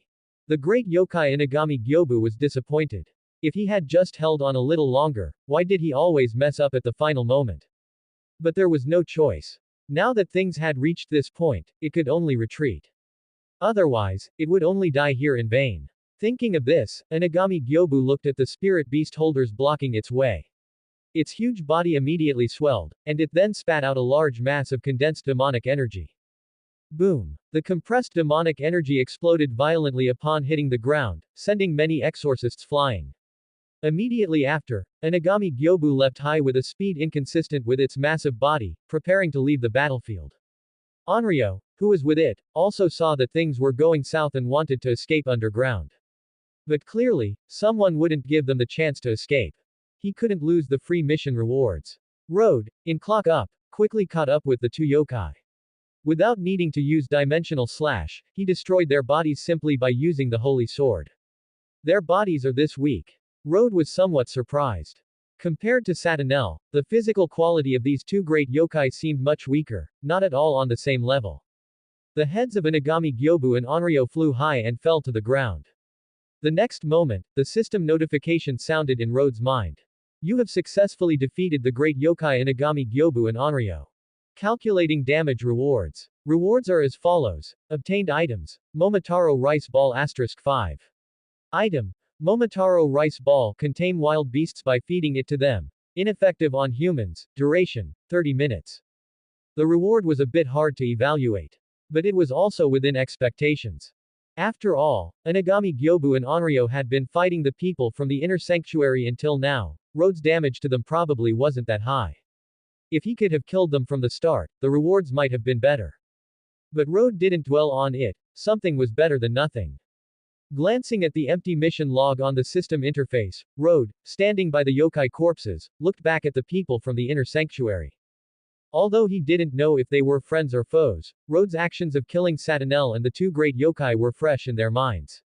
These exorcists from the inner sanctuary formed a preconceived notion and did not view Road as an enemy. However, seeing Road look toward them now, some cautious individuals couldn't help but be secretly on guard. Judging by his attire, he was not from the 5 great clans, especially at a time like this. Thank you for your assistance, senior. On behalf of the Himahima clan, I express my highest respect to you. A familiar yet weak voice came over. Himahima Suzaku stood in the distance and bowed to Road. With Himahima Suzaku as the example, others in the inner sanctuary also began to react. For a time, various words of gratitude flowed incessantly. Road said no more, feeling it a pity that no new mission had been issued, and simply left the battlefield of the inner sanctuary quickly. Seeing Road leave, the exorcists all breathed a sigh of relief. The appearance of this mysterious person had exerted immense pressure on them. A powerful great demon was insta-killed so easily, and even the long-renowned Satanel, that legendary fallen angel, had died at his hands. If he were an enemy of the inner sanctuary, how terrifying the outcome would have been. But fortunately, things didn't escalate to the worst-case scenario. Amidst the ruins, Himahima Suzaku gazed at the spot where Road had disappeared, unable to snap out of it for a long time. Though she didn't know the other party at all, she felt as if she had seen him somewhere before, but upon closer thought, she had no clue. Searching through her memories, she couldn't find any suitable candidate. However, it might just be her imagination. After all, people sometimes experience strong déjà vu when facing similar situations. At this time, exorcists from the Himahima clan approached. Himahima Suzaku also understood that now was not the time to rest, and immediately began directing, gather all the wounded and take them to a safe place. At the same time, prevent any remnants from counter-attacking. Also, send word back to the 5 great clans as soon as possible to report what happened here. The exorcists acted immediately upon receiving the orders. And with their backbone gone, the Yutsusemi and the demons were quickly suppressed. The mages of Oz also left rapidly following Vapula's withdrawal. The isolation barrier covering the inner sanctuary also dissipated. Before long, the battle of the inner sanctuary was declared over. After some simple treatment, Himahima Suzaku had recovered some energy. Looking at the inner sanctuary, the precious property shared by the 5 great clans that had now turned into ruins, everyone's expression was complex. After this incident, I wonder what actions the heads of the major clans will take. Regarding the alliance between the Yutsusemi, the mages, and the Grigori, they might take even more extreme measures, right? But if that happens, organizations like the Yutsusemi will only become more numerous. Furthermore, that man's identity is also very concerning. The power he used clearly didn't come from any of the clans, but if it weren't for him, the fate of the inner sanctuary and ourselves today might have been rewritten. Equally important is the treasure of Uji. When I went to the altar, they were already gone. What were the things sealing those three great demons stolen? I've already checked Satanel's body, but I couldn't find any trace of the treasure. A bitter smile appeared on Himehima Suzaku's face. What also felt strange to her was that not only was the treasure of Uji missing, but even the demonic sword Satanel used in life had vanished without a trace. If combined with the timing of that man's appearance, perhaps the truth of the matter was not as it seemed, and the facts were exactly as Himehima Suzaku guessed. The treasure of Uji had been taken by Road, and the demonic sword used by Satanel had also been automatically picked up by him. Equipment: demonic sword, Lake of Undying Light. Description: also known as Arondite. In the legends of King Arthur, it is the sword held by Lancelot, a knight of the Round Table under King Arthur of Britain. Like the Excalibur, it is a holy sword forged by the Lady of the Lake. Originally imbued with a strong holy aura, it was a world-renowned holy sword. It later lost its status as a holy sword and became a demonic sword. It was lost during the War of the Three Factions, but was actually recovered by the Grigori. After Satanel betrayed the Grigori, he stole it. Note: has an additional damage effect against dragon attribute targets. It's an old friend. Road already had a Excalibur from his previous random rewards. Thinking of this, he took out the two swords for comparison. One sword emitted holy light, while the other emitted black mist with a clank sound. I can use them interchangeably, or maybe try out dual wielding. After thinking for a bit, Road threw the two swords into his storage space. After leaving the vicinity of the inner sanctuary, he also took off the Superman glasses. Opening the system map, he prepared to check the situation with the mages. Because of the Superman glasses, even if Vapula's group of mages knew Satanel had been killed, they didn't know Road was the one who did it. Therefore, the icon on the map was still green. In a place about 10 kilometers away from the inner sanctuary. A forest that originally sat here was now riddled with scars. A layer of pale ice adhered to the ground and plants, and even more strangely, purple flames burned atop some of the ice. Trees were toppled, the earth was cracked and pitted, and rivers were cut off. The forest landscape had completely changed its original form. The temperature in the atmosphere was also hard to describe in words. After all, it would be over 10 degrees below zero in one spot, and 40 or 50 degrees of scorching heat just a few dozen meters away. In short, as far as the eye could see, there were only the remains of a battle. Fortunately, the path was unobstructed, and Road soon found the group of Ozu mages temporarily led by Vapula. They were all injured. Except for Vapula, who still wore that eerie smile, everyone else's expression was grim. After all, who could have expected that just when the situation was going well, a wild card would suddenly appear and instantly take out several of their strongest allies? However, there was still one battle ongoing. As long as their leader, the Mage of Purple Flame, could win, the result would be barely acceptable. Seeming to notice Road's arrival, some mages looked towards him. Vapula also saw Road. Seeing him come, she smiled and waved to greet him. Road, I really didn't expect you to be alive. Although Road was still wearing the same clothes, after taking off the Superman glasses, no one could recognize him. Your way of greeting is truly unique. What's the situation now? Road asked. Currently, Master has the upper hand. That ice princess will lose very soon. Vapula said, giggling. As the words fell, Road saw two figures crossing the high mountains, engaged in a fierce battle. Countless magic circles formed around the one white and one purple figure, instantly releasing powerful elemental attacks. Not just ice and fire, but thunder, strong winds, light arrows, and water pillars, the five elements of magic were scattered across the sky as if they cost nothing. The one fighting that 70 or 80-year-old crone mage Yakusta was a blonde girl barely 20 years old. She wore a pure white mage robe that was the complete opposite of the purple one, and a tall, pointed mage hat on her head. Character: Lavinia Rennie. Codename: Ice Princess. Status: injured. Lavinia was also a character who didn't have many appearances in the main story. But even if Road's impression of her wasn't deep, she at least made an impression now. After all, the scale of Mount Fuji was so majestic, and women who specifically wore mage robes with cutouts underneath, completely opposite to others, were truly rare. Although it looked more like some kind of erotic uniform than a professional mage robe, at least Lavinia's combat power was quite fierce. But what attracted Road's attention most were the two giants standing before the two women. In front of Lavinia was an ice princess made of ice, with pale snowflakes drifting around her. In front of Yakusta was a fire giant made of purple flames, whose intense heat could be felt even from where he stood. The two noticed Rode and the others approaching. A smile appeared on Yaukusta's face, while Lavinia's expression became more serious. Oh my, it seems you've finished handling the situation at the inner sanctuary. No, Satanel has been killed. Rode shouted loudly. Hearing this, Yaukusta's expression froze, and the flames gathering in her hand almost went out. What nonsense are you talking about? It's like this, Master. Satanel was killed by some powerhouse who appeared out of nowhere. To avoid being caught, we fled from the inner sanctuary.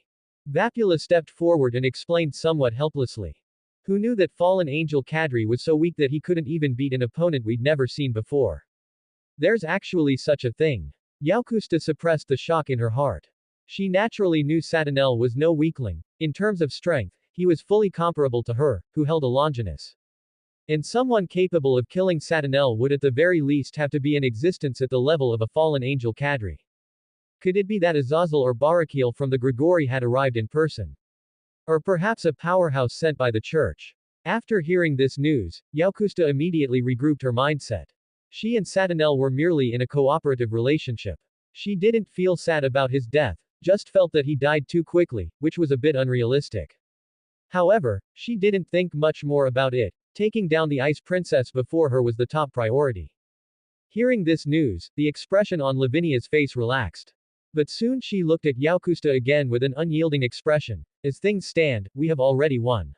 My companions will find this place soon. Your conspiracy will never succeed. And, tell me quickly, where is Master? What have you done to her? Hearing this, a smile that the girl found loathsome appeared on Yaukusta's face. Gia, I haven't done anything to your master. And speaking of which, the information about your independent type Longinus was actually told to me by your master, Grinda, of her own accord. What? Lavinia thought she had misheard. She hailed from the land of Oz. In her childhood, she was ostracized for awakening a sacred gear. After her parents died, she was taken in and taught by the southern witch, Grinda. Later, Grinda went missing after intervening in a struggle between the witch factions of Oz. To find her mentor, Lavinia traveled the world, but now she was hearing such a thing from Yaukusta's mouth. My, I didn't expect you to be such a slow child. The aged voice mixed with a sickening laugh, as Yaukusta explained happily, as if discovering a new continent. In that case, I'll be merciful and tell you. Grinda has been a witch on the same side as us from the very beginning. Good witch. Bad witch. Don't make me laugh. That's just how outsiders evaluate us by their own standards. After all, the struggle between the East, West, South, and North magic factions in Oz was very severe back then. But ultimately, the mages of Oz have only ever been interested in things that strengthen their own magic. So, is it so strange that your master and I are allies? As the words fell, time seemed to freeze. Hearing such a shocking fact, Lavinia froze in place. A trembling voice forced its way through the girl's gritted teeth. You're lying. You're lying. However, Yaukusta laughed even louder.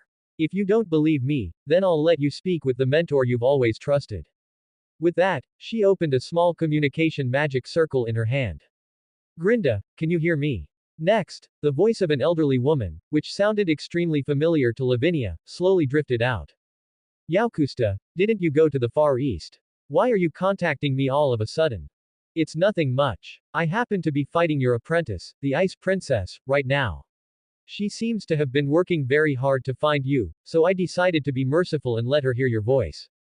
I have nothing to say to her. The cold voice came out, devoid of any emotion. Question mark exclamation mark. Hearing this reply, Lavinia trembled all over, finding it difficult to even hold her staff steady. The slender figure floating in the sky teetered, and even the supply of magic power was affected. The magic circle and the manifested Longinus became difficult to maintain, turning blurred and unstable. Seeing this, Yaukusta enjoyed the girl's reaction from the bottom of her heart. Gia, Grinda, you really are cold. You seemed to dote on this apprentice of yours quite a bit, didn't you? Nothing else you want to say? Lavinia, I have nothing to say to you. Don't come looking for me again in the future. After saying this in an exceptionally indifferent tone, the communication magic circle dissipated. Yet, such a simple sentence directly crushed the walls of Lavinia's heart. The flickering magic circle and the Longinus dissipated as easily as duckweed. To her, Grinda was the benefactor who had given her a second life. When her parents died and she had no one to rely on, it was Grinda who had warmly taken her in and given her hope. However, the person she thought was her benefactor turned out to be an ally of her enemy. The surreal reality was too much for Lavinia to accept. With her heart's walls already fragile, she even fantasized that what just happened was nothing more than a dream. Rode was a little surprised. He didn't expect that coming over to watch the fun would lead to hearing such explosive inside information. And judging by the current situation, that Grinda clearly wasn't brainwashed, she had truly done it. The revered mentor she had been searching for turned out to be her enemy in the end. Just thinking about it was thrilling. Hee, a good opportunity. Yaukusta hadn't expected Grinda's 2 sentences to be so effective, directly dismantling the strong enemy's psychological defenses. The current Lavinia could probably be easily ravaged even by her own disciple, Vapula. She didn't intend to let this good opportunity pass and prepared to release the possession magic she had carefully prepared. Yaukusta had made this decision the moment she learned Lavinia possessed a Longinus. To that end, she had specifically sought out Grinda. Initially, she hadn't expected the other party to reveal information about the Longinus so easily, but it was clear that even as Lavinia's master, Grinda also coveted the power of the Longinus. However, just as she was about to act, Rode also prepared to move. Although there were no quests to do, Rode wasn't one to stand by and watch someone die. It was obvious that Yaukusta was preparing to cast some evil black magic on Lavinia. If it were the kind that stripped clothes, Rode would definitely wait a bit longer. But looking at that pitch-black mass in Yaukusta's hand, it was clearly not some indecent magic. He quietly put on his Superman glasses, then vanished into the darkness and activated Clock Up. Clock Up. Although Yaukusta was standing high in the air, Rode jumped very high, immediately lunging forward and thrusting his demonic sword at Yaukusta. Poochie. In Rode's eyes, while in the state of Clock Up, the world was significantly slowed down. The excessive speed even meant that after Rode entered this state, ordinary people wouldn't know what had happened. However, because of the previous battle with Satanel, Rode realized that Clock Up was not invincible, so he was very cautious when dealing with Yaukusta. But when he saw the auto-picked-up demonic sword easily pierce the old woman's heart, Rode realized he had accidentally beaten her to a near-death state. She actually didn't react. If it were Satanel, he could have at least traded a few blows with him. But this magician, whose strength was almost on par with Satanel, was taken out by Rode in a single encounter. But thinking about it carefully, it was quite normal.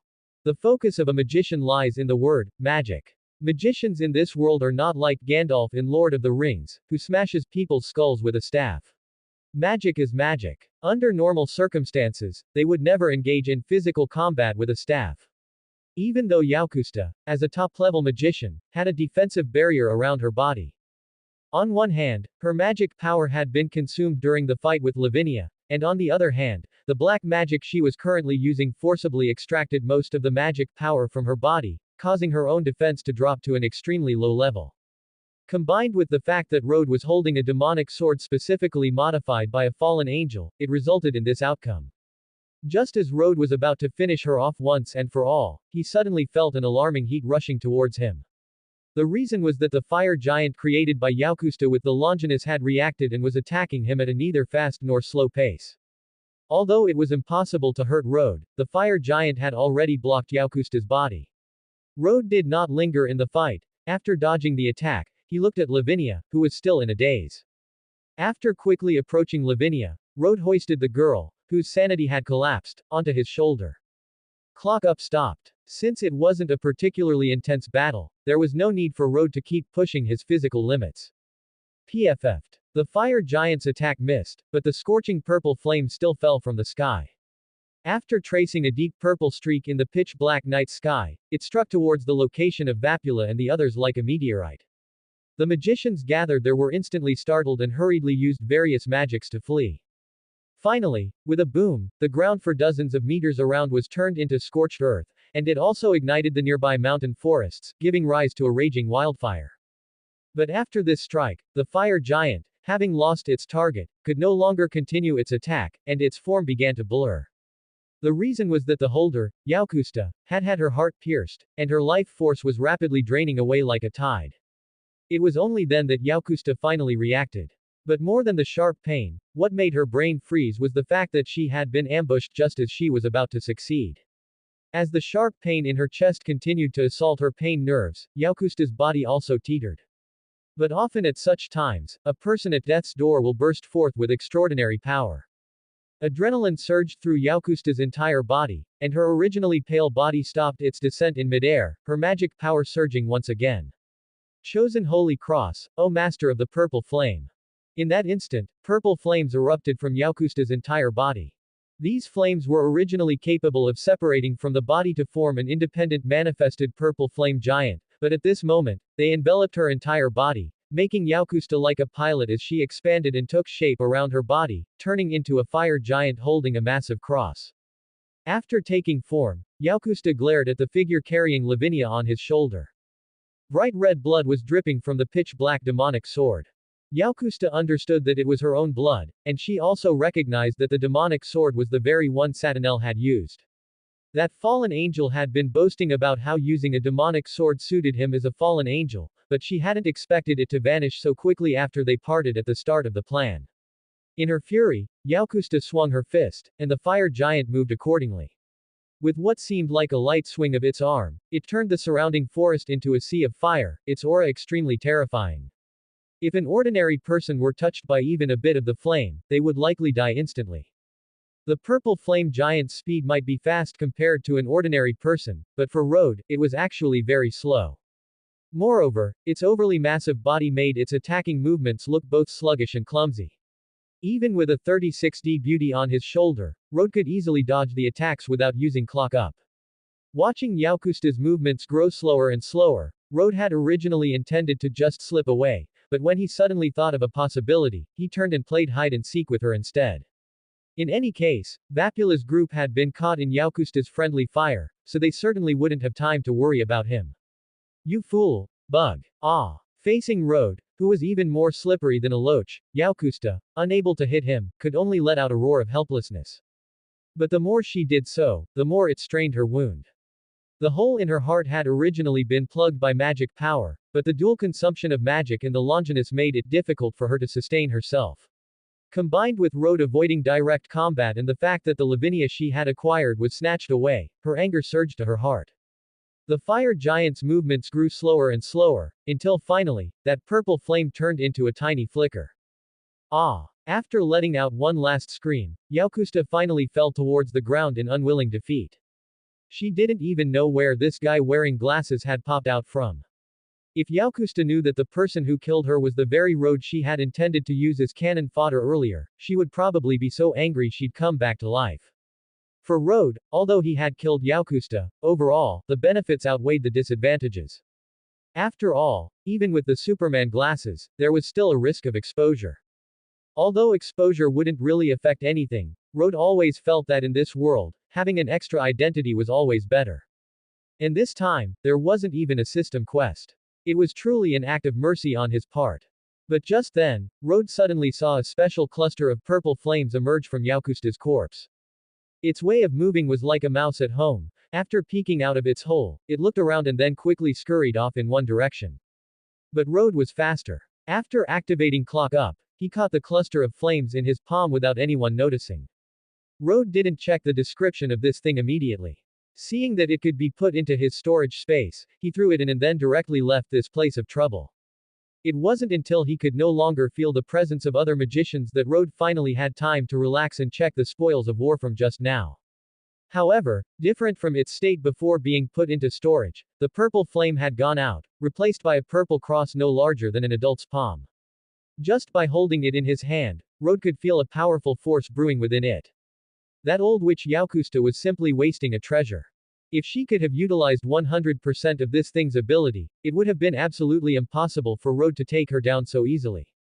I originally thought Longinus was weak, but it turns out the user was just too weak. Road clicked his tongue. However, this was also thanks to Yakusta's lack of skill. Otherwise, he really wouldn't have been able to get such a great bargain. Longinus, the scourging altar of the priest of the violet flame. Description. Originally just an ordinary cross, but it contains the will of a certain saint. Possessing it allows one to release cross-shaped purple holy flames. The holy flames have extremely high temperatures and powerful divine power, posing a fatal threat to races such as devils, reapers, vampires, and yokai. Status. Unowned. It's just as I guessed, this thing can change hosts on its own. Under normal circumstances, sacred gears within a sacred gear holder cannot be obtained through normal means. After the host dies, the sacred gear will randomly choose the next unborn human to reside in. However, there are other ways to obtain another person's sacred gear. One way is like in the original story, where Renali used a special magic circle to forcibly strip the sacred gear from the host, but this process causes great harm to the host and can easily lead to death. Another way is related to the sacred gear itself. For example, the scourging altar of the priest of the violet flame has the characteristic of automatically changing hosts after the current host dies. This process can be active or passive. Actively, one just has to wait for the host to die, and the sacred gear will automatically search for a suitable host worldwide to reside in. Passively, after the host dies, one can seize the manifested sacred gear and refine it for fusion. However, sacred gears with such characteristics are extremely rare, and few people know about this. The reason Rode knew was because he had some impression of this sacred gear. It had a total of 3 hosts in the original work. One was Yaukusta, another was Vapula, and the last was a 6-winged reincarnated angel who appeared much later in the story. Although it was a Longinus, it was a proper 3-master slave. Rode originally only planned to try his luck, but he didn't expect to actually succeed. Although this act of kindness wasn't driven by a mission, the rewards were much better than the stingy systems. Stingy system, I'm talking about you, did you hear me? Meanwhile, on the other side of the battlefield. Although Yaukusta was dead, the raging fire she caused continued to burn. Unlike ordinary flames, it was difficult to extinguish even with water. And at this moment, several mages were frantically searching for something near Yaukusta's corpse. Vapula, the quirky girl who always smiled and exuded a strange aura, couldn't smile now either. After the battle ended, she followed her companions back to the battlefield as quickly as possible and discovered Yaukusta's corpse. However, facing the death of their leader, these witches did not show sadness on their faces, but instead quickly searched the surroundings. How could the scourging altar of the priest of the violet flame be gone? It should have come out on its own to find a new host after the host died. We've searched everywhere, but it's nowhere to be found. Could it have been taken by that person? I'm not sure, but I was observing with magic from afar, and after Purple Flame died, that man also left immediately. Not only did we not get what we wanted, but we also lost the flames. The witches were all indignant. This operation truly resulted in losing both the wife and the army. Who on earth snatched the treasure? On the other side. Rode happily put the automatically picked up Longinus back into his storage space for now. This thing was good, but he couldn't use it now. There might be pitfalls waiting for him during the fusion process. Not long after, Rode heard a faint mumble from his shoulder. Lavinia slowly awoke from her coma. As soon as she opened her eyes, she saw Rode squatting beside her, staring intently at her. You're awake. The surgery was very successful. You are now a lovely boy. Rode had a very relieved expression, his acting so convincing that it made people involuntarily believe him. Lavinia, who was still bewildered from the double stimulation of battle and mental stress, immediately sobered up. Although her body was still sore, her hands subconsciously fumbled over her body. A few seconds later, she let out a sigh of relief. Fortunately, nothing strange had grown on her body. After confirming that her body was fine, Lavinia looked at the young man in front of her, and her originally placid face immediately showed a strong sense of resentment. Just a joke to lighten the mood. But this joke isn't funny. Although it was a meaningless conversation, Lavinia's mood uncharacteristically relaxed. Rode shrugged. He didn't know if Lavinia found it funny, but he certainly did. Who are you? Why did you save me? Although she had suffered a great blow, Lavinia did not lose her memory like in some Korean dramas. She clearly remembered losing her combat ability and almost being hit by Yaukusta's black magic, but at the last moment, she was saved by a boy wearing glasses. As for what happened after that, she didn't know. My name is Rode, a passing freelance mercenary. As for saving people, I don't think there needs to be a reason. Rode certainly had a reason. If Lavinia had been an old woman in her 70s or 80s like Yaukusta, or a burly man, Rode wouldn't even have bothered to look at her, let alone carry her to safety. Hearing these words, Lavinia's eyes subtly changed. She looked directly at Rode's face, and finding no hint of anything, her impression of him as her savior deepened even further. After all, during her time in the 5 great clans, she had seen much of the coldness and warmth of human nature, and pure people like Rode were rare. Where's Yaukusta? Dead. Dead. Hearing this, Lavinia was stunned. She had planned to seek revenge after recovering. Hearing the news of Yaukusta's death, Lavinia fell into a brief silence. Now that she had news of her mentor Grinda, and her enemy had been dealt with by the man in front of her while she was unconscious, her two greatest life goals, though not perfectly resolved, at least left Lavinia with no lingering worries. Rode didn't plan to stay in the wilderness. After all, there were many mosquitoes in this area. Have you decided where to go next? Back to the inner sanctuary. Seeing Rode mention the inner sanctuary, Lavinia thought for a moment and slowly shook her head. No, I probably won't go back. Besides, I was only temporarily staying there because of those mages. Now that those witches have probably retreated, there's no reason for me to stay. Moreover, the five great clans don't have a very good impression of outsiders. After speaking, Lavinia felt a bit lost. She had traveled the world for news of her master and her enemy. However, now that both wishes had been fulfilled, she suddenly didn't know what to do. Looking at the blonde with wavy hair in front of him, Rode couldn't help but feel a touch of sympathy. He felt that if such a helpless girl were left alone, she would inevitably be coveted by unscrupulous individuals. After all, even if others didn't covet her longinus, they would covet her body, so Rode decided to make an expense once and reluctantly proposed the idea of adopting her. If you don't mind, you can stay at my place for a while. After all, my house is quite big. Huh. Upon hearing this, Lavinia's exquisite, doll-like face showed a hint of surprise. After all, she had been traveling the world for so many years and had never seen such a generous person. Lavinia had no guard against Rode in her heart. This was because her life had been saved by him from Yaukusta's hands. Given her mental state at the time, she didn't know what would have happened if she had been hit by black magic. But as a mage's intuition, Lavinia felt that without the help of Rode, the passing mercenary, she might no longer be Lavinia. Because he was her savior, Lavinia had a good impression of Rode, otherwise, she wouldn't have reacted to Rhodes' eyes constantly glancing downwards. Let him look, he's not an outsider anyway. Girls' intuition in this regard is quite sharp. Of course, if Rode knew that Lavinia had discovered his auto-aim was on, he would definitely cry foul. After all, this is a natural human instinct for males, an innate passive skill that is truly difficult to turn off at will.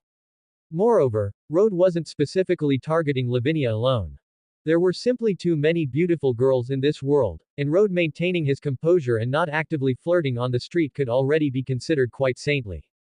Your answer. Rode felt that this girl seemed a bit silly. But since Lavinia was so generous, openly displaying her long legs and cleavage, he would tolerate it for now. Of course, if Lavinia didn't want to go with him, Rode promised he would leave immediately. Okay. Lavinia thought for a moment and then nodded. She was homeless anyway, her master didn't want her, and her enemy was gone.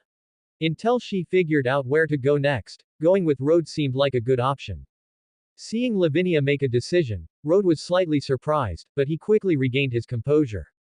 He had been out long enough today. The little nun he had left in the hotel must be worried about him. Mr. Rode, can I go back to the inner sanctuary once more? I want to say goodbye to my friends. Although most people in the five great clans were unsentimental, there were a few friends worth making. Lavinia felt she couldn't leave without saying goodbye. All right. Rode nodded. Okay. After you're done, come find me at this hotel. Rode gave Lavinia the address of the hotel. After the girl noted it down, she activated her magic and teleported back to the inner sanctuary. After Lavinia left, Rode intended to return to the battlefield in his capacity as a member of the hero faction to take a look. However, by the time he returned, the battlefield was empty, and even Yaukusta's body had been taken away. Nothing was displayed on the system map either, they had likely withdrawn after seeing that the mission was a complete failure.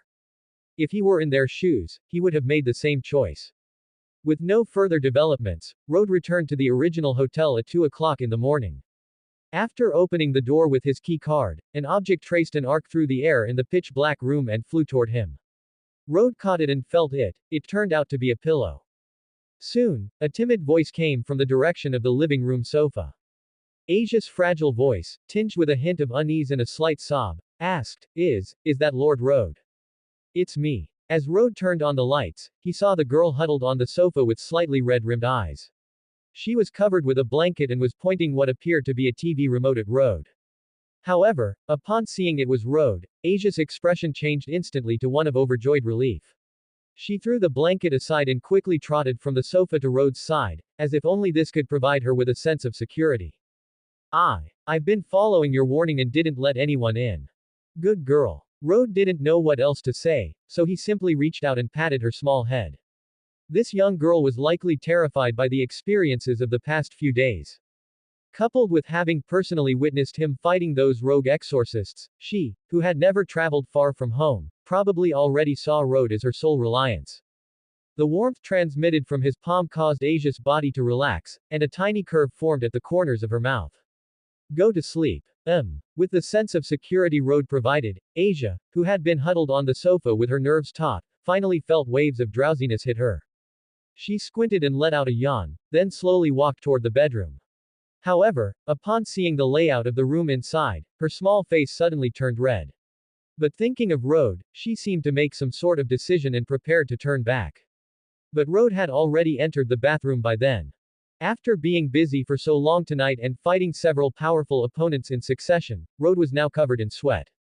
Pity that even after becoming transcendent, he couldn't be like some novel protagonists who could just circulate energy at will to instantly make themselves as clean as if they'd just come out of a washing machine.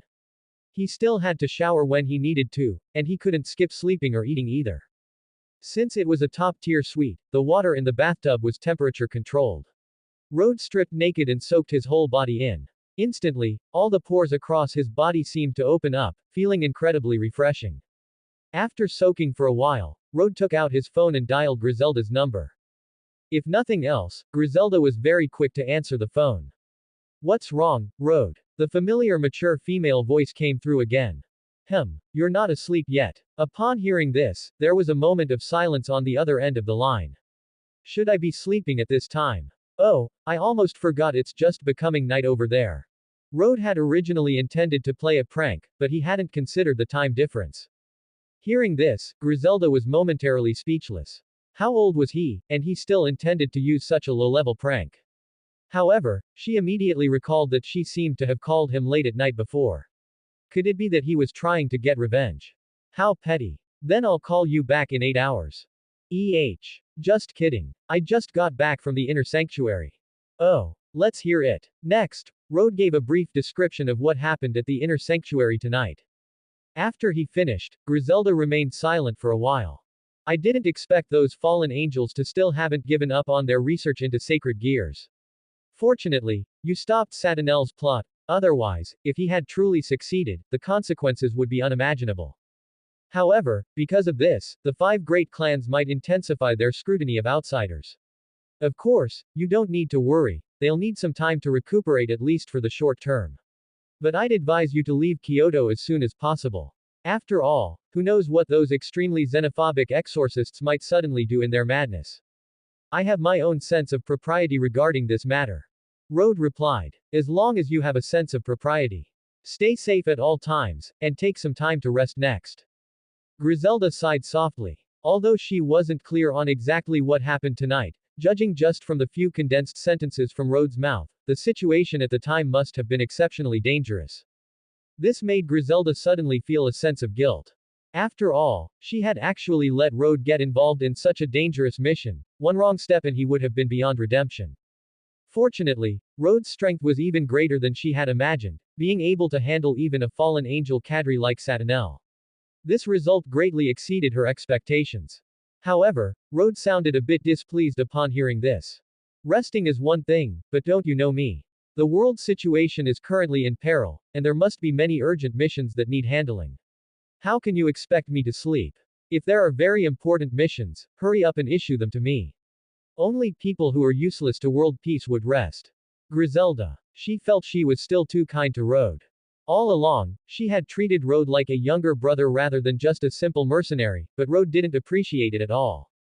Initially, she felt she should take more care of Rhode in his daily life as well, but looking at it now, there was absolutely no need. It's just that there really weren't any missions suitable for Rhode right now. After all, she couldn't exactly have him go deal with those weak rogue devils or rogue exorcists again, could she? After hanging up the phone, the now clean Rhode decided to stay and observe here for a while longer before choosing the right time to leave. On one hand, he wanted to see how the 5 great clans would react next. On the other hand, he still had to wait for the blonde, well-endowed Lavinia to come over. Leaving the bathroom, Rode walked to the living room sofa and lay down. But after a short while, he heard a rustling sound. In the glow emanating from the bedroom, Asia, wearing simple pajamas and clutching a pillow in her arms, stood timidly at the doorway. Her emerald eyes looked toward Rode, her expression hesitant. What's wrong? Can't sleep because of the jet lag. No, that's not it. I'm just a bit scared sleeping alone. The experiences of the past few days had been more turbulent than the previous 10 or so years of Asia's life. Not wanting to be alone, the girl had been tossing and turning in bed, unable to fall asleep. Hearing the movement from the bathroom area, she had hesitated in bed for a long time before slowly getting up. However, the words she had originally prepared got stuck in her throat when she saw Rode. The sentence, "I don't mind sleeping with Mr. Rode," felt as heavy as 1,000 pounds and was impossible to say. If you can't sleep alone, come here to me. Rode very generously patted the empty space on the sofa beside him. Although it was called a sofa, its area was not smaller than a bed at all, and it was more than enough to accommodate 2 or 3 people sleeping. However, Rode was just joking when he said that. But as the listener, Asia's face instantly revealed a look of hope. She asked with an expression of disbelief, Really? The expression on the girl's face was pure and expectant, and she couldn't help but tighten her grip on the pillow she was holding. If Asia had a tail behind her, it would probably be wagging like a rattle right now. This time, it was Rode who was caught off guard. But there was no taking back words that had already been spoken. Seeing Rode nod, Asia quickly walked over, placed her pillow, and then climbed onto the sofa using both hands and feet, saying with a red face, Sorry for the intrusion. Then, the girl naturally lay down on her side next to Rode and instinctively wrapped herself in the only blanket on the sofa. Seeing Asia be so straightforward, Rode didn't think much of it and just lay back down. After lifting the blanket, a refreshing and faint fragrance wafted from the girl. Rode wasn't particularly nervous, but Asia, who had taken the initiative to come over, wasn't actually asleep. After all, it wasn't until she lay down that she realized exactly what she had done. A man and a woman alone in a room, if Mr. Rode were to do something to her, what should she do? Was she supposed to gently accept his sin? No. Mr. Rode couldn't possibly be that kind of person. And so, amidst the fierce internal conflict in the girl's mind, drowsiness quietly took over before long. And Rode didn't actually do anything to Asia. If she were truly prepared, that would be one thing, but with her current state of absolute trust in him, he obviously couldn't bring himself to do that kind of thing. Anyway, there was plenty of time in the future. The night passed in silence. As dawn arrived, warm sunlight once again spilled across the land of this island nation. Last night's turmoil had no impact on the world as perceived by ordinary people, but Rode could smell a slight atmosphere of tension in the air. But none of that had anything to do with him, a passing mercenary. After all, compared to that sort of thing, Rode felt that the girl he was holding in his arms was much more pleasant. When Rode woke up, he found an extra soft, body pillow, in his arms. Asia wasn't a still sleeper. There should have been a distance of about 20 or 30 centimeters between them, but by morning, the girl was pressed directly against Rode. Although it was an accident, it had to be said that while Asia didn't look very big, she was actually quite soft. 10 minutes later, Asia slowly woke up. She probably heard the movement in the living room, so the girl propped up her upper body and sat up. However, perhaps because of low blood sugar from waking up, she sat on the sofa for a good while before groggily opening her eyes. What met her eyes wasn't the church dormitory she had lived in for over a decade, but a luxuriously decorated presidential suite. At a table not far away, Rode was sitting there eating and playing with his phone. Even though he had transmigrated, Rode would still scroll through his phone to kill time when he had nothing to do. That's the end of part 2. Part 3 is coming soon. Thanks for watching. Please subscribe and support our channel for more stories.